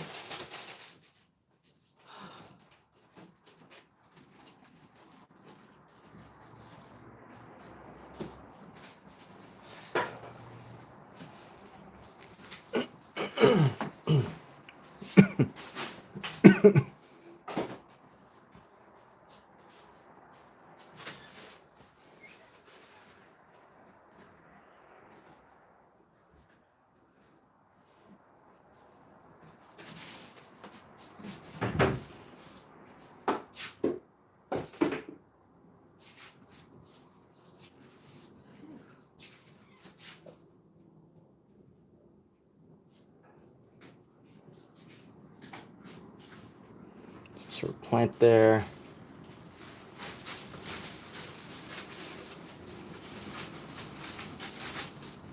Another plant. Some big plants in this.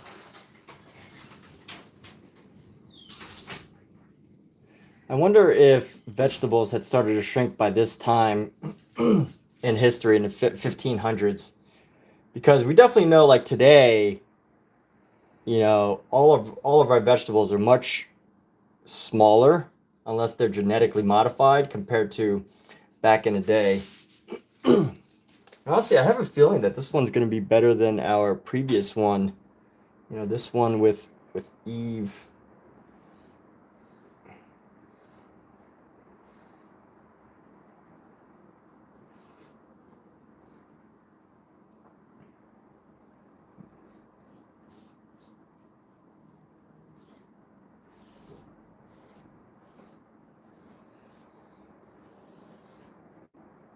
I mean, they both have their benefits.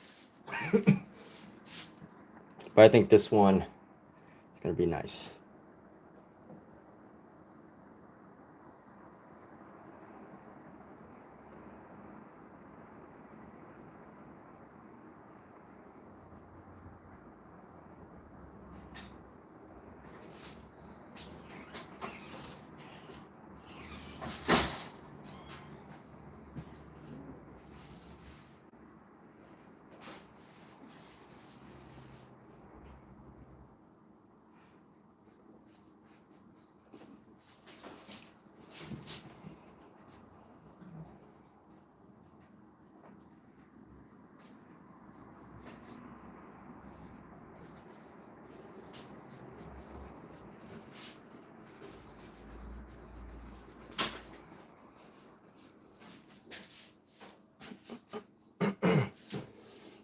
Let's see, we got another.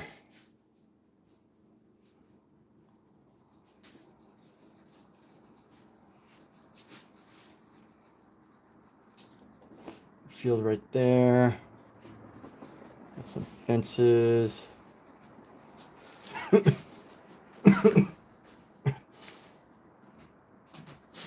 Got a little bird right here.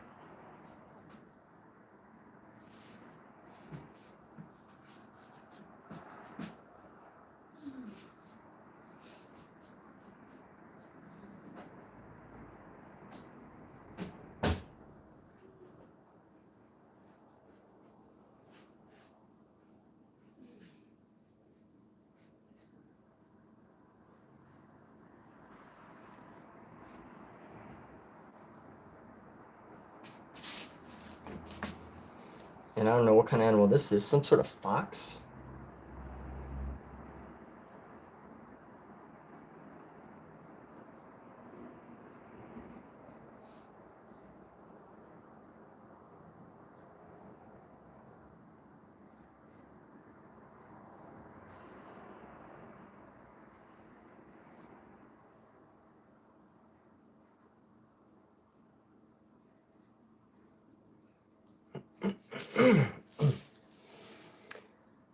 I want to sketch in some of the flowers, the twigs here.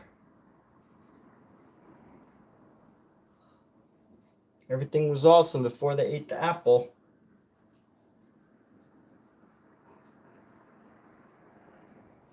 They had a great life, but they just had to eat the apple.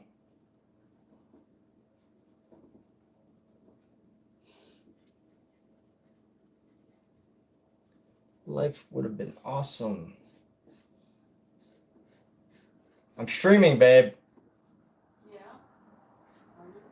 Just reminding you.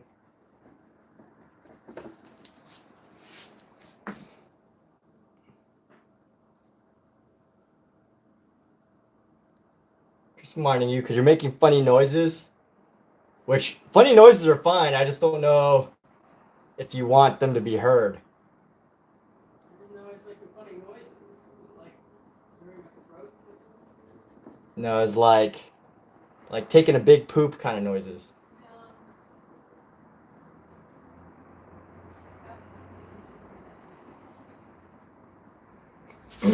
Okay. All right. Well, as long as you weren't doing that and you're okay, that's all that matters. Find my audition.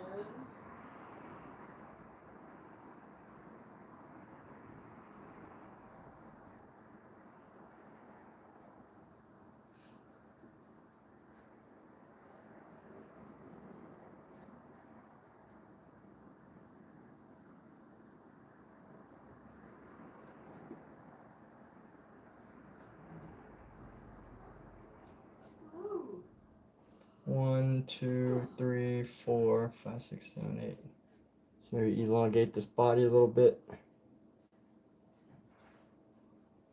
1, 2, 3, 4.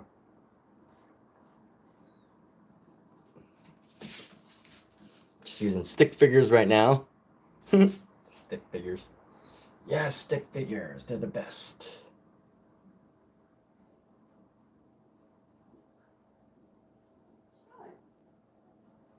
Over the side of the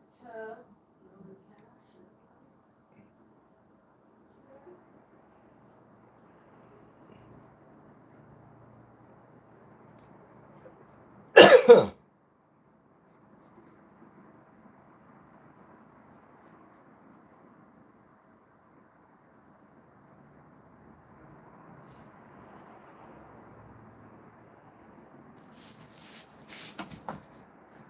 I think that song, Last Careless Whisper, is about the Garden of Eden. They could have been so good together, but instead she chose to eat the apple.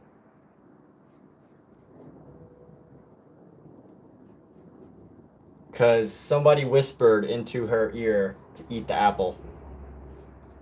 What do you think, Kat? You don't know Careless Whisper? Huh?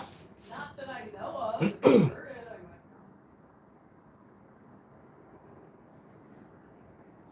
know. Could have been so good together. Alexa, play Careless Whisper. Careless Whisper by George. I'm gonna Michael mute from this. Spotify.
Hey, Amizu, what's up, man? Yes. Alexa, off. Thank you. Yes, this is a different start. I decided to go with straight into just like drawing, sketching. I mean, I figured like I spent all that time sketching, doing Berg. I might as well, use some of that for this.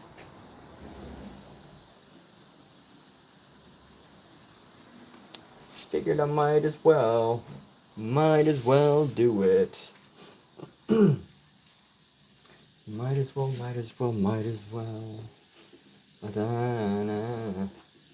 I was just listening to Careless Whisper. Careless Whispers. Da-da-da.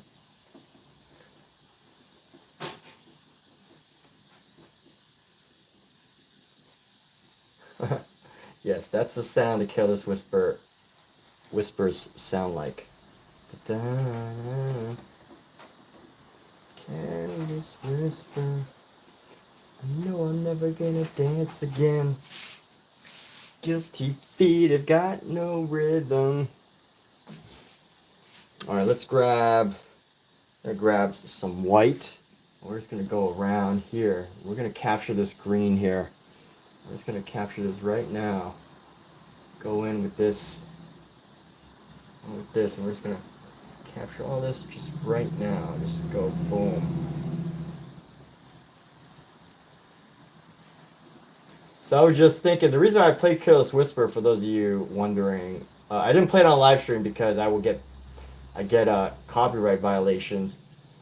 But I was thinking, what if Careless Whisper is an allegory about the Garden of Eden, right? Like, never gonna dance again, like the careless whisper of the snake that told you to eat the apple and you did it, and then you messed everything up,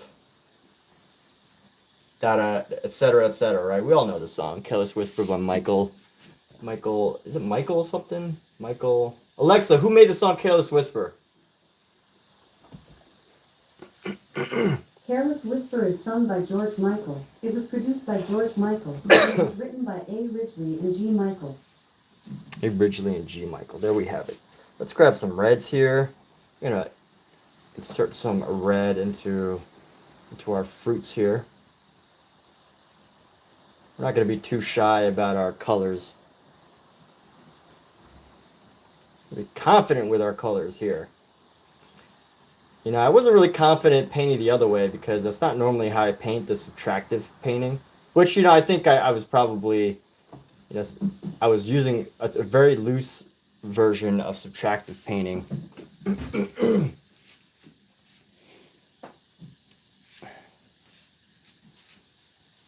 Somebody has sent a message that needs to be held for review. What does the message say?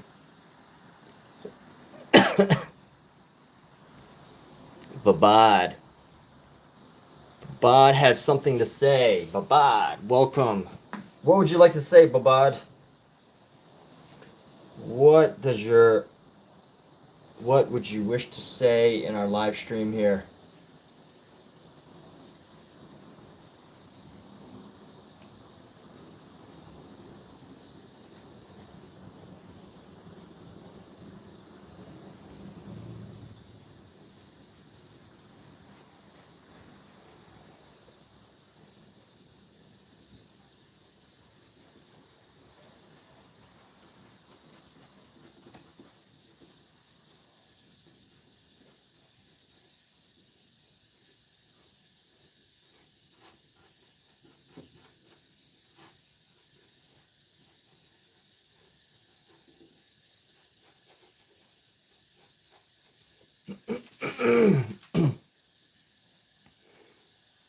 Babad had something to say, and then he disappeared. What is going on? What did I do wrong?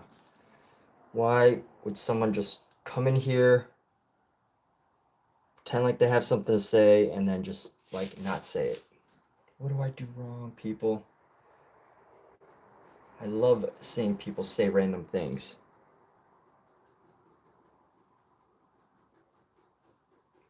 What did I do wrong?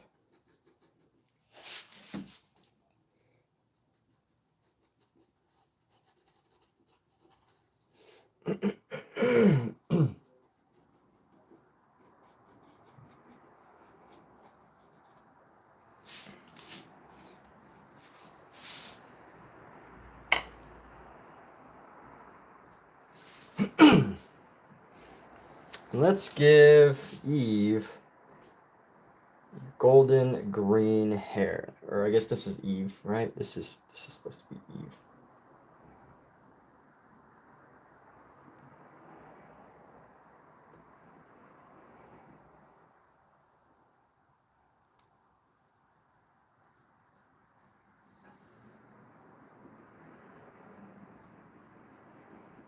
It's not very gold or green. Let's add some reds into this.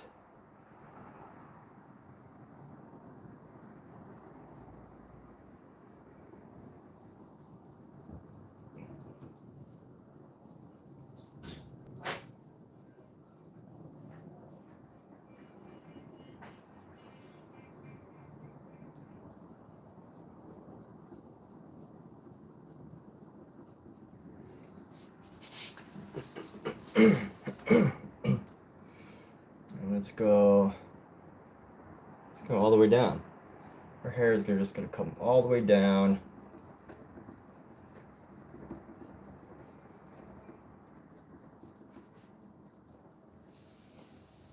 Add some white into her hair right up here.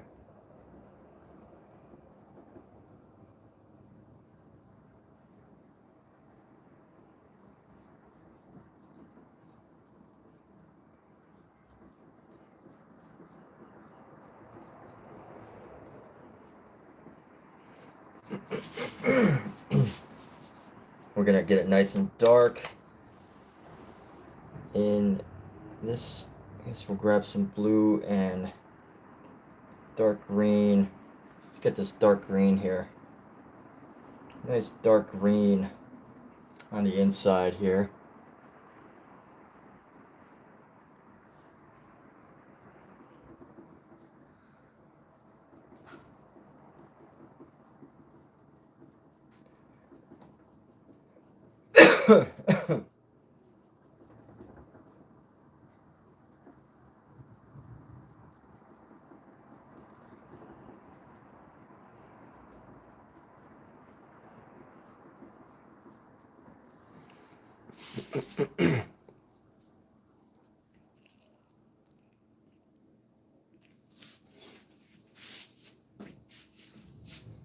So somebody is upset by nakedness.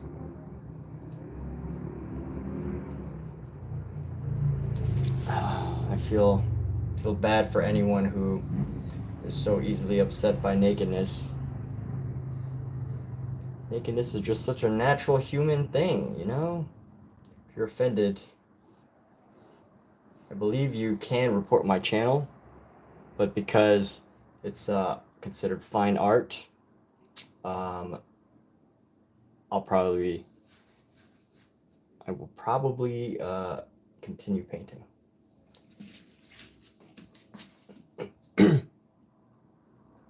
It's not lewd.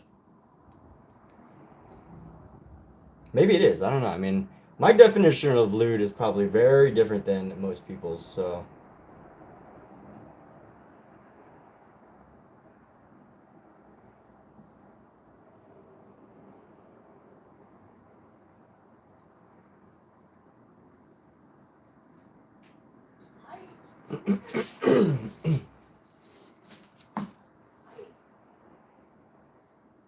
Very strong.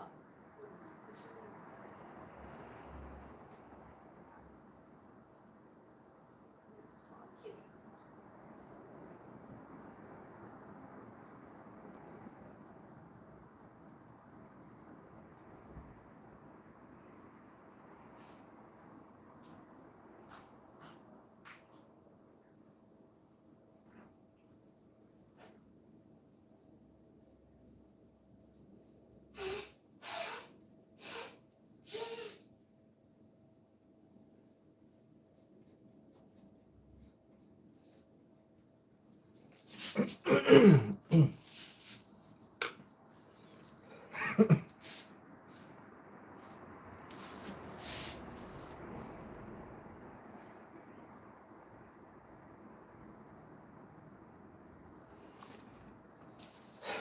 let's give some color to Adam. Let's start building out Adam here. We're gonna give him some cooler colors as well.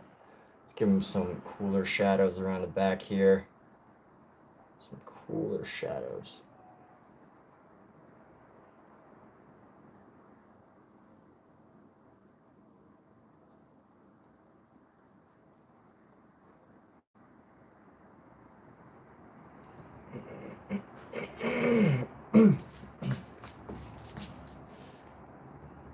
And let's see, we're gonna go around into the ears, go into the hair here.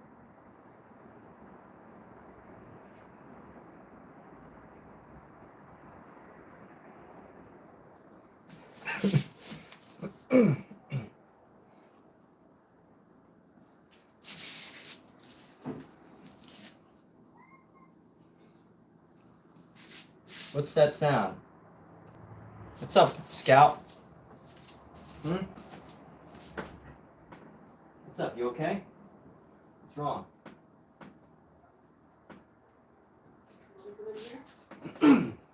All right, he's making noises. The cat is making noises.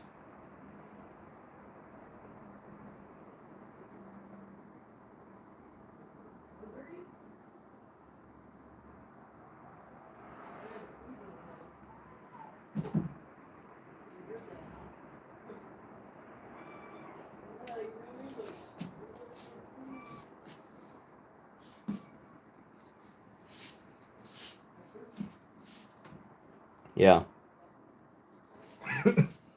One of the cats.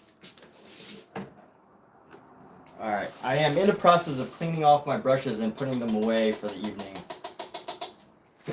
but piece by piece, I'm not exactly done yet. So I'm going to use each of these brushes as I move into... I'm going to take each of these brushes and just slowly build our figure here. So let's add some red into this section right here.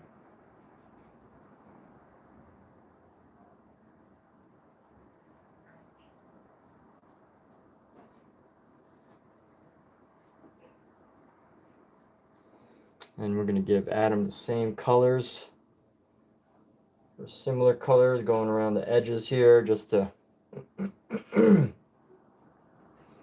create this sense of connection. You know, after all, he is a human figure.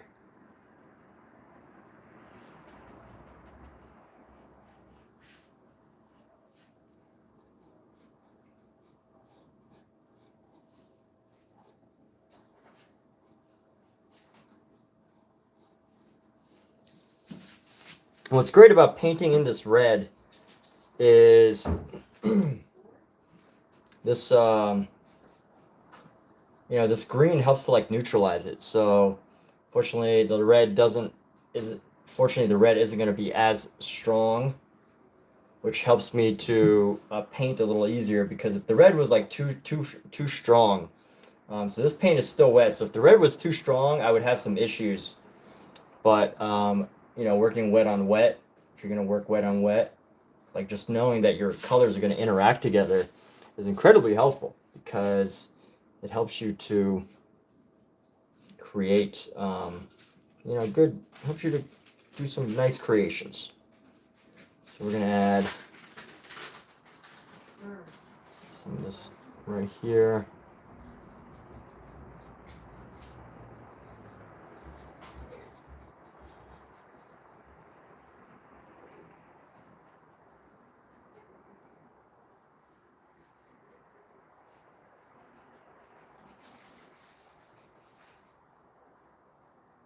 And eventually, all this is going to just show real nicely. I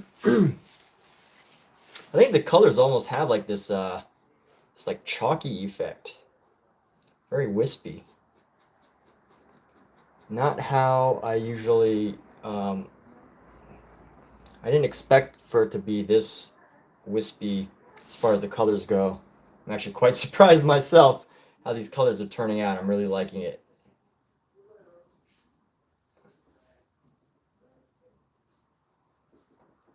I'm actually really enjoying how this is turning out, so that's a positive.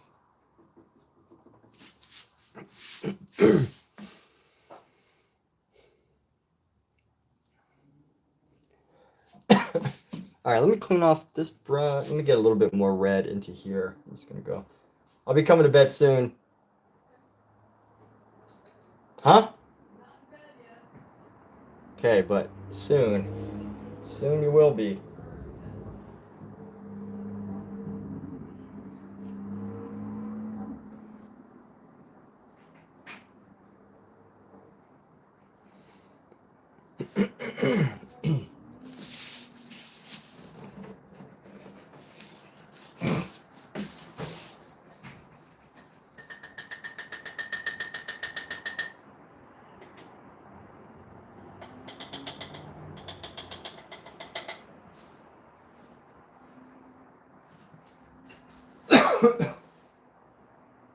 All right, gonna have to put this brush away, and then we're gonna work with some other brushes. As I'm putting these away, I'm gonna be working with more brushes.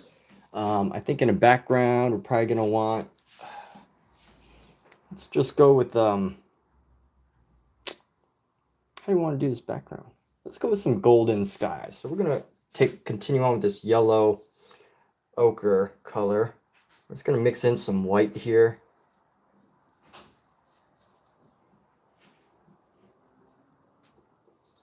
We're going to aim to try to get some golden colored skies here. If anything, this just becomes the under painting and it helps us just get an effect. You know, I can't say for sure. Like, I wish, you know, I had everything down to a science and I could say, oh, well, you know, this is exactly what I'm expecting that this is going to turn out. So this is why I'm doing this. But I do have an expectation. I just don't know if it always works out because the paint's wet. So basically, I'm using a yellow ochre, and my goal is to create like this. I want to make this background slightly lighter, but I don't want to use white. And I want to create like this feeling around this white area, or at least to start initiating like a sense of, you know, space around this. I don't want to call it a halo, but it kind of is a halo. Just creating a sense of space here. I'm gonna paint into the areas. I don't care about messing up the composition too much because I'm gonna paint back into it anyway. Sometimes it's good to paint over the composition because, you know, then you paint into the space that you're gonna be painting, and you're not too worried about, like, you know, you don't get too worried about having to, like, it's easier to paint on top of dry paint than it is to paint between layers of dry paint. Like, if I want to draw these, it's better to have this layer down first. I mean, of course, unless of course you totally pre-sketch out everything, right? Like, if you're sketching out everything and you have this sketched out, drawn exactly how you want to with like graphite or pencil, and you know all the colors that you want to lay down and where, then, you know, that's one way to do things. But in general, like if you do wet on wet, which is what I'm doing, so I'm painting wet on wet paint, what's going to happen is you're either going to draw your figures first, and then you have to create the atmosphere around them, which can be difficult, especially on wet paint, or you're going to you'll want to do your background first, you know, and just paint over them and just kind of like let them create their own space later. But that can be tough. Like, that's why people usually use graphite, because it doesn't get erased when you're sketching over it. But anyway, just as an example, I have an idea of where these people need to go, so I'm not too worried. But yeah, so I think it's easier to just sketch figures on top of a space than it is to try and put them below.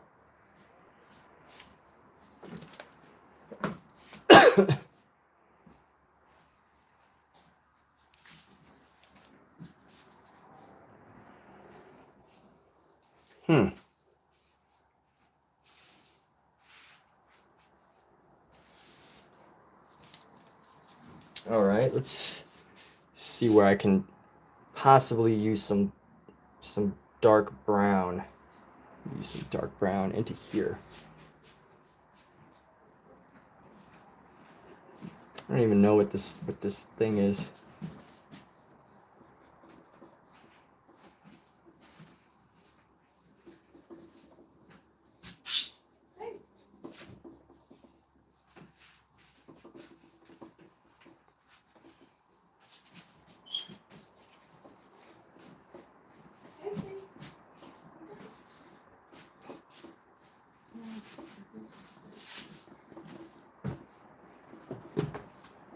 How much longer? Like 5 minutes? Oh. 5-10 minutes. Cleaning up some supplies by using them. Cleaning up the supplies by using them. Isn't that a great way to clean up? Dukio 45. What's up? Hello, you're here. Welcome. What's up, dude? Dukio 45. 45. Dukio 45. Alright, cleaning off this oil paint. I still gotta shower and get ready for bed, people.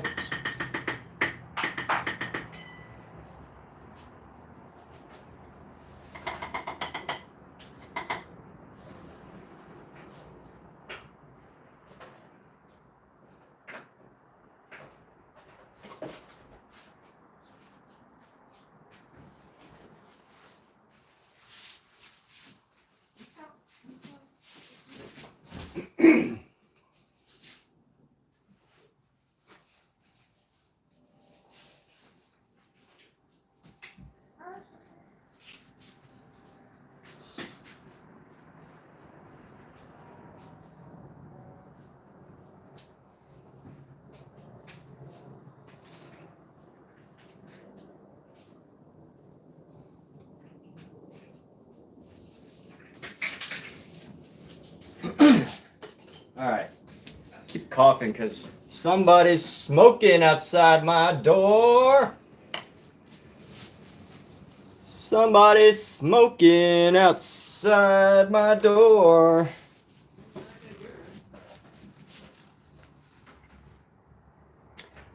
Smells like tobacco outside my door.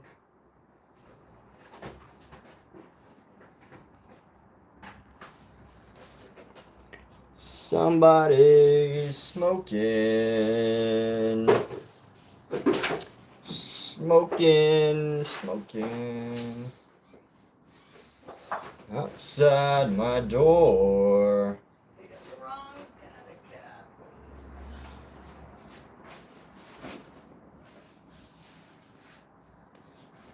Who is that smoking outside my door?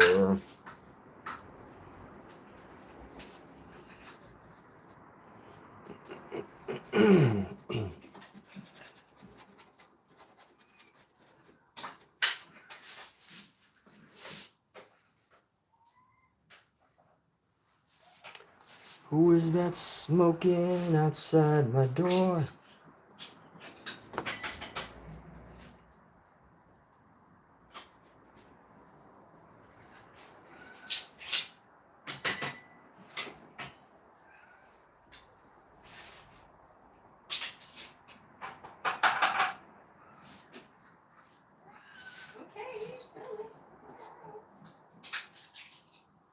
She said, "Rah."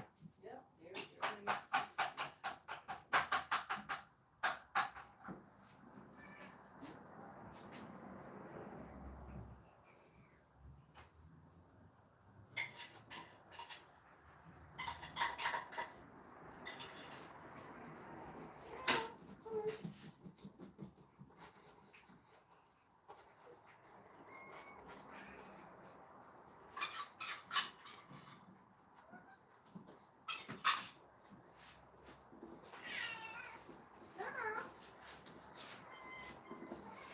You should start with the other side.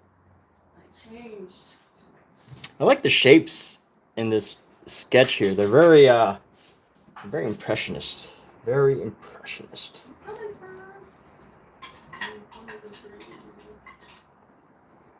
All right, what color should this dog be? Probably like a light, like a tan.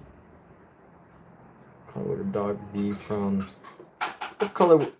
Alexa, what is a Belgian dog breed? The Belgian sheepdog is one of 3 specific Belgian breeds. They are intelligent, loyal, and well suited to life as a family dog, with the appropriate physical and mental activity. Belgian sheepdogs have a thick fur that requires regular maintenance with a vacuum. If you'd like, Alexa, off. To vacuum your dog.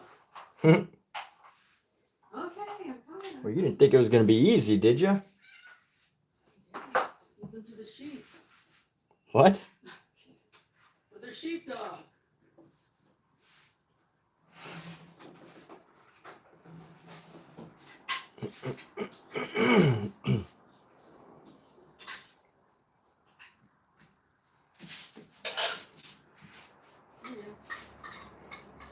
I definitely have to admit, I feel way better about this painting than I do the previous 2.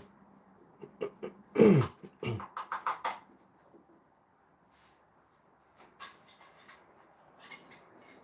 we'll see, because, like, you know, this is still the early, super early, like, loose phase. Who knows what happens between now and the end of this piece. So much can happen.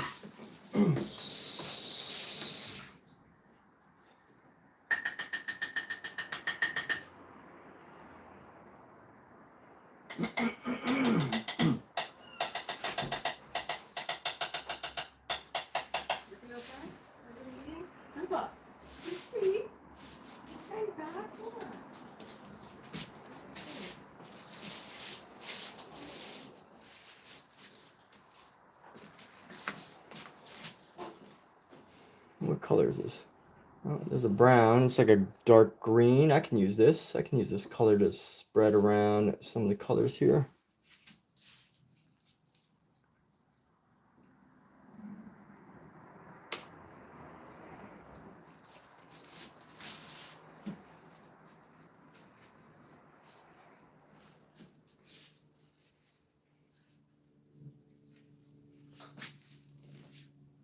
All right, almost done for the evening.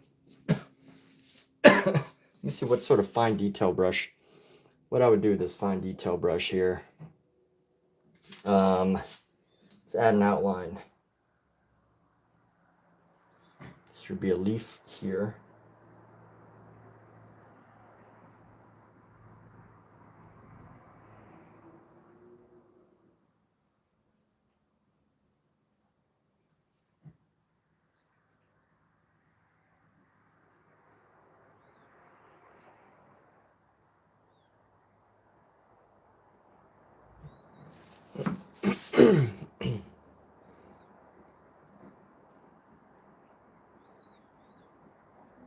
And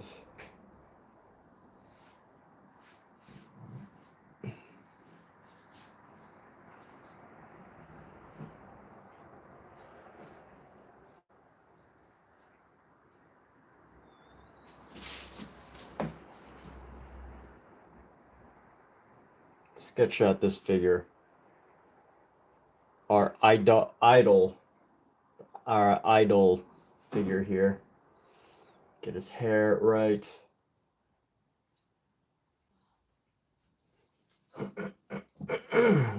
Work our idol figure right now.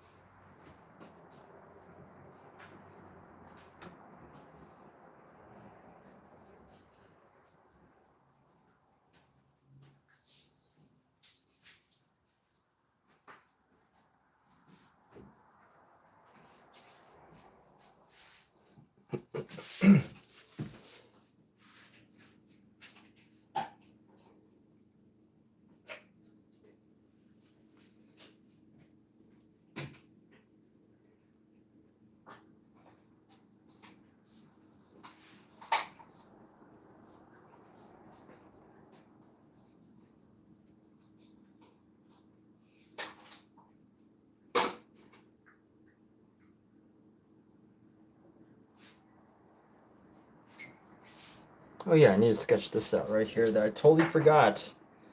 And I've forgotten multiple times since then. So right into here, this is like right here.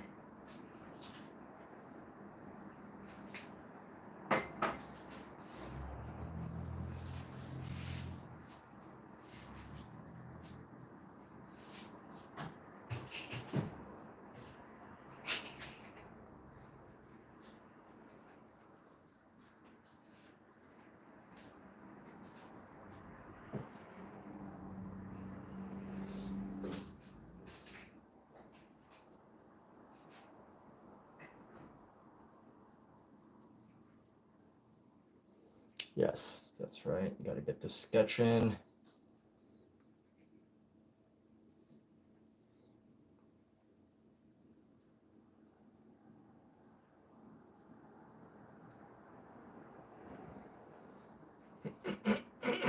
What is going on here?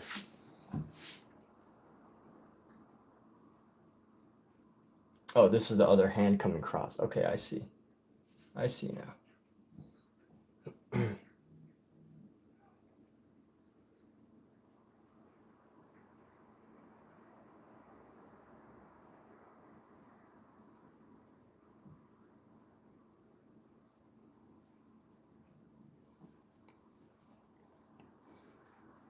This is another Crispin Vandenbroek. Yes. But it's again, you know, just as a reminder, his are sketches, mine are interpretations, painted interpretations of his sketches.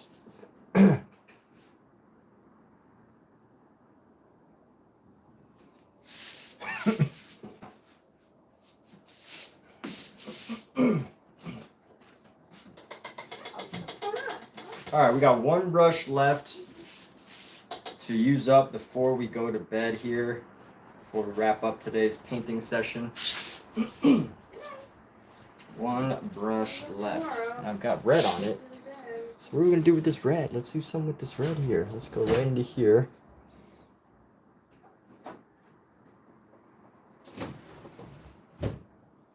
Got so much red. We're going to use some red in this painting. So let's go like this.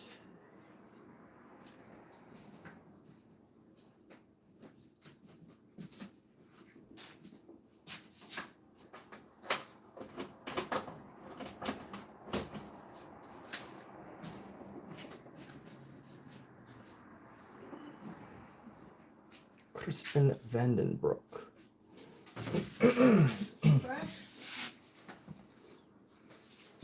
You know what? Let's take some of this red. We're just gonna hopefully.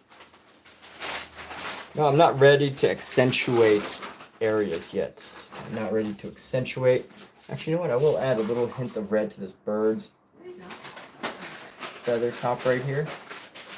Let's give it a little pop of color. Give this little bird, little red hawk bird.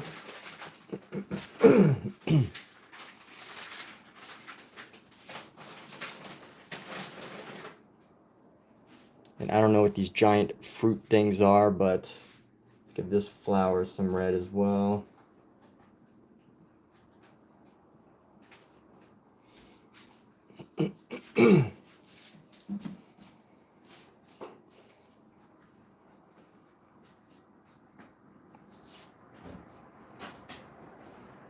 You know what, let's take a little break.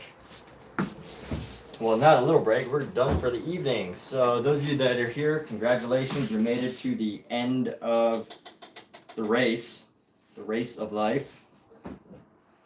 Made it to the end of the race, you finished. And I celebrate your achievement. Let's celebrate your achievement for making it this far into the live stream. Somehow, I know, or I hope that it has helped do something good for whoever's watching here. Only good can come of it. I'm glad you're here. So let me clean up my palette knife. Let's see, got a palette knife right here. Boom, boom. Damn. Tomorrow this painting is gonna be probably dried. You know, it's gonna be tough to paint this tomorrow because this is gonna be much drier tomorrow. But it's gonna be like a dry where, you know, it's kind of like sticky dry. It's like almost dry, like Luke dry. That's the worst type of paint to paint on because when it's dry, it's like a really slick surface and you can paint on top of it. But when it's wet, you can like move it all around and do stuff with it. But if it's just Luke dry, like halfway between wet and dry, it gets a sticky effect. And you can't really like work with it because if you try to paint on top of it, it gets like sticky. So we'll see how it goes tomorrow. I may or may not work on this tomorrow. I may start another one and then wait until this dries. But fortunately, because I painted on top of this with solvent, mineral spirits, and solvent-free gel, you know, I expect it to not take too long to dry. It should only be like should be pretty quick. So anyway, I like these accents of red with the green. I actually think these colors are working really well together. And great session tonight. Yes, thank you. Take care, Omi. Thank you for being here. Take care, everyone else. Have a good night.